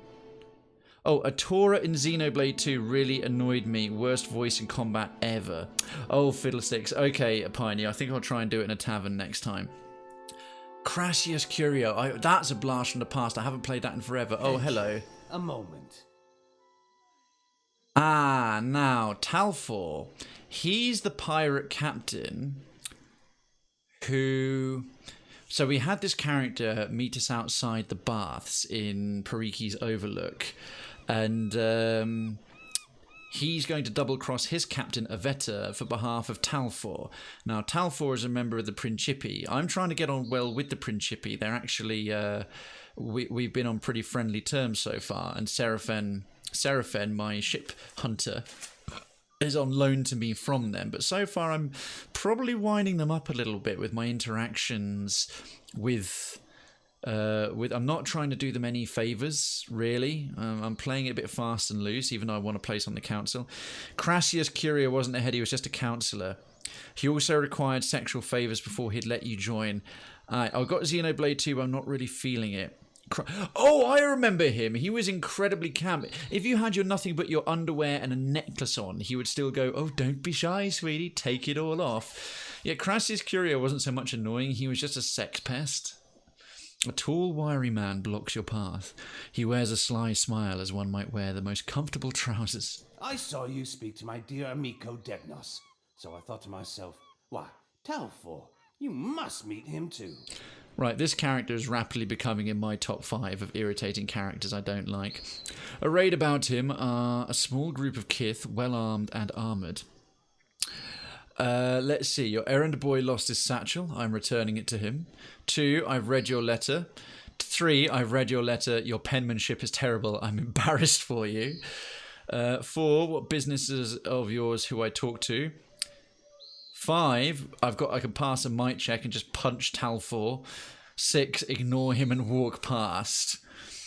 Opening the core crystals really ruined the game for me, Tiger Max. Oh, Xenoblade 2. Yes, I haven't played any of the Xenoblade games. Now, how do we handle this?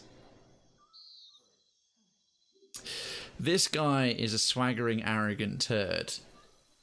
Do I just say I've read your letter? Do I play it innocent? Because I wouldn't mind letting Aveta know. Now, I could just let Aveta know and try and ignore him by just ignoring him and walk past. Your errand boy lost his satchel. I'm returning it to him, and just try and play it off. But he's not buying that for a second. Well, he has no idea, but he might have noticed that I opened it. I could take the piss out of him, or I could be, you know, defensive. Xenoblade and Xenoblade X. What kinds of games are Xenoblade? I'm trying to still think which other characters I really dislike from games. Zell from Final Fantasy VIII. He was badly written and annoying. Oh, I really don't know. I'm tempted to just punch him in the face, but it's a bit excessive. He would stop me if I tried to walk past him. Really quite tempted to just smack him in the face. No, I'll see if I can fob him off. I'd rather him not know that I've read the letter. Your errand boy lost his satchel. I'm returning it to him. Zell was the strongest character. Oh, in terms of melee ability in combat, well, no, he wasn't. Squall was. Squall had, like, the Lionheart limit break. Zell was just... I don't know, he was really annoying. As for characters, I hated being evil. Joseph Seed from Far Cry 5. Oh, I haven't played Far Cry 5. I mean, the baddie in Far Cry 3, the main one, not that additional one who's supposed to be even worse was, but the baddie on the front cover, the kind of punk... drugged out crazy guy. He was such a good villain. Loved him. You don't know the Armageddon Fist. Yeah, I do. I know the Armageddon Fist and the Lionheart. If you do the Lionheart perfectly and then you put it up and you get the second follow-up, it's the most powerful limit break in the game. Your errand boy lost his satchel. I'm returning it to him. That is good to hear. So rare it is that I am glad of a stranger's interference. Talfor renders you a slight bow and a crooked, almost jesting smile. Would you like an escort to Queens Berth, Fentrey? You never know what rough types may be about, and I would hate to see you waylaid. Am I not already waylaid? Were I a more fragile man, I might have found offense in your vulgar accusations. His smile is sharp, drawn in irony. It promises violence. He winks. Yeah, that won't be necessary, thanks all the same. Ah, Miko. The streets of Neketaka. They are too dangerous to travel without an escort. No, seriously, piss off. I insist my associates and I see you safely to your destination. Alright, I'm going to head off to bed. Good night and enjoy the rest of your stream. Nadi, thank you so much for the raid, and thank you for hanging out for a bit after delivering your fine folks over here. Folks, again, do check out Nadi. He's all about some Kingdom Hearts, clearly, and very good at it. So if that is up your street, I'd say it's very worth your time. And I hope we get to meet each other more. Nadi, by the way, you're going to be at Twitch London. Tickets are now on sale for everybody, including people who aren't on Patreon. You think it's okay I'm using whiskey to clean a Blu-ray laser? Nope, Tiger Maxi, that laser's now fucked. That is just he repeatedly uses. I don't know his marker. The apparent opinion was that if you do Squalls right, you do his main bit and then you get a whole second bit which does more damage. But I could be wrong. It's been years since I played it. Angel Queen, hello again. Welcome back. It's good to see you. I really wanted to. Unfortunately, I can't. Oh, mate, that sucks. I didn't get to catch as much as you guys as I would have liked at Level Select. I had so many things and people to go and see and do. Well, I hopefully will catch you at one of the other conventions coming up throughout the year in person, but otherwise hopefully see you on stream. And thank you so much for being here. Sorry, Tiger Max. I don't know. I've got to be honest. Whiskey and lasers aren't usually a successful combination. It pains me to impose, but I must ensure Degnos has everything he needs for his next voyage. Yeah, he smiles wide, the corner of his eyes crinkling with mirth. Angel Queen, but there's still, yes, the Level Select UK meetup, of course. Yes, I'm looking forward to that one very, very much indeed. 22 days. Fair enough, Tiger Maxi. Well, I do hope it works out for you. Forgive me if I don't have a great amount of confidence. Now, what do we say? Stand aside or I will make you. I'll be on your way if you wish to follow. That's your business. You know what? This guy is really getting on my nerves. If I get into a fight and kill these guys, I'm going to lose quite a lot of reputation with Seraphin. But I just don't need the trouble from this dude. Stand aside or I'll make you. Madiko, A pity we could not reconcile our desires. Oh dear. Here I had hoped we might become great friends. Talfor draws his weapon, his companions do the same. Now, even if I hadn't opened the satchel, I might have had this encounter, and I might have reacted to it the same way. So I guess this is going to change the quest. Saying kind of depends on when it is, if I can go to that though, but hopefully can make it work. Fingers crossed. All right, Natty, once again, a very happy Easter to you, mate. Go and get a little bit more late night chocolate and have a very good night's rest. You smashed that follow goal. So we have. Legit progress indeed. And Angel Queen, how are you? A very happy Easter to you. You delightful ray of sunshine. Okay. Finally, we've got a scrap going on. And this time we're just in the streets. Okay. 4 hours and 20 minutes in, we've got a scrap. Now, who's this? A Principi Pistolier, Principi Priest. Who's reacting first? Call the clutch. You know what? I'm tempted to summon a few dragons. Let's summon some dragons. Right there. Do we get any free actions? What's he currently got? Yeah, Haymaker is turned on. Nope, we'll just leave it at that. What can I do you for? Jyoti! Dear Jyoti, well, firstly, come off to one side so that you're not the first one to be attacked by all the other plebs. Next, what should we open with? Interdiction or Blessed Harvest? I think Interdiction. If we can try and put it here and then run the others into run Adair into combat. Arthek Worthen Roth. They might move past it though. The casters won't. Yeah, the cast. Okay, he's going to come forward, start casting. Oh dear, Aloth has just been hobbled. Yes? Thumped a little bit. Okay, but he gets a go back instead. Have we got any level 3 spells? What can we open up with? Minoleta's bounding missiles, or perhaps expose vulnerabilities. Reduce their armor rating and deflection. It's pretty good. You're great. I have everything I need for everything for my trip. Plane tickets have been purchased and I leave next month. Fantastic. Angel Queen, do remind me, because you've been talking about this for a little while. I think, yeah, we'll expose some vulnerabilities. Actually, nah, you know what? No, I won't. I'll just do a straight up offensive attack that isn't going to miss. Can you remind me the highlights, the stages of your journey? I'm genuinely interested. Have I got something that will cause an interrupt, a decent interrupt, crush or corrode damage? What are the stages of this big long trip? Because you've got quite this thing planned to go around and do it. It sounds really fun. From what you told me, I'm just like, yeah, what are all the parts of it? Combusting wounds, miasma of dull-mindedness, useful against a caster, jolting touch. It doesn't look like we've got anything that he'll be able to cast that will do an immediate interrupt. So I guess the bounding missiles. Okay. When I'm done with my job, I'm going to Honolulu for a few days because I have enough airline miles to pay for the trip there and back to DC. Oh, fantastic. And this is regarding FF8. So with max strength and luck, Zell can get 8,000 for each Booyah and 999 for each heal drop. With very fast inputs and a max timer, you can attack for... Oh, okay. Fair enough then, his marker. There is a way to... you could probably one-shot a mega weapon with that. Let's go for the priest. He's going to be problematic. Fair enough. The missed characters that I hate. Borderlands Tiny Tina. Really? Oh my goodness. Tiny Tina's fantastic. I think she's brilliant, but each to their own. What for, she's Cap? so random. Okay, you, sir. Mr. Seraphan. Can he do an interrupt of sorts?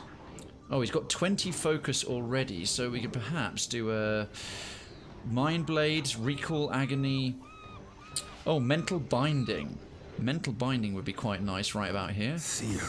Me too, man. Bam! Paralyzed. And that's your spell interrupted. Screw you, buddy. And then GTA 5 Ron. 343 Guilty Spark from Halo, Porky from Mother 3, and the Fat Wheelchair Lady from Dead Rising 3. I don't know her. Oh, there is a character from Morrowind, I remember. She's a tiny little side quest, and you're supposed to escort her into the wild area around, you know, the volcano, the Red Mountain. And she's an absolute cow. She's rich, she's up herself, and she offers you nothing when you get there. And then she goes, yeah, you can go now. She made me so angry that as soon as I delivered her on the quest, quest. It even said, like, she goes, oh, can't we get there any faster? And you put in your journal, her attitude is truly grating.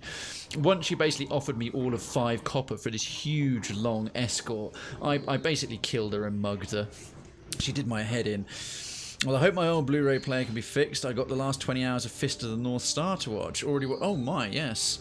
I think that's all we can do with Aloth. Okay. End turn. Right, Adair. I think come up to here, and perhaps we can do an into the fray. Yeah, let's grab the wizard. Nice. And here we go. Go thump Talfor. What stance is he in? Quite defensive.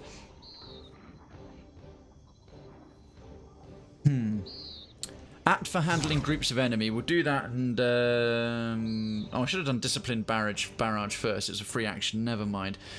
Oh, I remember. Glarthir from Oblivion. He wanted you to spy on people, and after that, kill them. Oh, so he was just diabolical. All right, Talfor. Excellent. He will stay there. Oh, he hits. Wow, Talfor hits hard. Okay. He's no longer paralyzed. Oh, don't freeze. Yay, we summon dragons. No one noticed that, right? Oh god, did she completely miss? Futile. It's not futile, we're doing awesome. I'll be, he wanted you to hopefully be there till late September. There will be Wi-Fi. I hope you're able to come on, hop on and catch some of your streams. Well, thank you by all means, that's awesome. But enjoy your trip most of all. Honolulu, I'm very jealous. Who's proving to be a bit of a butt? Right, that priest needs interrupting. Go over and Torment's reach him in the balls. And Torment's reach. Bam! Interrupted. Dead! Let's focus towards the Principi Pistolier. Oh my word, Angel Queen, you are rolling in creds, mate. Okay, enter Jyoti. Is there anyone else injured at all? Talfor barely. Let's see if we can do a knockdown. Perhaps on this fella, this Pistolier. Lavaru, be on seek. That cutthroat. Aloth is being hassled somewhat.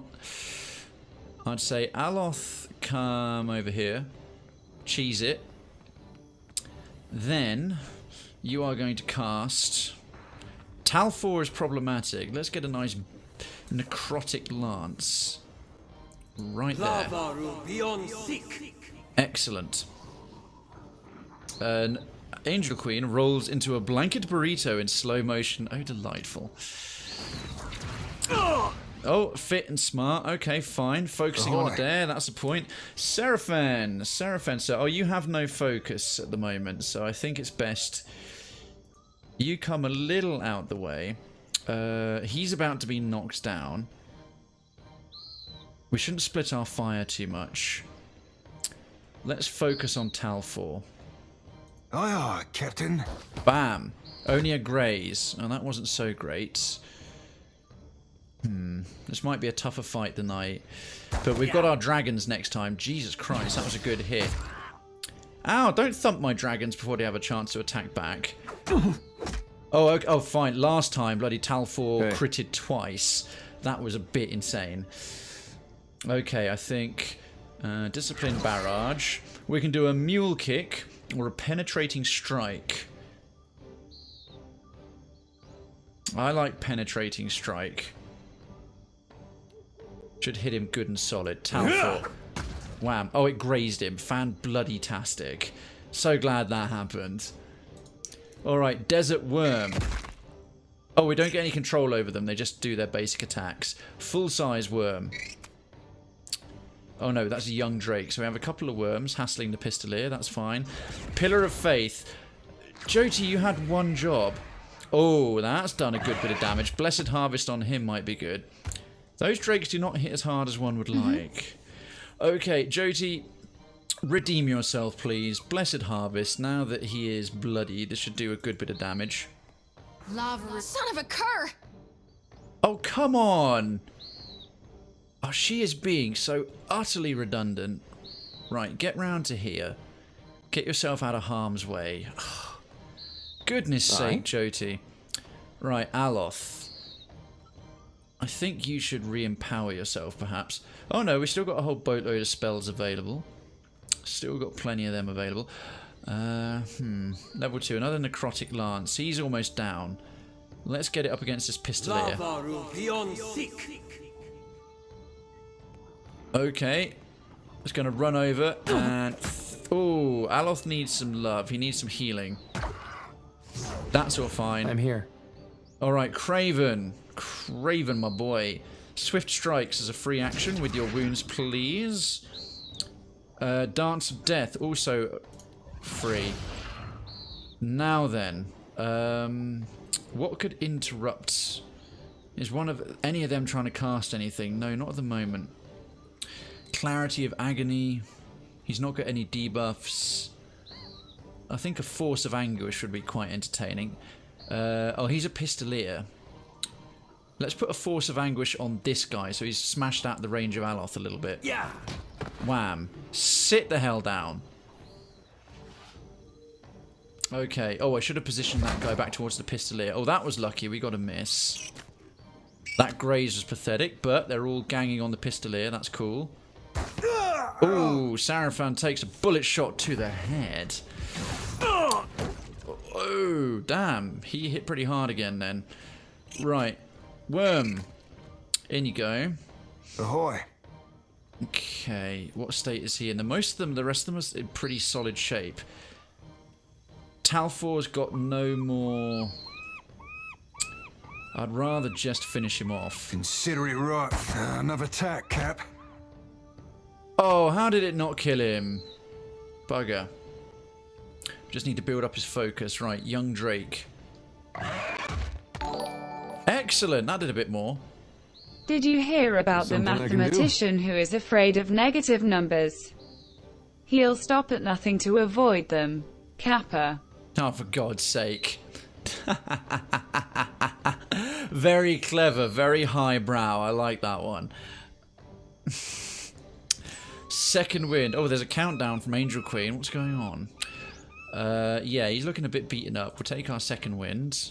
It's a free action. Excellent. Now, he's practically dead, so let's focus. Let's mule kick the wizard. Turn around and kick him in the nards. Bam. That looked like it stung. Oh, he landed a crit as well. Yeah, crits Principi Wizard. That must have hurt. That's why. I should have used those explosive barrels, really. Yeah. Oh my god. It's raid o'clock. Frenum. It's a Frenum raid. One of my RBP bros. Folks, get some legits in chat. You know the drill. Hit that legit. Make all of Frenum's lovely, lovely people feel extra legit and extra awesome for choosing Story Sunday and the Krayven channel to come by. Welcome one and all. Frenum, how the devil are you? Inkeria, Citizen Inkeria, how you doing? Hey you guys. Frenum House Tricks. We raiding. Welcome back, Andy. Oh, awesome, dude. Folks, if you're not, look at all these lovely people in here indeed. If you're not already, as the raid doesn't give an announcement, so let's get an immediate shout out. Frenum is bloody top stuff. Shout out Frenum, and I've got to get the number correct on this because I always fuck it up. Excuse me. Where's it gone? 2398. That was it. I knew it. 2398. Excellent guy, entertaining dude. I like him a lot. Good streamer friend, member of Retro Block Party, the other communal Discord/streaming group that I'm in that raises money for charity every month. Improve your life and do go and drop him a follow, please. And welcome on in. Yee! Look at all this lovely stuff. Look at all those legits as well. Excellent. Oh my goodness, what's going on? Oh man, Andy, right, hang on folks, hang on.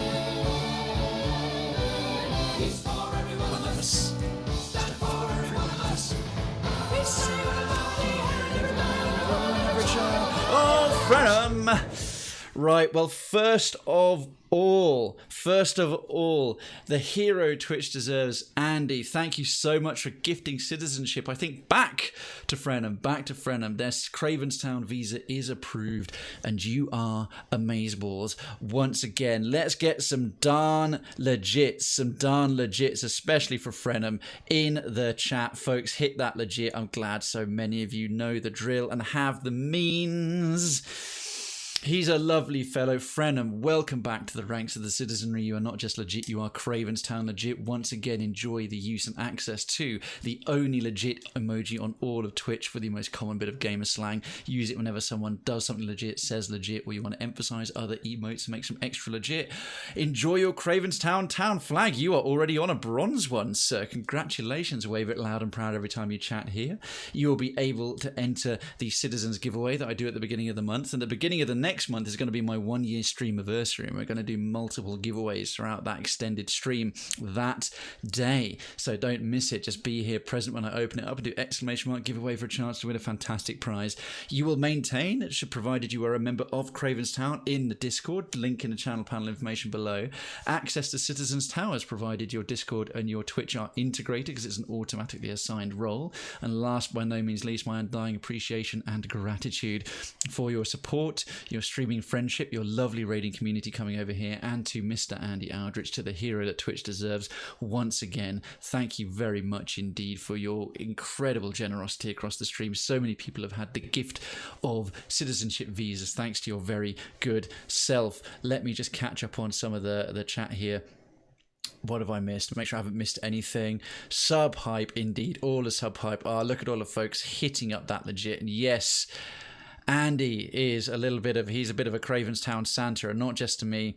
There is a big problem. What's up, Hernandez? This welcome screen. I know. What can you say? Right, back to the first fight of the entire evening. Let's crack on. Hernandez, I hope everything is okay. Holy cricket, what an evening. And again, a very warm welcome, a very hearty hello, all of you lovely folks over from Frenham's community. If you're in Frenham's community, I don't doubt you are most splendid, marvellous, and all kinds of positive adjectives. And it's delightful to have you here. Let's try and kick these rather aggravating pirates' bottom, shall we?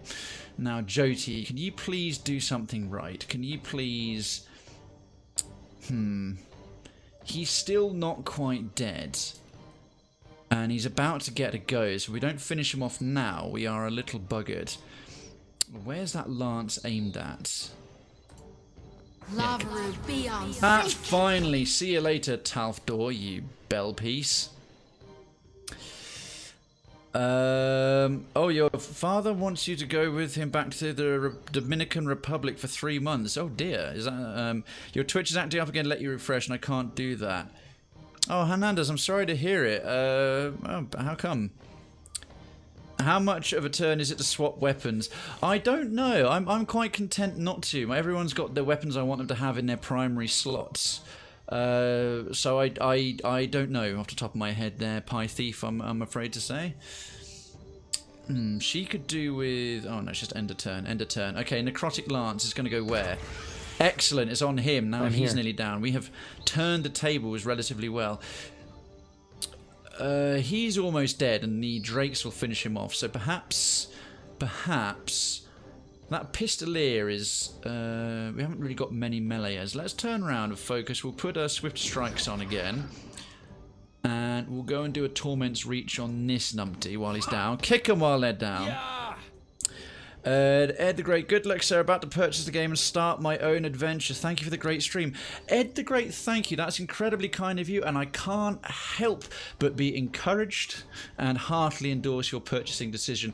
If you're interested to know, I play this game every Sunday, and I will be for many weeks to come. We've done all of Pillars 1, all through Pillars 2, so if you enjoy my particularly narrative-heavy, lore-driven delivery of the content of this game, I look forward to seeing you next Sunday. If you want to see any of my remaining contents, it's on the other days of the week in the channel panel information below. Now then, who won my Easter egg hunt? Those weren't eggs. Those were Uncle Savil's balls. Thank you. They are on Monday, Tuesday, and Thursday, my regular days. We have a very friendly community here. I look forward to seeing you again, potentially on Sundays, potentially on other days. But thank you so much for being here for this evening, and once again, a very happy Easter. And I'm off to bed, Frenham. We Swedes are an hour ahead of... Yes, it is pushing on. Frenham, thank you again so much for the awesome raid. I really appreciate it. And everyone who came over with Frenham's raid, and everyone who's, especially if you stuck around and enjoying the show, thank you for being here. Yeah, I told him to wait 8 more months to the beginning of 2020 because I can't do it right now. Well, fair play, man. Good for you for doing that. Anyone else having... Our community grows. Oh, Ed the Great, thank you so much for the follow. Residency to Krayven's Town is granted. Lodgings are being prepared. They will be here at your convenience. A Kraybot will take your belongings to your new habitation pod in the meantime. And thank you for supporting the channel. I sincerely appreciate it. And no worries, Frenham. Take care of yourself. I will catch you very soon. Yeah, some people have mentioned that, Angel Queen, that they've had some random unfollows as well.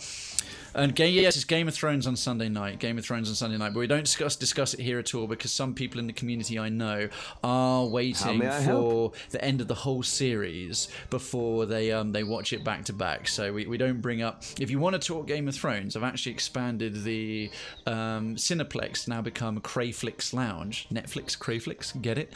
In Krayven's Town, so you can go into really talking about TV shows and movies that are current for the potential avoidance of spoilers.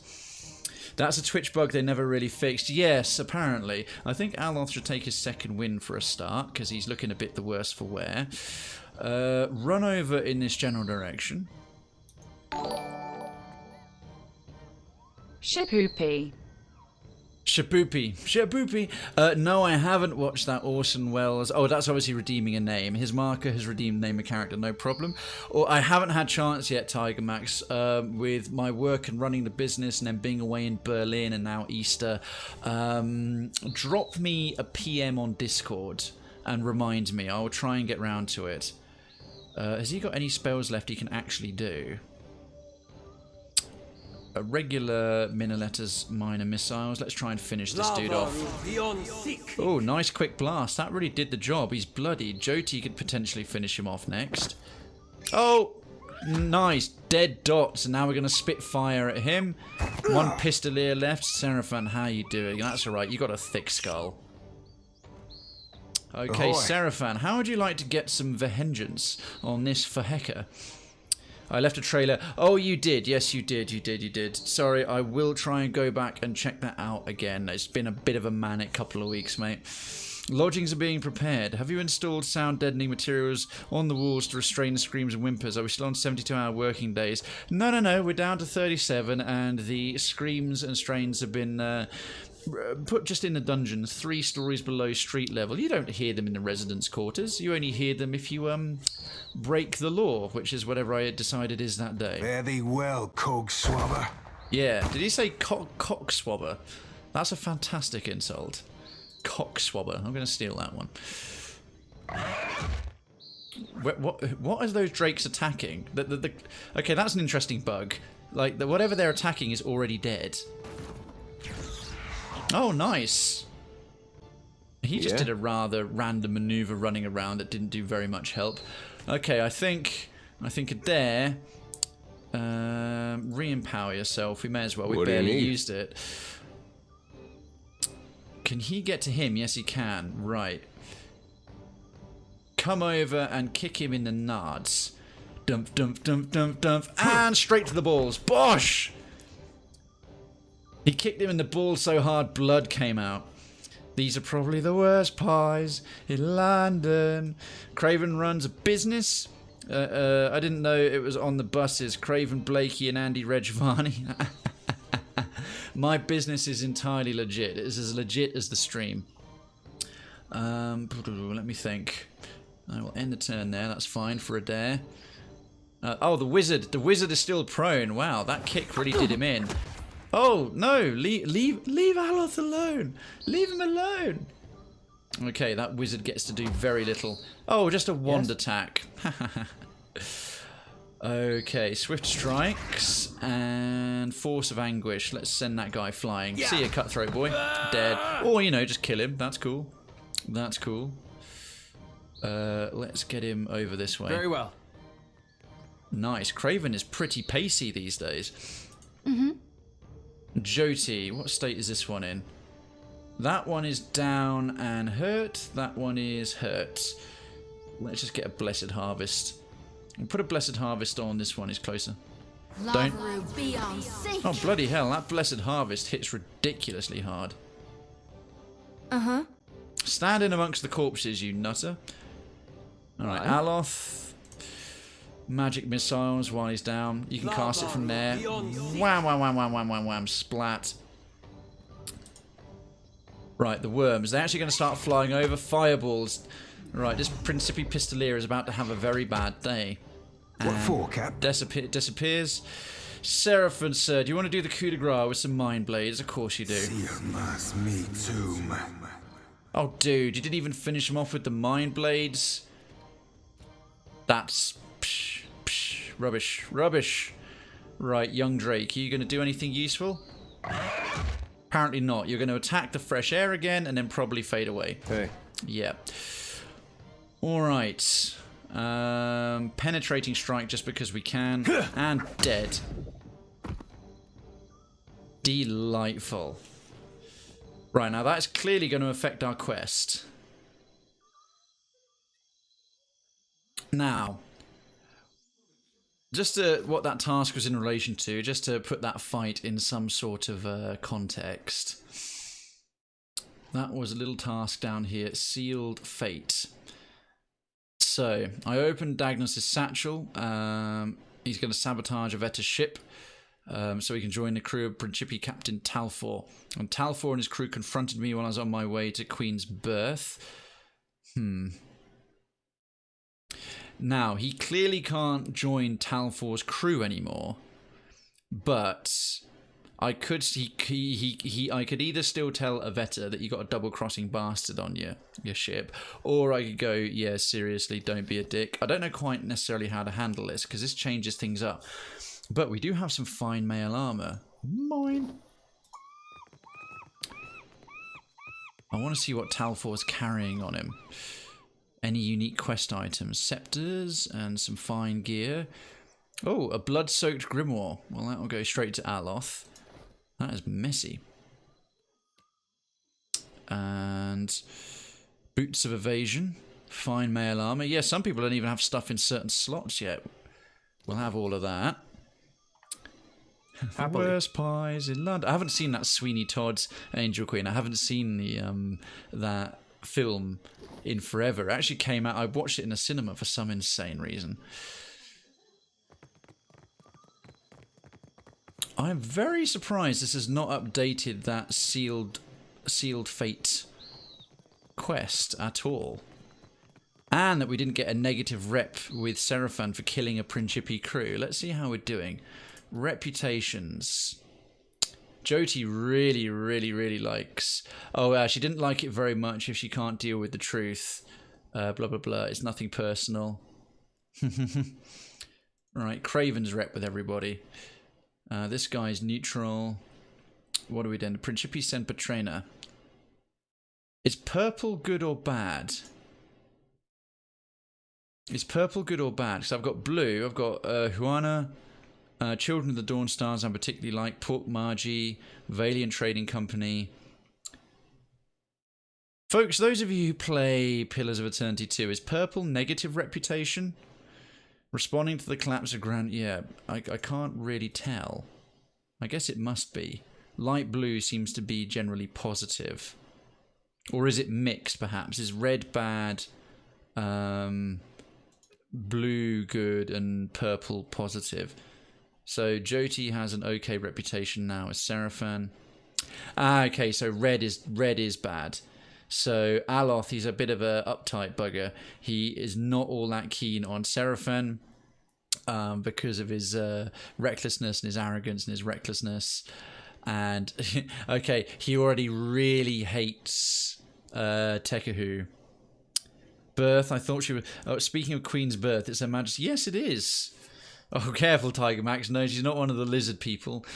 I'm not a royalist. I'm a through and through. I don't think royalty should really exist in this day and age. But as the position she's in, she's one of the better ones. She's not mental or completely inbred like a lot of them used to be. I've got time for her. She's done her duty, such as it is.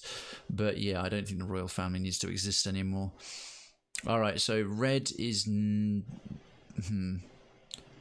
That's all good. What about Jyoti? No, she gets on with pretty much. Oh, she's not pissed anybody off. Aloth doesn't have a great rep there. My character. Okay, so I've got good and bad rep with the Principi Sempiterna. So I've got one purple one with them. That's very curious. I didn't realise that could happen. Huh. Okay. I'm not too keen on Meghan Markle. I honestly don't follow any of it, tell you the truth. Now, where are we headed to? Oh my, Deadfire Archipelago. This is how much of the map I've uncovered so far for all the hours we put in the game. All the hours we put in the game, and I've got one little streak of what we've done. That's completely insane. I haven't ever seen it like zoomed out to that degree before. Right, let's get off of the... So actually, I don't need to leave Periki's Overlook. I can go to a tavern and change the party up there. So let's just go back there, go into a tavern and change our party makeup. Go back into that dungeon like I said I would, and we'll do that. Have you played Lakeview Cabin? No, I haven't. Pie Thief, wow. I know, I haven't uncovered much, have I? I'm pretty new into it. I've only just arrived at Neketaka, but I'm very thorough. I like to do everything in a particular region and move on. It's all okay. Whoever's Lars, she looked smug on TV saying, I'd love to tour the Commonwealth. For someone who talks so much, you seem to care about very little. Oh, apologies, lad. Didn't realise we'd be only ever speaking of subjects deep and meaningful. Oh, don't strain yourself on my account. Oh, they're starting to get a bit tetchy. I like that. I looked at the reputations thing, and now they're sort of getting at each other a bit. Okay, well, where's the nearest pub? Yeah, more or less, I'd love to holiday on taxpayers' money. True, although to my knowledge, the royal family bring in more money in tourism by a large margin than they cost in taxpayers' money. I don't know just how much of that is due to the fact they are royalty, or if they'd still bring it in anyway. That's what I'm not sure about. But they definitely produce more than they cost. Whether they'd still produce it, I'm not sure. The thing is, that bathhouse is really expensive to stay in, but... Oh, bugger, I should have just gone back to the... No, it is a tavern of a sort, isn't it? Let's stay over there for a night. I'll be back later around 10. I might still be on. I don't know what 10 is for you, Hernandez, but we're in the UK here, so we're going to do that dungeon below the Water Shaper's Temple, but I don't know how long that's going to take. We may be back on when you come back, but if not, Hernandez, it's been a pleasure to see you again. I'll hopefully catch you tomorrow at some point during the week, and once again, a very happy Easter. And my understanding is that Royal Family doesn't take any money from the taxpayers. Potentially, yes. They've got all their own private lands and holdings. That might be what they get it from, but I think they do. If they're enough unfortunate and timely deaths, it might be possible for the kid to be president of the USA and King of England at the same time. I think that'd be hilarious. I don't think it's likely at all, but... fair enough, Tiger Max. I'm not going to get into it. I don't care enough about the Royals to really have an opinion on it or bother with it. All those profits. Sorry, do you mean profits from the tourism? They go straight into the economy, mate. They go absolutely straight into the economy. You can look that up in Office of National Statistics. No, you clearly don't like it too much. That's fine. Hey, Arizona, yo, how you doing? Yes, mate, I was in Berlin. Oh my God, you were as well. Did I miss you? Yes, I posted in a few TwitchCon Discords. I barely caught Dawn Whisper. She was gotta go fast everywhere. We crossed paths twice. Loads of people missed her, didn't get to catch up who said they would, who we're mutual friends with, so hopefully we'll do better at Twitch London. But yes, I was over in Berlin. Yeah, all of their money comes from the Crown Estates, which is private property. That's fair enough. But yeah, in terms of money they bring in tourism, obviously that goes straight to the economy, for sure. Certain official royal events, those do come from a purse that's set aside for them that actually comes from public funds, but it's such a tiny fraction of overall public funds. Would you care to enjoy the bath's offerings? The price is one. Pass for now. I need to talk to the other guy. I need to talk to the owner to get a bed for the night. Yes, Twitch London. Oh, nice one, Ari. I got my ticket today. I'm going to be there. We must cross paths. I'd be delighted if we do. It'd be good to get a drink with you. There's so many people I want to see. And thank you. I haven't seen you here for a good little while, at least in the chat. A very happy Easter to you. I'm delighted to see you again. I hope you are having a nice day. How much... right, what's the cheapest one? The Moistened Cove. I'm not sure I want to sleep in that. Oh, he's giving me a 5% discount on rooms now. Why is that? I'm not complaining, but I don't know why. Excuse me. That was disgusting. The Bathial drop. Actually, I'm not so poor. I'm not so poor. Perhaps I can take the Bathial drop if we're going to rest. Ah, party management. Yes, right. This is all I wanted. This is all I wanted. I should go to bed, but at least I wanted to say hi. Oh, bless you, mate. You are a sweetheart. I really, really appreciate that. Right, if we're going to have a druid in... To be honest, Aloth is just getting tremendously pissed off with this lot, so I might swap Aloth out for a bit and bring in Arrogant Face. Okay, good. If you want for company, look no further. There's 2 health restored per round might be quite nice. Yeah, we'll rest in the Bathial drop for 380 copper. Thank you. Speaking of tourism, Cold War Steve is... Who's Cold War Steve? He's got a book signing next Sunday in Birmingham. I might venture out and see if I can get to that Waterstones. Who's Cold War Steve, Tiger Max? Okay, the government administers the Crown Estates for them. That takes a huge cut of the money. But if they ever stop being royalty, the Crown Estates will go with them, taking a large chunk of the government's budget. Oh, interesting.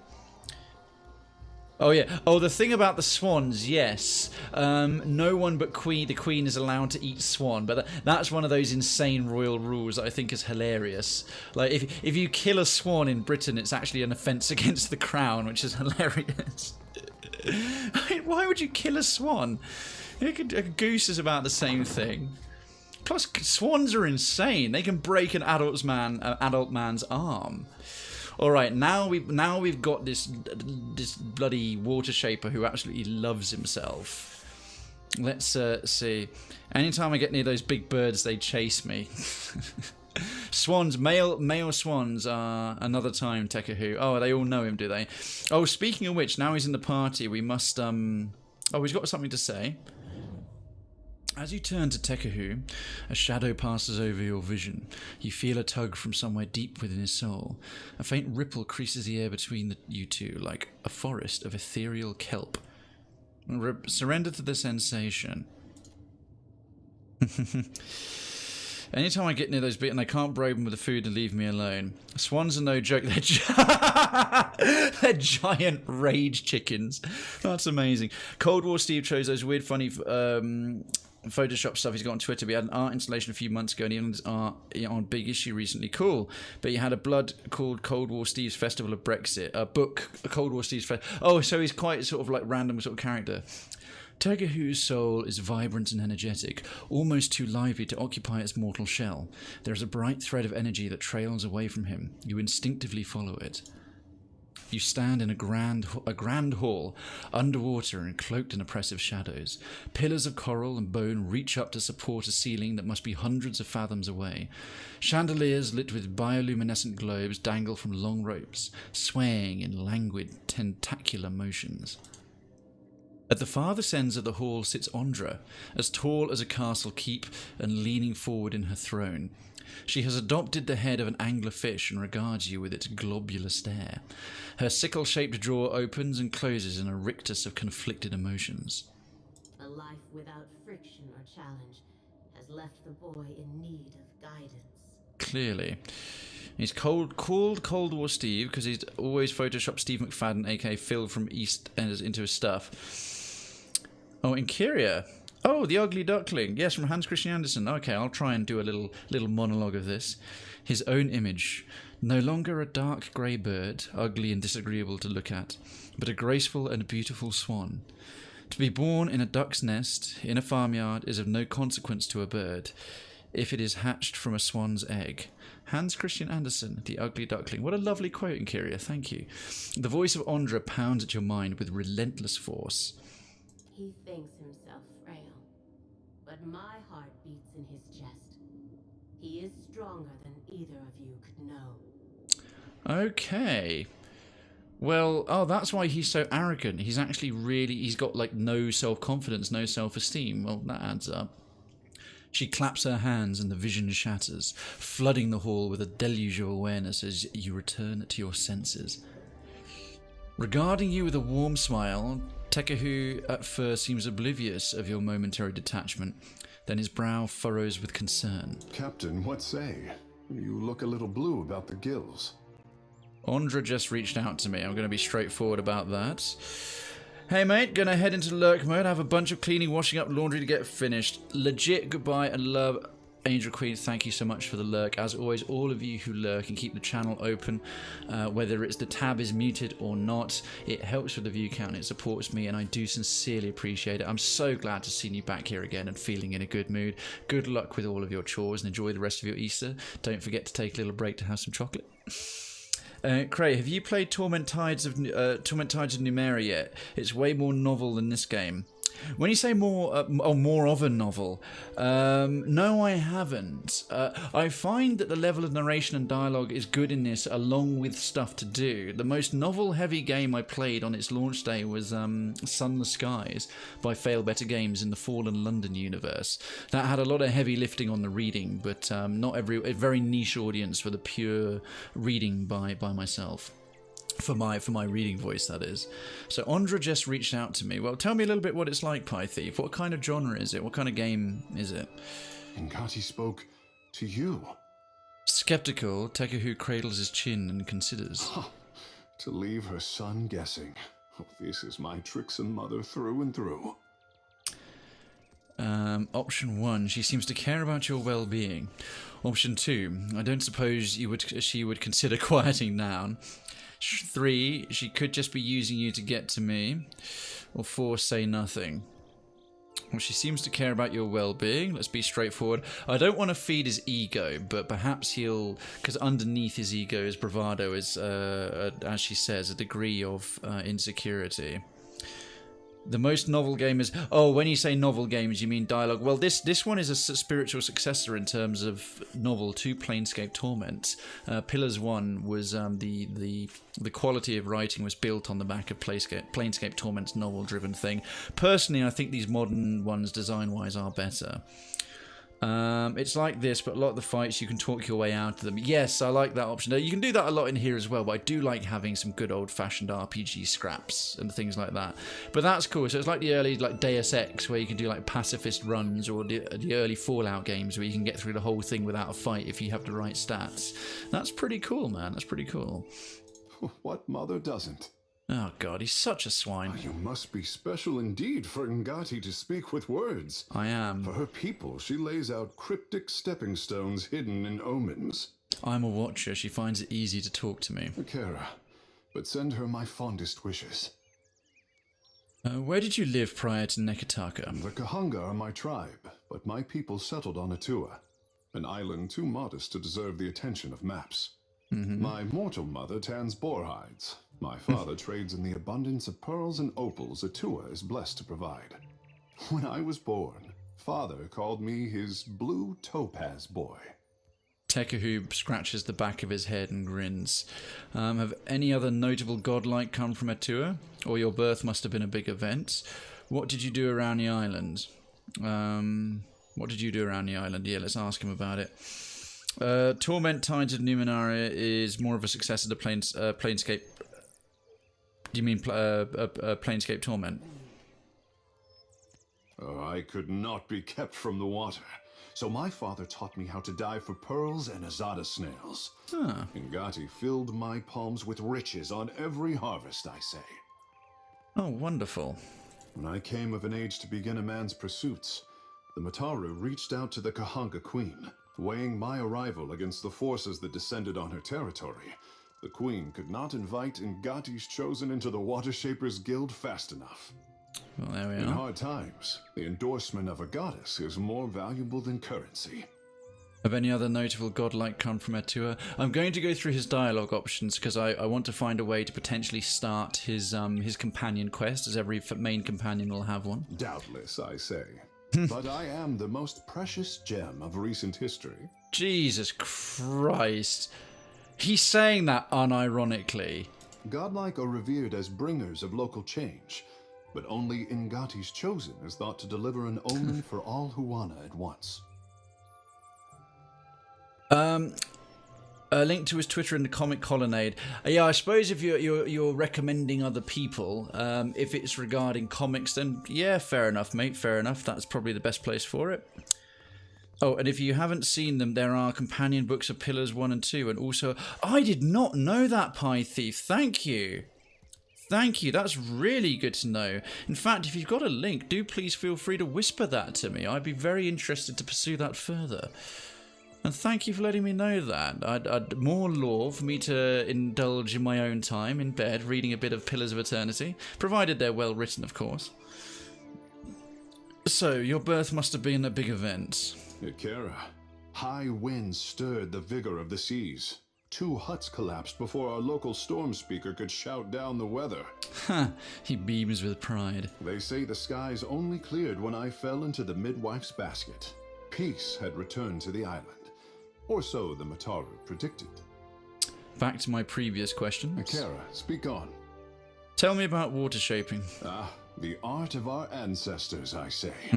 To bend water to our will is a that gift fits from closely Mother enough. Ngati to her chosen people. Because if they've been cut to do a sort of thing, they're not necessarily photos or artisan-y bits that people from our community have made. So I think comics is the closest match for it. Thank you for taking the time to put it in the right, try and put it in the right place.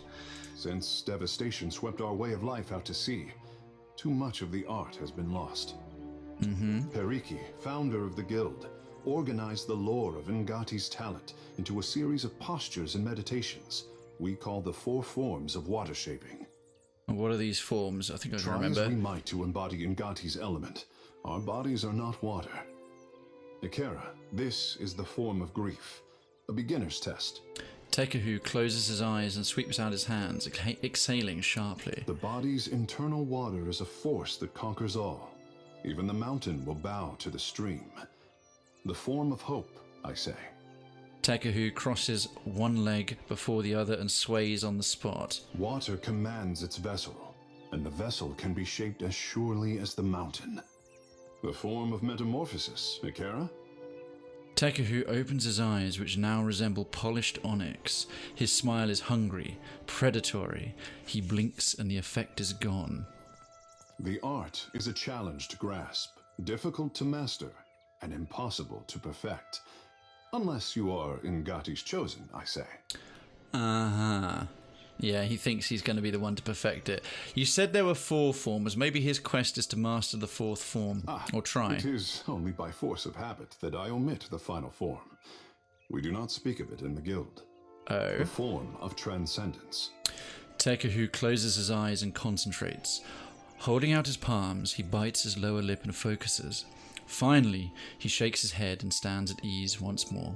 Only a story, I say. Even crafty Periki could not commit this ancient form to her scrolls. It was said that our ancestors could shape the very oceans of the Deadfire. This was Ngati's true gift, but we have yet to recover it from the ruins of our past. Maybe that tablet in what's-his-name's Mana's got something to do with that. Let's be off. Okay, quick save there. No, what was this uproar over the mini console? I remember you posting the link to it. Right, in the meantime, very quickly we'll get some equipment on this fellow here. So he has a water shaper's focus. He fights with a rod. Potion of spirit shield, moderate healing, ripple sponge. He's got his drugs. Nice. Gear wise, oh goodness me. Oh, he's got exceptional water shaper's robe. That's quite alright. What can we give you as a backup weapon? Fine rod.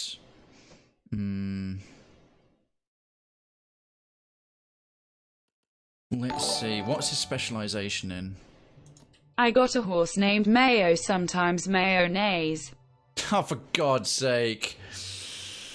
Oh, good lord. Evil jest. I was thinking that has to be an evil jest pun. Good evening to you. Good evening to you, mate. Used an emulator called Freeburn Alpha. That emulator had a non-commercial license. Apparently Capcom paid someone off to license it, and people are oh, so other people can't use it freely anymore. Oh, that's a bit shitty, yeah. How you doing, mate? Great pun. Good evening. So what's his weapon proficiencies? Club and a quarterstaff and a rod. Do we have a club or a quarterstaff? Or unarmed? That's handy. Okay, let's try and give him... Have we got a club or a quarterstaff of any capacity? We don't, right? We'll leave him unarmed as his other one then. Perhaps we got some... boots of evasion. But who hasn't got any boots of any kind yet? So +8 reflex. Oh, no one's got any boots yet. Goodness me. I don't want to get suppressed stats. So, okay, he's got +8 reflex there, so he can't use it. Has Adair got anything buffing his reflex right now? Yes, darn. Boots of stealth. He's already got some boots on. Jyoti, you've probably been waiting for some boots, haven't you, mate? Oh, and a ring. Right, we'll give her the boots of evasion. Useful for a priest in the absence of much else. Ring of minor protection. He can take that. A ring of minor protection. And what's this? An Ethosian charm. +1 perception. Grants darkest before dawn. Can't hurt near death. He can't wear a hood because, like me, he's a godlike. Basically, the license was that you can use it, but you can't use it for profit, and any changes you made or improvements have to be released with the source code. Oh no, other people can still use it. Okay. Oh, but now basically people can use it for profit. The colour of my eyes?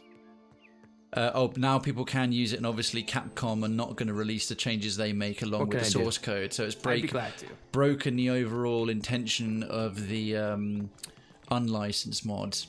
I can see why people are a bit annoyed. I imagine modders, emulator coders, and other sorts of purists of that would be understandably irritated. And Jess, a very happy Easter to you. How has your evening been so far? Oh, your day, your Easter day.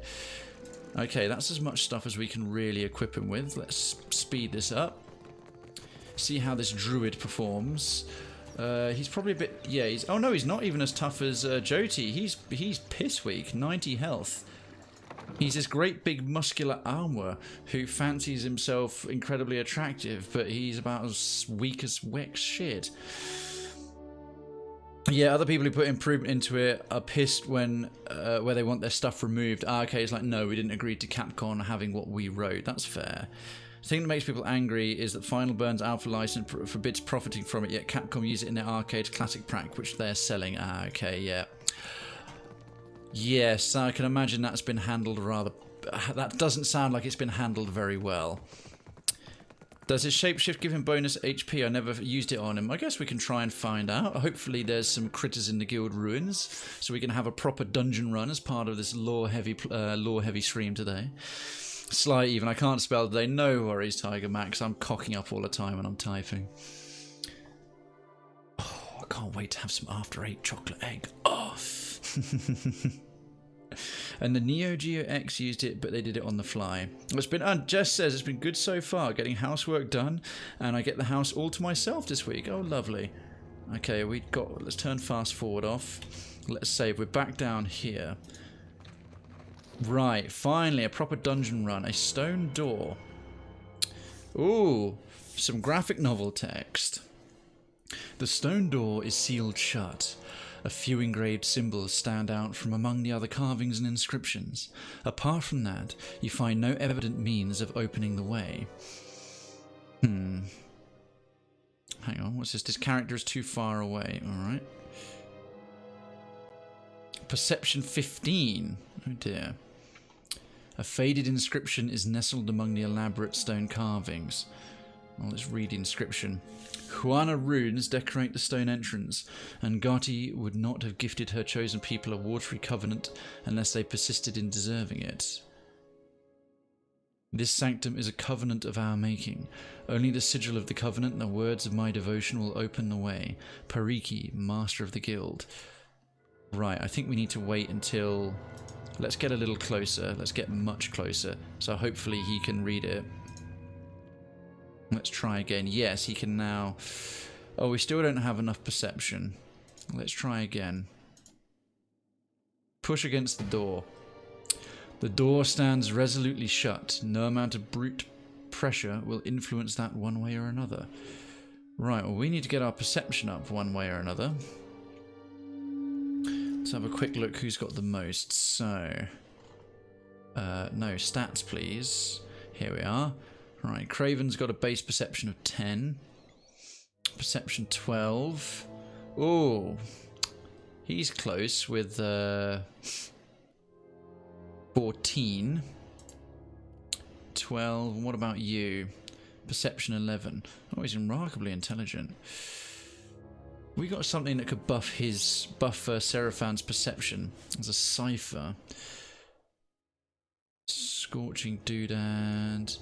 Any wee bit of armor or kit, or has he already got anything? He hasn't got anything buffing his perception, I think. I think that's his base amount. Fine armor rating. Is anyone wearing any kit or gear? It's giving them a perception bonus. No. Not here, that's survival. Saints War Armor, Bluff Diplomacy, Accuracy. What about yourself there, Jyoti? Intellect, History, Insight. No, we have no perception buffing gear at all. Bugger. We shall have to press on and hope that we'll come across something in these ruins. Keeping an eye out. Let's go into stealth mode. Let's see what we can see. This is eerie. Oh, hello. Oh, Water Shaper. Are we supposed to be down here?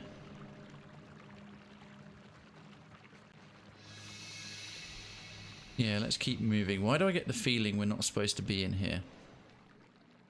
Let's find out. Oh. Oh, bugger. I was hoping it was going to be a rather cool dungeon. Periki's tomb. So, no, apparently it's not. It's just a... I wish that my sculptures were half as lauded as Tekehu's. Oh, so they all do sculptures. Ah. What's this? Let's talk to... Ah! Oh, God. Darkens, thank you so much for the 75 biddies. That was a good one. We were in a very, very, very intense little moment there. Right, thank you so much for the 75 biddies, dude. It's really kind of you, as always. Kenu. What say, friend? The guild's sanctum has seen better days. Seems to be the case. What an odd little piggy, puggish face. The young water shaper leans on his broom and smiles at you. What do you do here? Simply a caretaker. I dust off Periki's tomb and try to keep the place tidy. Well, you're shit at your job. Caring for the guild hall usually means drying off what others get wet in practice. Ekanu shakes his head with a weary smile. Are you a water shaper? Akira. One of middling skill, if I am generous. Not all of us can boast of Tekehu's talent. But Nagati touches us differently, I say. Okay. The guild didn't used to allow outsiders the freedom of our halls. Akira. But how times change.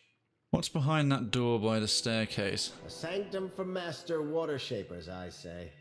No students or outsiders allowed. Okay. I have never been there myself. Myru assures me the room has no need of cleaning. Very well. Little bit of extra information for us. Well, first of all, there's an unguarded pot over here. I'm going to have its contents, thank you. Oh, it's just a few reagents. Well, waste not, want not.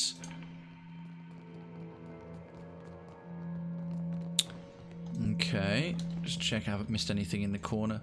Right then, we're obviously not going to fiddle with the tomb. What's this? The statue depicts an Almor woman, her hand extended and grasping at the air. An eroded plaque sits by her feet. Something about the statue calls out to you. The echo of a fractured soul that tarried in this place for long and thoughtful years. You feel victory tinged by grief and regret.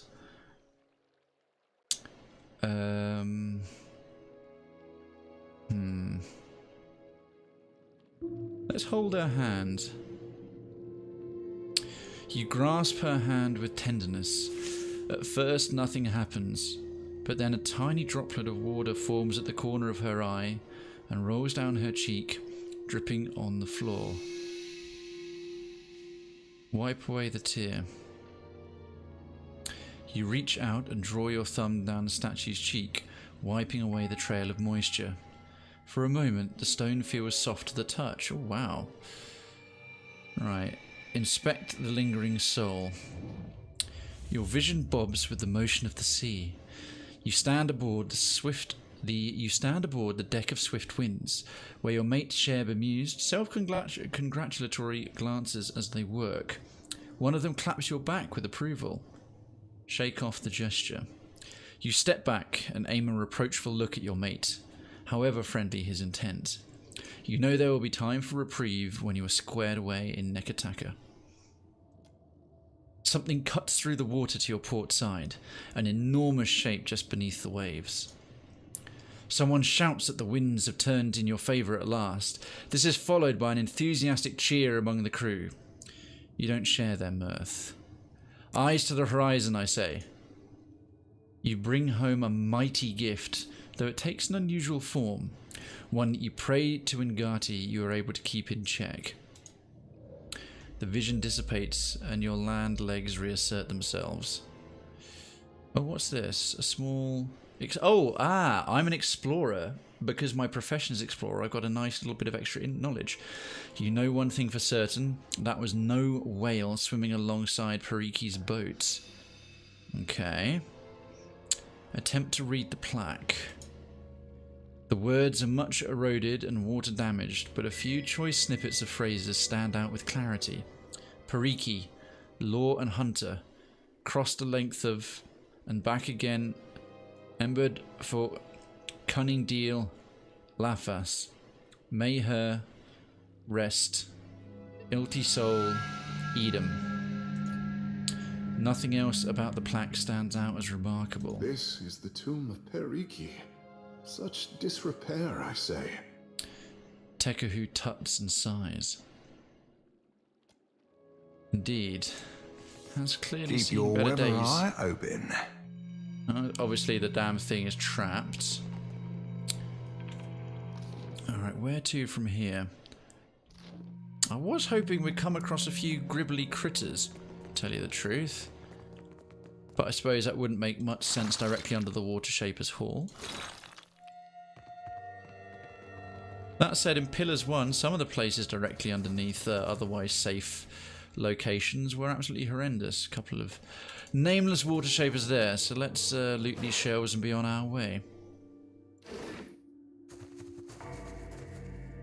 Of course. Antidotes, what's up here? Relentless striking and elemental defense.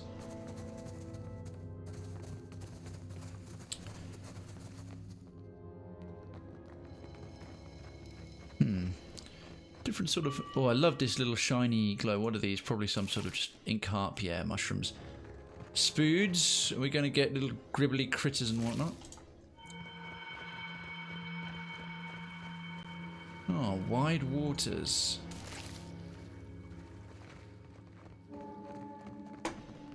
Okay, that's this little bit at the bottom. The grotto. Ah! Jesus. Screams galore today. Kitsune, thank you so much for the 75 biddies and scaring runny body water out of my sphincter. A very good evening to you. It's nice to see you back again. Thank you so much for the bit support and a very happy Easter. How the devil are you? I do hope you're having a splendid weekend.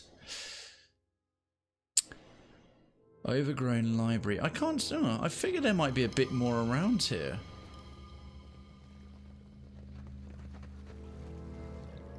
can't... Oh, I can... Ah, I can run through the grotto. I'm glad I decided to check. I thought that was impassable. Happily. The tunnel descends sharply into the murky waters. There's no telling just how far into the mountain it goes. Oh, can we not go any further? That's a shame. Well, you're welcome, and Hares. Blame Darkins for that one. I do. Folks, exclamation mark hunt. Exclamation mark hunt. Let's go and take on a monster south of the Cravenstown Badlands. As we continue to look for trouble around here. Is there anything else up this way? Don't think so. We'll put on fast forward. Oh, Adair wants to take the scenic route. That's fine. Oh, apparently not.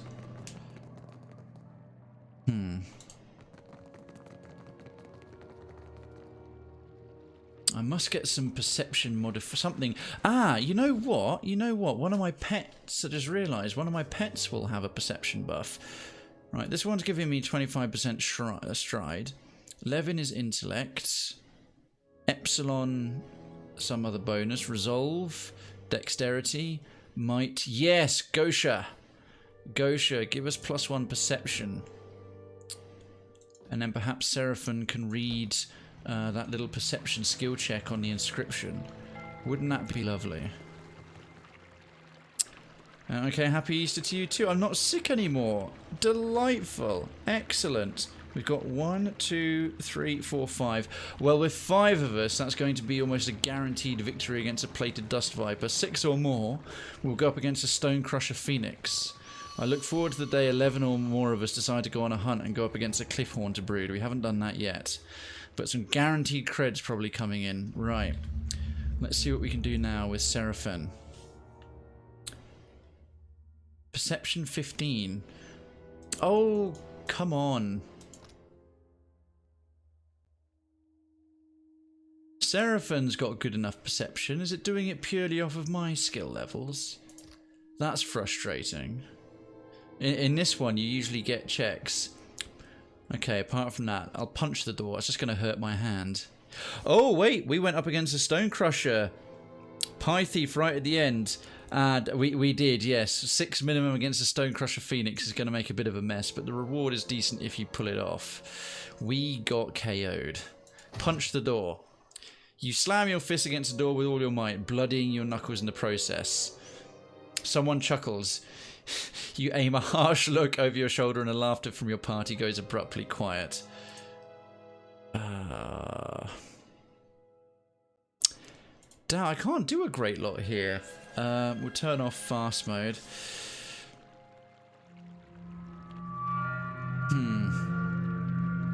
Why can't we use Seraphon's perception? Yeah, I've got perception level C. He's... Oh. 12 base +2 for Orlan. Why is he only on 14?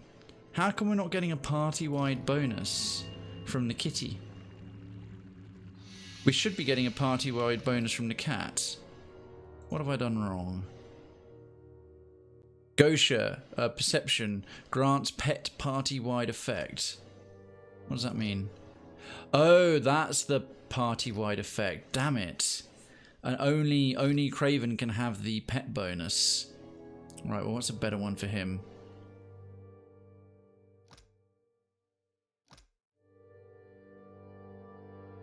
You gain a bonus to might, and they all gain a bonus to reflex. Oh, I better look at these party-wide effects then. Bonus to intellect.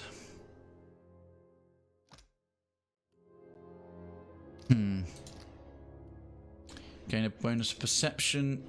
And are less likely to... I might keep that anti-crit bonus on. It didn't cost much. I'm a hydration bot, yo. Drink your water, chat. Thank you, Inkyria. Oh, there's a duel. We haven't had a duel in a little while. Excellent. Ah, that's irritating. Right, I can't do a great lot here. We may as well head back out.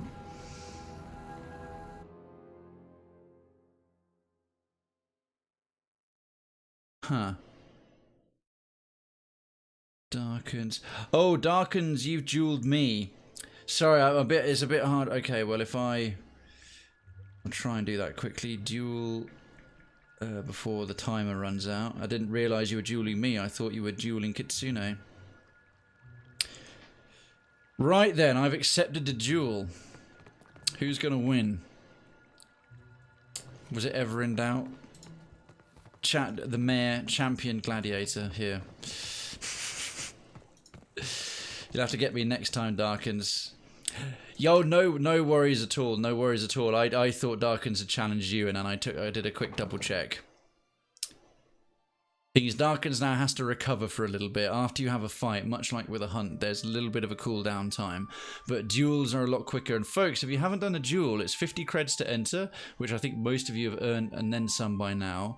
Winner takes all. You can duel anyone in the chat who's present. They just have to respond to you in the same manner as you saw Darkins and myself demonstrate there. Oh, they're so rude about me inviting an imp onto my crew. Well, I think I broke my BD... Oh, Tiger Max, I'm sorry to hear that that's happened. Right, let's have a little look at the journal. We've got a whole bunch of... Yeah, I still need to finish Return to Degnos in Queens Berth, but we'll get to that. I think we should get to the hunt for Aethas, reach the Kahanga Palace in Serpents Crown District. Let's have a little wander up there. At least we've had one fight in this whole bit. Oh my god, 40,000 creds for Darkins. Jeez Louise. Serpent's Crown. Are we going to get accosted in the streets? Apparently not. I have too many creds. Well, you can gamble them. I need to get, obviously, more sound effects on the board to spend them on. I'm open to suggestions and feedback on some things you might like the ideas to spend more creds on. Obviously, redeeming character names. I was contemplating reading things out, but I don't want it abused.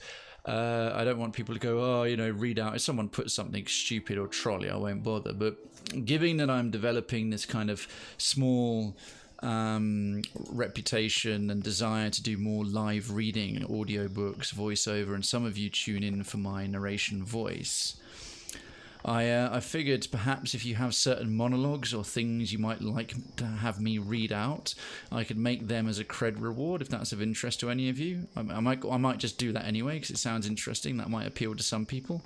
And the longer thing you'd like me to read out, the more I'd redeem for it if I could do it in that manner. And Kitsune, yeah, you won 1,548 creds already. Oh, Darkins has challenged you, Kitsune. I did have it since 2010. Oh, that's...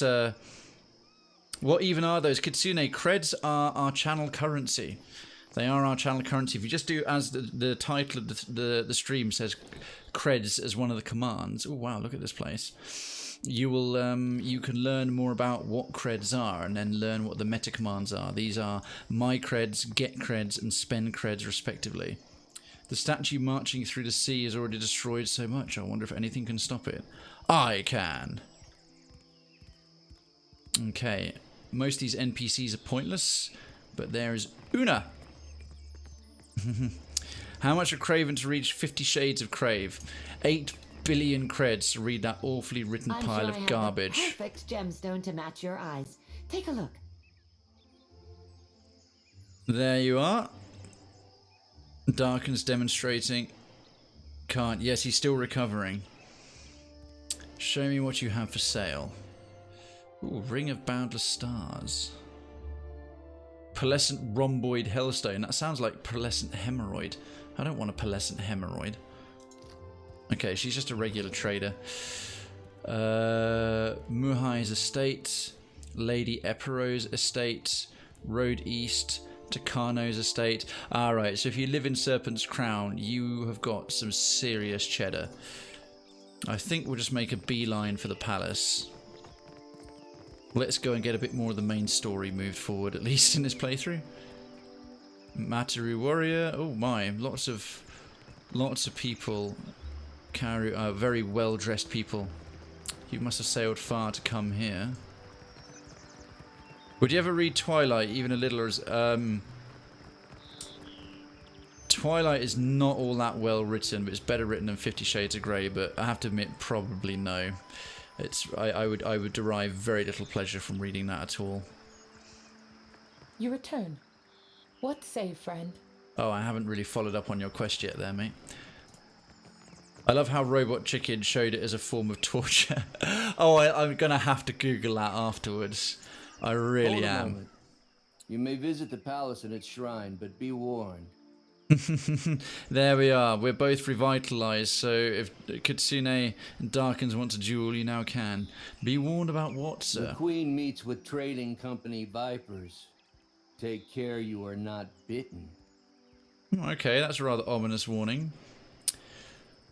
I'll keep that in mind. They're in the throne room through the door behind me.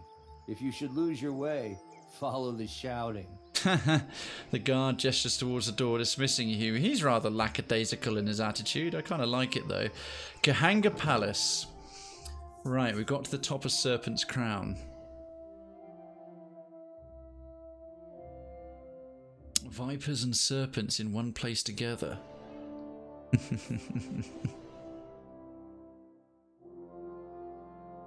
Ooh. Oh, there's the epic Pillars 1 music.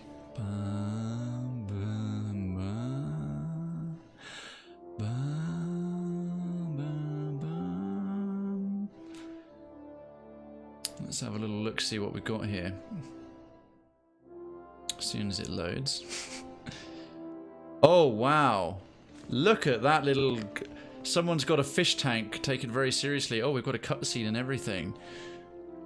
That's a rather cool throne room, to be fair.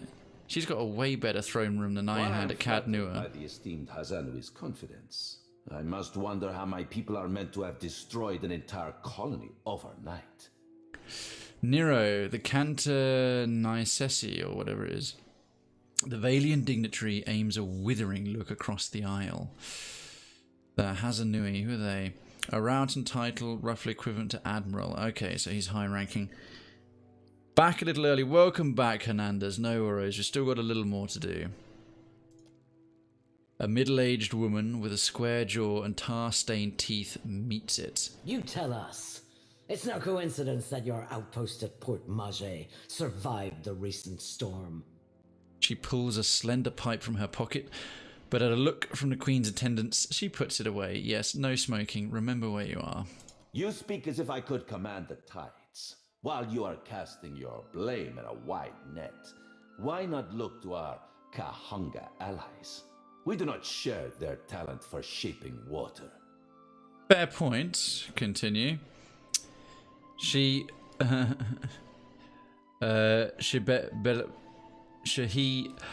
lied. Very clever. She believed he lied. I like it. Sabev. I was reading that completely wrong. He lied. Very, very good there, Hernandez. A sizable Alma, standing by the throne, takes a bold step forward and flares his nostrils at the assembled dignitaries. A hush falls over the room. I say our guest forgets himself. Prince Aruihi? He clears his throat and sweeps his gaze from Nero to the rest of the room. Brother, let's get my camera right up a bit more. Down. Queen Onikaza II. Up to this point, the Queen has studied the proceedings with an even expression. She half rises from her throne as she fixates on Prince Aruihi. You are the one who mistakes my throne room for a sparring arena. I say this is beneath us. As Aruihi lowers his head, the Queen slowly centers her gaze on you and leaves it there. An interesting visitor in difficult times. You cannot be here to deliver a favorable omen. And she talks straight to my mind. Though her mouth doesn't move, Onikaza's voice comes to you like an insistent memory, nestled among your surface thoughts. Option 1, nod to Onikaza. 2, shake your head. 3, shrug. 5, say nothing. Or 4, what? Did you say something? I can't actually remember what I'm here to deliver because I always get distracted by side quests, so I'll just nod. Allow me to apologize as I toss you before the wolves. Oh, thanks. That makes it better. Though she turns to the dignitaries, you still feel her attention on you. This one is a watcher blessed by Tangaloa. I suspect that many of our questions about Hasongo will soon be answered. Okay, just got to charge the second screen. The Queen's voice fills the expansive throne room, leaving you with a hushed silence. Who's Tangaloa? Oh, Barath. Okay, so many Huana worship Barath as Rikahu, the twin eel god that represents the cyclic connection between overworld and underworld, life and death. Rikahu is often depicted with the two constituent eels, Kohopa representing the overworld and life, and Tangaloa, who represents the underworld and death. So I'm blessed by the death aspect of Barath, who are devouring one another by the tail. In Huana folklore, Kohopa and Tangaloa were born before time existed, and each had an insatiable appetite. They began to devour all living things, and with each thing devoured, they became larger. When there were no living things left to eat, the two eels were so enormous as to encompass all existence. They began to devour one another. Thus, all beings are perpetually passing through the digestive tract of the two eels. When one reaches the end, it passes through the mouth of the next eel, the gateway to or from the underworld, and the next stage of existence begins. The notion of time is merely one perception of the digestive process. That's very weird, if detailed lore. So, Tangaloa. Sorry, what's Hasongo? If it pleases the court, I've journeyed from crippled Port Margie. 3. The damage to your colonies was the work of the gods. 4. I come with a warning for the Queen.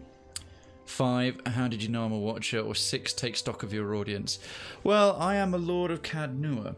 I like the idea of standing back and having a little look at who I'm talking to, so I'm going to take stock of my audience. The Valian, Nero, projects affluence with his fine garb and gems. Karu, the Rautayan Hazanui, stands rigidly, watching the assembly through slitted eyes. She seems like someone who rarely leaves her back to a door. Okay. Onikaza, the Huana queen, is all ease and comfort, though something in her bearing speaks of quiet, measured intensity. Her brother, standing away from proceedings, cannot hide a satisfied grin. The chaos of the hall appeals to him. Okay. So how do we do with this? Well, I'll just be polite. If it pleases the court, I've journeyed from a crippled Port Margie. Or I could be quite direct. I am not your servant, all of you. Most of you, frankly, are not worth my trouble. We're going to tell the Queen. I'm going to be direct.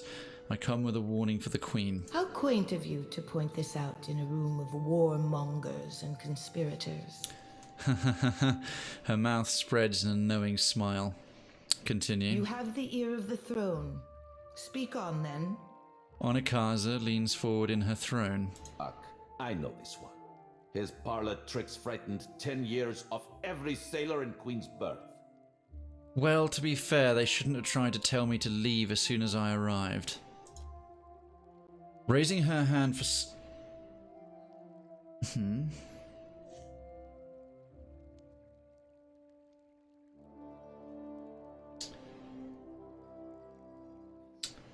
Sorry, folks. Apparently there was a little blip in my internet there. Just check everything's okay. Nope, we're all still up. We're all still good. It was just my phone being a bit pants. Is everything good here? Yep. Still here. Still here. If you had a little blip there, just hit refresh. My I'm struggling to read chat a little. I'm just gonna have to come and close it out and reconnect it. I don't know why it was being a bit arsey there. Anyway, 2 seconds, folks. We're not gone anywhere. I'm just making sure I can see my chat once again. There we are. We're all good. Okay, back to this rather intense little scene. Raising her hand for silence, Onikaza looks to her brother. He approaches and they exchange a few words too quietly to hear. She lifts her gaze to you once more. Continue. We assembled to discuss the darkening of Hasongo, one of Rawatai's colonies. Watcher, well done, Darkins in his marker. To discuss the darkening of Hasongo. Okay. She opens her palms and waits. Option 1. Port Margie suffered similar damage when Aethys passed through. Option 2. It's possible that Aethys only paused at Hasongo on his way to parts unknown. 3, we must do something before Aethys tramples yet another settlement. Or 4, forget Hasongo. I seek the giant who crosses these waters. I have to admit, 4 is the honest truth, but it's a bit too raw and undiplomatic and honestly rather rude.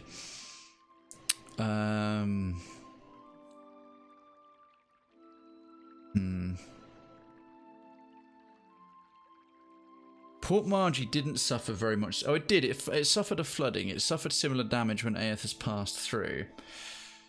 Huh. What sailor's tale is this? There's no sane explanation for what's been happening. You keep waiting for one, it'll be too late. Very true. Does tilling the soils of the Eastern Reach drive all men mad? You sound as crazy as the Dawnstar Dreamers. She looks at Adair the way one would look at an especially rabid but fascinating animal. Oh, the duel is on. Darkens and Kitsune want another crack.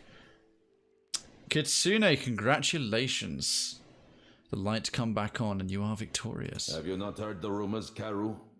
An Adra Colossus marching across the sea. Sailor tales, but credible ones. Very true. Nero crosses his arms, looking distinctly uncomfortable. How came a watcher from half the world away to be involved in these happenings? Enlighten the court. Option 1. Barath sent me to track down Aethys. Option 2. Everyone is in danger while Aethys walks. I must do something. That's just so holier than thou. 3. Aethys emerged from beneath Cadnua, my castle. Whoa! Very quick break, folks.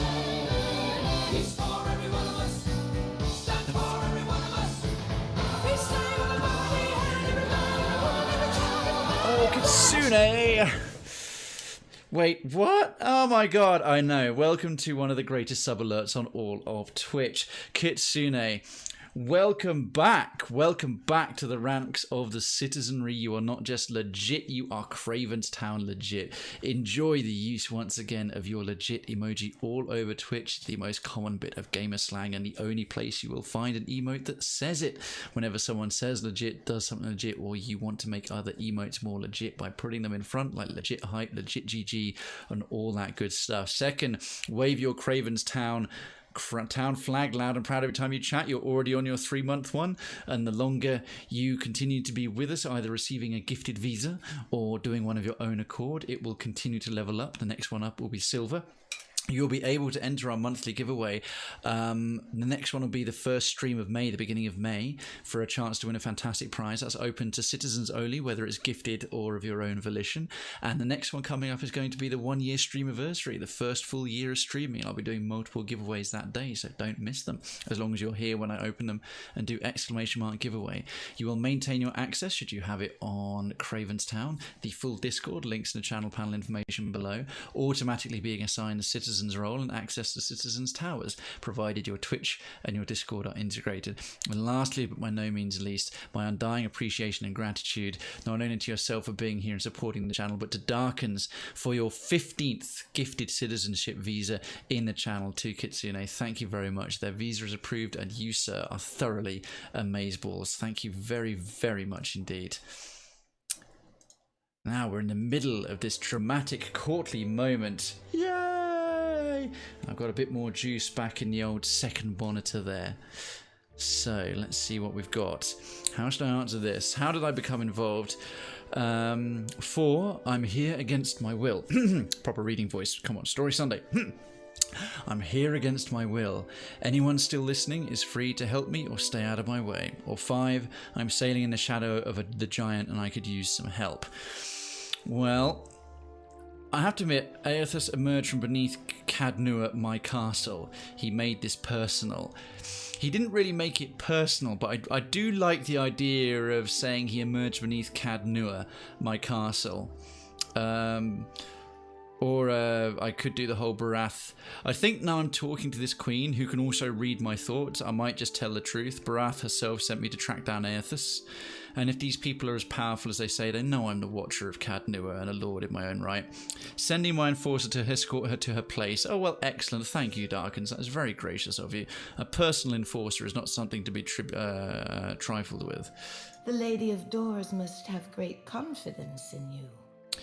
Onikaza's tone is amused. Her expression is not.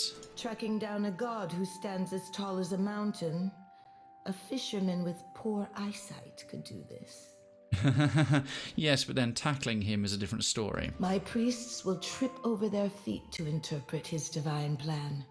Watcher, can you cut through the din and tell for what he comes to the dead fire? Well, Priest of Barathis rules me out of one option. 1. Yes, I plan on using Adra pillars to track and ultimately confront Aethys. 2. I'll need to find him first or die trying. Again. Oh, I rather like that. A little quip on the fact I've already died once. 4. Whatever Aethys is here to accomplish, I'll get the truth out of him. Tell us... That doesn't say why he's here. 5. The gods are no mystery to me. Aethys will answer for his actions. All just straightforward. Yes, I plan on using Adra pillars to track and ultimately confront him, which I do. How resourceful of you. The Isles are studded with enough luminous Adra to bankroll an economy. She turns a quiet glance in Niru's direction. Oh, my phone's disconnecting from my chat a bit, but it is back. Sorry if I miss anything after Darken's sending the enforcer to escort to her place. I believe our course is clear. We will send the Watcher to Hisongo. Her name is hilarious. I can't take that settlement seriously. Onika, at least not yet. Onikaza spreads her hands, calmly assured of her reasoning. Set sail to the west of Neketaka. I would tell you to keep a weather eye out for a lighthouse, but the God of Light did not appreciate competition. Ha! Oh, so he saw the lighthouse, like, what? Smash. That's quite funny. Something to add, Hazanui? You have an eager look about you. She believes herself entitled to my ear, I say. Ha! Onikaza's gaze wanders back to you, only briefly. Only that Hisongo is a Rauatayan outpost.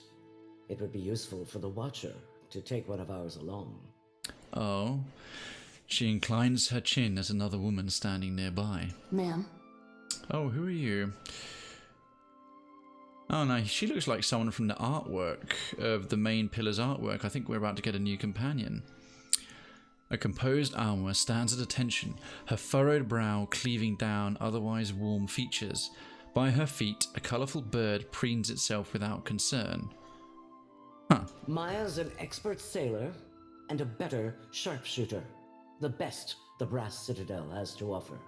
She looks you in the eye and gives you a slow nod. Whatever comes your way, she'll see it first. Alright, if this is an additional member of my crew, thank you very much. If it gets me and Ashiza out of diplomat duty, we'd set sail with a drunk scolder at the helm. Ha! I like her. She's got none of this silly, courtly pomp. Maya sighs with resignation and nudges her bird affectionately with her toe. And who's your bird? Ashiza. Oh, is she going to be a hunter of some description? Ak, perfito. Do you mean to stop Aethys by shooting him? Seri Palagina will go with the Watcher. Show him how the Republic's handled things. Palagina? We met her earlier when we first landed here, and she was far less than encouraged to join us again. She was one of the main characters in my Pillars 1 party. Oh my. The guard behind him coughs politely. Your Excellency, Palagina Messerai has been banished? She has been seen in Queens Berth. I can have a report to headquarters. Palagina, oh bless her, she doesn't have the easiest run of luck with things. Nero silences the guard with a withering look and a sharp gesture. Oh, this is outstanding. You should feel no obligation to take on additional crew. The choice is yours. I'll take Maya. Always good to have a rifle on hand. No, thank you. No, I'll take Maya. Say the word and I'll shoot the tip off a green boy's nose. Ishiza looks up at Maya and warbles something agreeable. Seraphim strokes his... Okay, so worldly and worldly. So Jyoti and Seraphim like that. You are making a mistake, Watcher. In times like these, trustworthy allies are the most valuable asset of all. Oh, could I only pick one or the other? Shit! No, I wanted Palagina back. Calm down, Nero. I'm sure you'll get one of your spies in place eventually. A lazy half-smile tugs at her mouth. In the meantime, Watcher, I hope you'll meet me in the Brass Citadel. There's more for us to discuss among friendlier company. She glares briefly at Nero. Oh, I might have to reload this little component because they didn't present that as like, no, I think I'll go and meet Pallegina. They said, do you want to take this woman or do you want to go without company? They didn't say, do you want Pallegina or do you want Maya? They said, do you want Maya or do you want nobody? I believe we are finished here. Aruihi? Aruihi, I pronounced that correctly. Perhaps I can go back to Queen's Berth and encounter her. Queen Onikaza rises from her throne and surrounding guards stand at immediate attention. Aren't we popular? Take care at Hasongo. The dead fire was overfull before Aethys blundered in. Oh dear. Onikaza nods at you as she adjourns. Your allies will use you toward any end. Do not give your trust lightly. Onikaza clears her throat and sweeps the room with her gaze. Right, I must dash to Queen's Berth and see if I can find Pallegina, otherwise... I say it is beyond time our guests lick their wounds somewhere else. He banishes the foreign dignitaries with a swift and unmistakably disgusted wave. Bugger. Let's speak. Ranger subclass Gunhawk.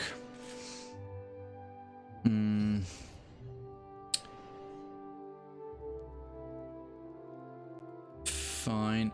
Ranger and Rogue. New quest for the Republics. Yep, I'll keep her as a Ranger.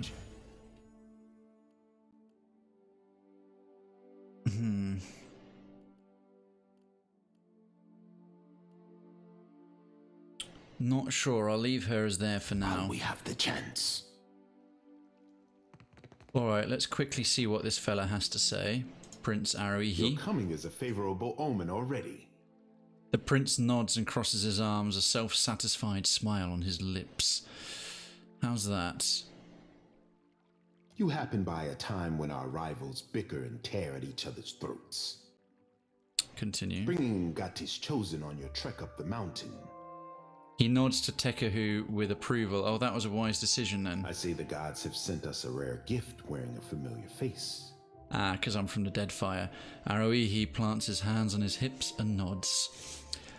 I'm not about to bow to you. You're kind of obnoxious and aggressive. You don't seem to take your rivals very seriously. I'm not here for the gods. I have my own reasons. Seems I came at a bad time. You never know. I could be a bad omen. I'm not here for the gods. I have my own reasons. Yeah, they are kind of making me. You and half of Aora, I see. I will not paddle around the island. My sister wants to know if you are as useful as you are disruptive. She trusts me to judge this. Okay. You did not come this far to serve the crown, I say. But sailing is an expensive hobby. Loyal service can keep your galley stocked. Oh. Insight 7. Have any problems with loyalty lately? Well, I'll definitely take that option. Neketaka is a city of friends, I say. We exchange so much between districts. His smile tightens into a hard line. Even my sister's advisors dine at the officers' lounge and indulge at the wild mare. Aruihi grimaces and looks away. Let's say. And I take it you prefer friends to remain close. Here in Serpent's Crown, I can guarantee safety. But cavorting with outsiders, Akira, that is open water. He opens his palms and sighs. Tekehu, I must remind you to be vigilant. Even though you will ignore my advice. Aruihi raises his brow and smirks. My prince, wild mares could not keep me from the wild mare, but I will remember your words. Oh, his irresponsibility. Jyoti's eyes narrow, dark lashes fusing. She didn't like that much. He is thoroughly unlikable. A helpful warning, Herald of Berth. From one friend to another. What kind of service did you have in mind? Though he had not been paying attention up to this point, Tekehu rouses from distraction and blinks at you. My sister keeps a tight grip on Neketaka, but the filth of it drips down her palm and into the gullet. Oh. He opens his hand for emphasis and wipes it across his shoulder. Under our noses, I say, do foreigners smuggle contraband and pay the Raparu for their silence? Raparu. As the lowest class of Huana society, the Raparu are designated to work as unskilled labourers and to starve in times of scarcity. Their status is a function of survival in the often unforgiving dead and fire and not a moral judgment. The Raparu are destined to be reborn into the Kurao or Mataru class in their next lives. Take this if you need proof. He tosses you a silver medallion inscribed with Valian honorifics. You've gained a quest item, the Envoy's Badge. This medallion once graced the neck of a Valian dignitary and was assumed lost after a terrible shipwreck. How it ended up in the back streets of Neketaka is a question that Prince Aruihi once answered. What is this? An envoy ship sank a day's voyage out of Neketaka. He wore that on his breast. My guards recovered it in a raid of the gullet. This confirms my suspicion. Neketaka has a pirate problem. Well, I'm trying to stay friendly with them, to be fair. Smugglers and thieves cluster like rats in Delver's Row, a growth in the bowels of our city. You think pirates raiding those Republic's bastards be the source of your people's agony? Wonder what the Gullet folk would be thinking of that, sir. Oh yes, that went down about as well with Seraphin as like shit in your teacup. Anyone who preys on my people will know Onikaza's justice in time, I say. Aruihi narrows his eyes at Seraphin. I want someone to peddle the medallion to the black market, earn the trust of these pirates, and learn how supplies come into my city. His gaze rises to meet yours, cold and calculating. Or to what end? It will depend on what you find, I say. Aruihi folds his arms and scrutinizes the floor between his feet, deep in thought. Onikaza leaves this for me to handle. While she worries about the manor, I tidy up the basement. Well, why do you need a watcher for inspection duty? It must take keen senses to peer through the veil. Aruihi thumbs his jaw and nods to himself. Oh wow, if you're boastful, Tekehu's lips curve in an approving smirk. So he actually likes people being proud. No wonder he's so proud himself. Others will miss the details that stand out to you, I'm thinking. I'm going to reserve judgment until I hear more because I'm really rather cautious about. I don't want to go. I don't know. The pirates aren't necessarily straight up evil. I haven't gotten very far with them yet. Yours may be a familiar face. Tell no one that you work for the crown. Okay, continue. Naturally, you will want to take Ngati's chosen with you. Aruihi smiles at Tekehu and inclines his head. Me? For what does the lower city need an artist? Jyoti really does not like that. You mistake me, I say. I send you because of the missive you delivered to my sister. Well, we have a hunt underway, folks, if you want to join in. He raises his brow as a silent understanding passes between them. Akira, I did not realize. Tekehu nods slowly and folds his arms. Is anyone going to clue me in? Better if we discuss it on our way down the mountain. Tekehu turns to Aruihi, who nods in agreement. Be on your guard in the gullet. I fear the caverns run deeper than even Ngati could guess. The prince dismisses you with a nod. Right, trade secrets. Right, well I didn't commit necessarily until I learn more to doing what he wants, but God, we got a bunch of tasks and quests. I'm going to come back up here potentially. The next thing I'm going to do is get back to... Well, you know what? I'm not necessarily going to leave here yet. Oh my God, it's 1 in the morning. Lol, if you don't know what's going on, just nod. We'll join for another hunt, folks. I'll get involved in that one. I think, in fact...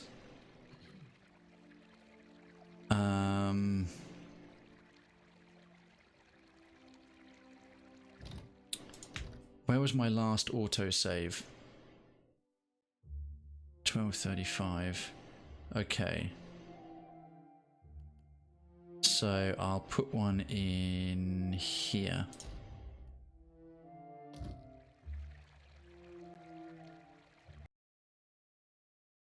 All right, folks.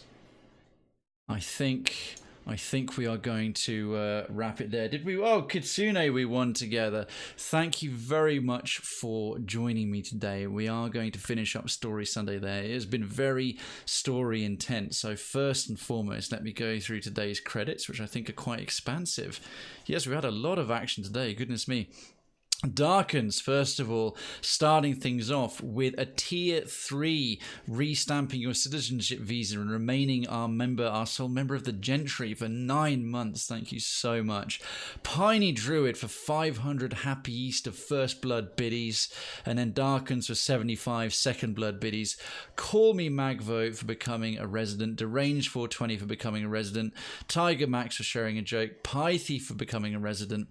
The Hero Twitch Deserves for becoming resubbing for 8 months and gifting citizenship to Pie Thief 1. Aber Dammit Beaky Tay for, I think, becoming our 700th, hitting our residency goal, our latest one. Laurel for the host of 13. Rene for the follow. Naddy for the raid of 8. His marker for sharing a joke. Angel Queen for sharing a joke. Frenham for the raid of 11. The Hero Twitch Deserves for gifting very deserving citizenship to Frenham for his 3rd month, getting him a new flag. Tiger Max for redeeming a joke. Ed C. the Great for becoming a resident, his marker for redeeming a character, Evil Jess for a joke, Darkens and Kitsune for 75 bits respectively, and Darkens for gifting citizenship to Kitsune for her 3rd respective month, or his 3rd respective month as well. Goodness, what a full day. If you are not already, you can follow me at Krayven_Twitch on the Twitter. Let me just get these socials into here as well. And the Discord as well. And sorry, Twitter and then YouTube. This VOD will go up on YouTube. I'm trying to organize the YouTube channel at the moment as well. Do feel free to become a subscriber if you want to watch these at your leisure as we chase that first 100 to get our unique URL. And Instagram if you use it. Moreover, Discord is the full Krayven's Town. It's where I refer to residents and citizens, councillors, and I am the mayor. We have the full theme of a town. It's not a half-assed little hook. Every channel is themed like the idea of a town square, council chambers, canals, all that kind of stuff. And every subcategory is like a district. I love my RTSs. I love the idea of literally building a community, and everyone who's joined is kind of bought into it and goes for it. And we're very non-edgy, very non-toxic, very friendly. Golden rule, treat others as you like to be treated. So if that sounds like your kind of place and you've enjoyed and found the community friendly and pleasant today, which of course why wouldn't you, be delighted to get to know you better off stream in the town itself. We also have a secondary focus on mental health, supporting it, openness about it, understanding it, anxiety, depression, bipolar, all those kinds of different things. You don't have to deal with that to be part of the community. It's not something you have to open up about at all, or right away if you do deal with it. But we have one special district called the Clinic, and it's our secondary hook called the Mental Health Centre, with a special chat room called the Clinic, mindful memes for sort of mental health, little sort of in-jokes and self-awareness, and resources. To that end, any of you who are streamers in your own right and sort of believe in sort of positivity, running supportive streams and the ideas of supporting mental health, this is the help command. If anyone is struggling with anxiety, depression, other conditions like that, then there is a list of international suicide hotlines and other mental health resources you can use. I encourage anyone else where it would fit the vibe of your streams, if you are a streamer, to include a command like that for everyone to use. That is there. If you are having a hard time, you are amongst friends, you are in a pleasant place, and I look forward to seeing you back. You're stronger than you know, and the planet is a better place with you on it. And if you know someone who's having a hard time, every so often you can just reach out to them and say hi. It means the world to people. Okay, and with all that said and done, you are now all being recruited into the Krayven's Town Militia. The Krayven's Town Militia. We are going to go and find someone to drop a little raid to, as the love has been passed on to me today so very regularly and very pleasantly. We will go and find an equally deserving recipient. So if you have Jesus, Darkens, thank you with a final 75 biddies. That is incredibly kind. Very kind indeed. I pray your indulgence a little fraction longer. And if you're able to have 2 minutes, please do jump in the raid. And if you like what you see, stick around for longer. Let's see who's online. Always have to refresh twice because Twitch never shows the up-to-date, proper information. Who haven't we done in a while? Oh, Helping Hands is on. Escape from Tarkov. Haven't had a chance to raid him yet. James, lovely fella, great streamer. Right, hit that legit. If you are a citizen, please hit that legit. Let's go and give him a big old raid. Let's go and give him a big old raid. If you have the legit flag, hit it up. If not, hit up with whatever emotes you do have. I will be back tomorrow, Monday, for Mellow Out Monday, for Fallout New Vegas and all that good stuff. I look forward to seeing you all then. Until then, have a very good evening, a very happy Easter. Good night.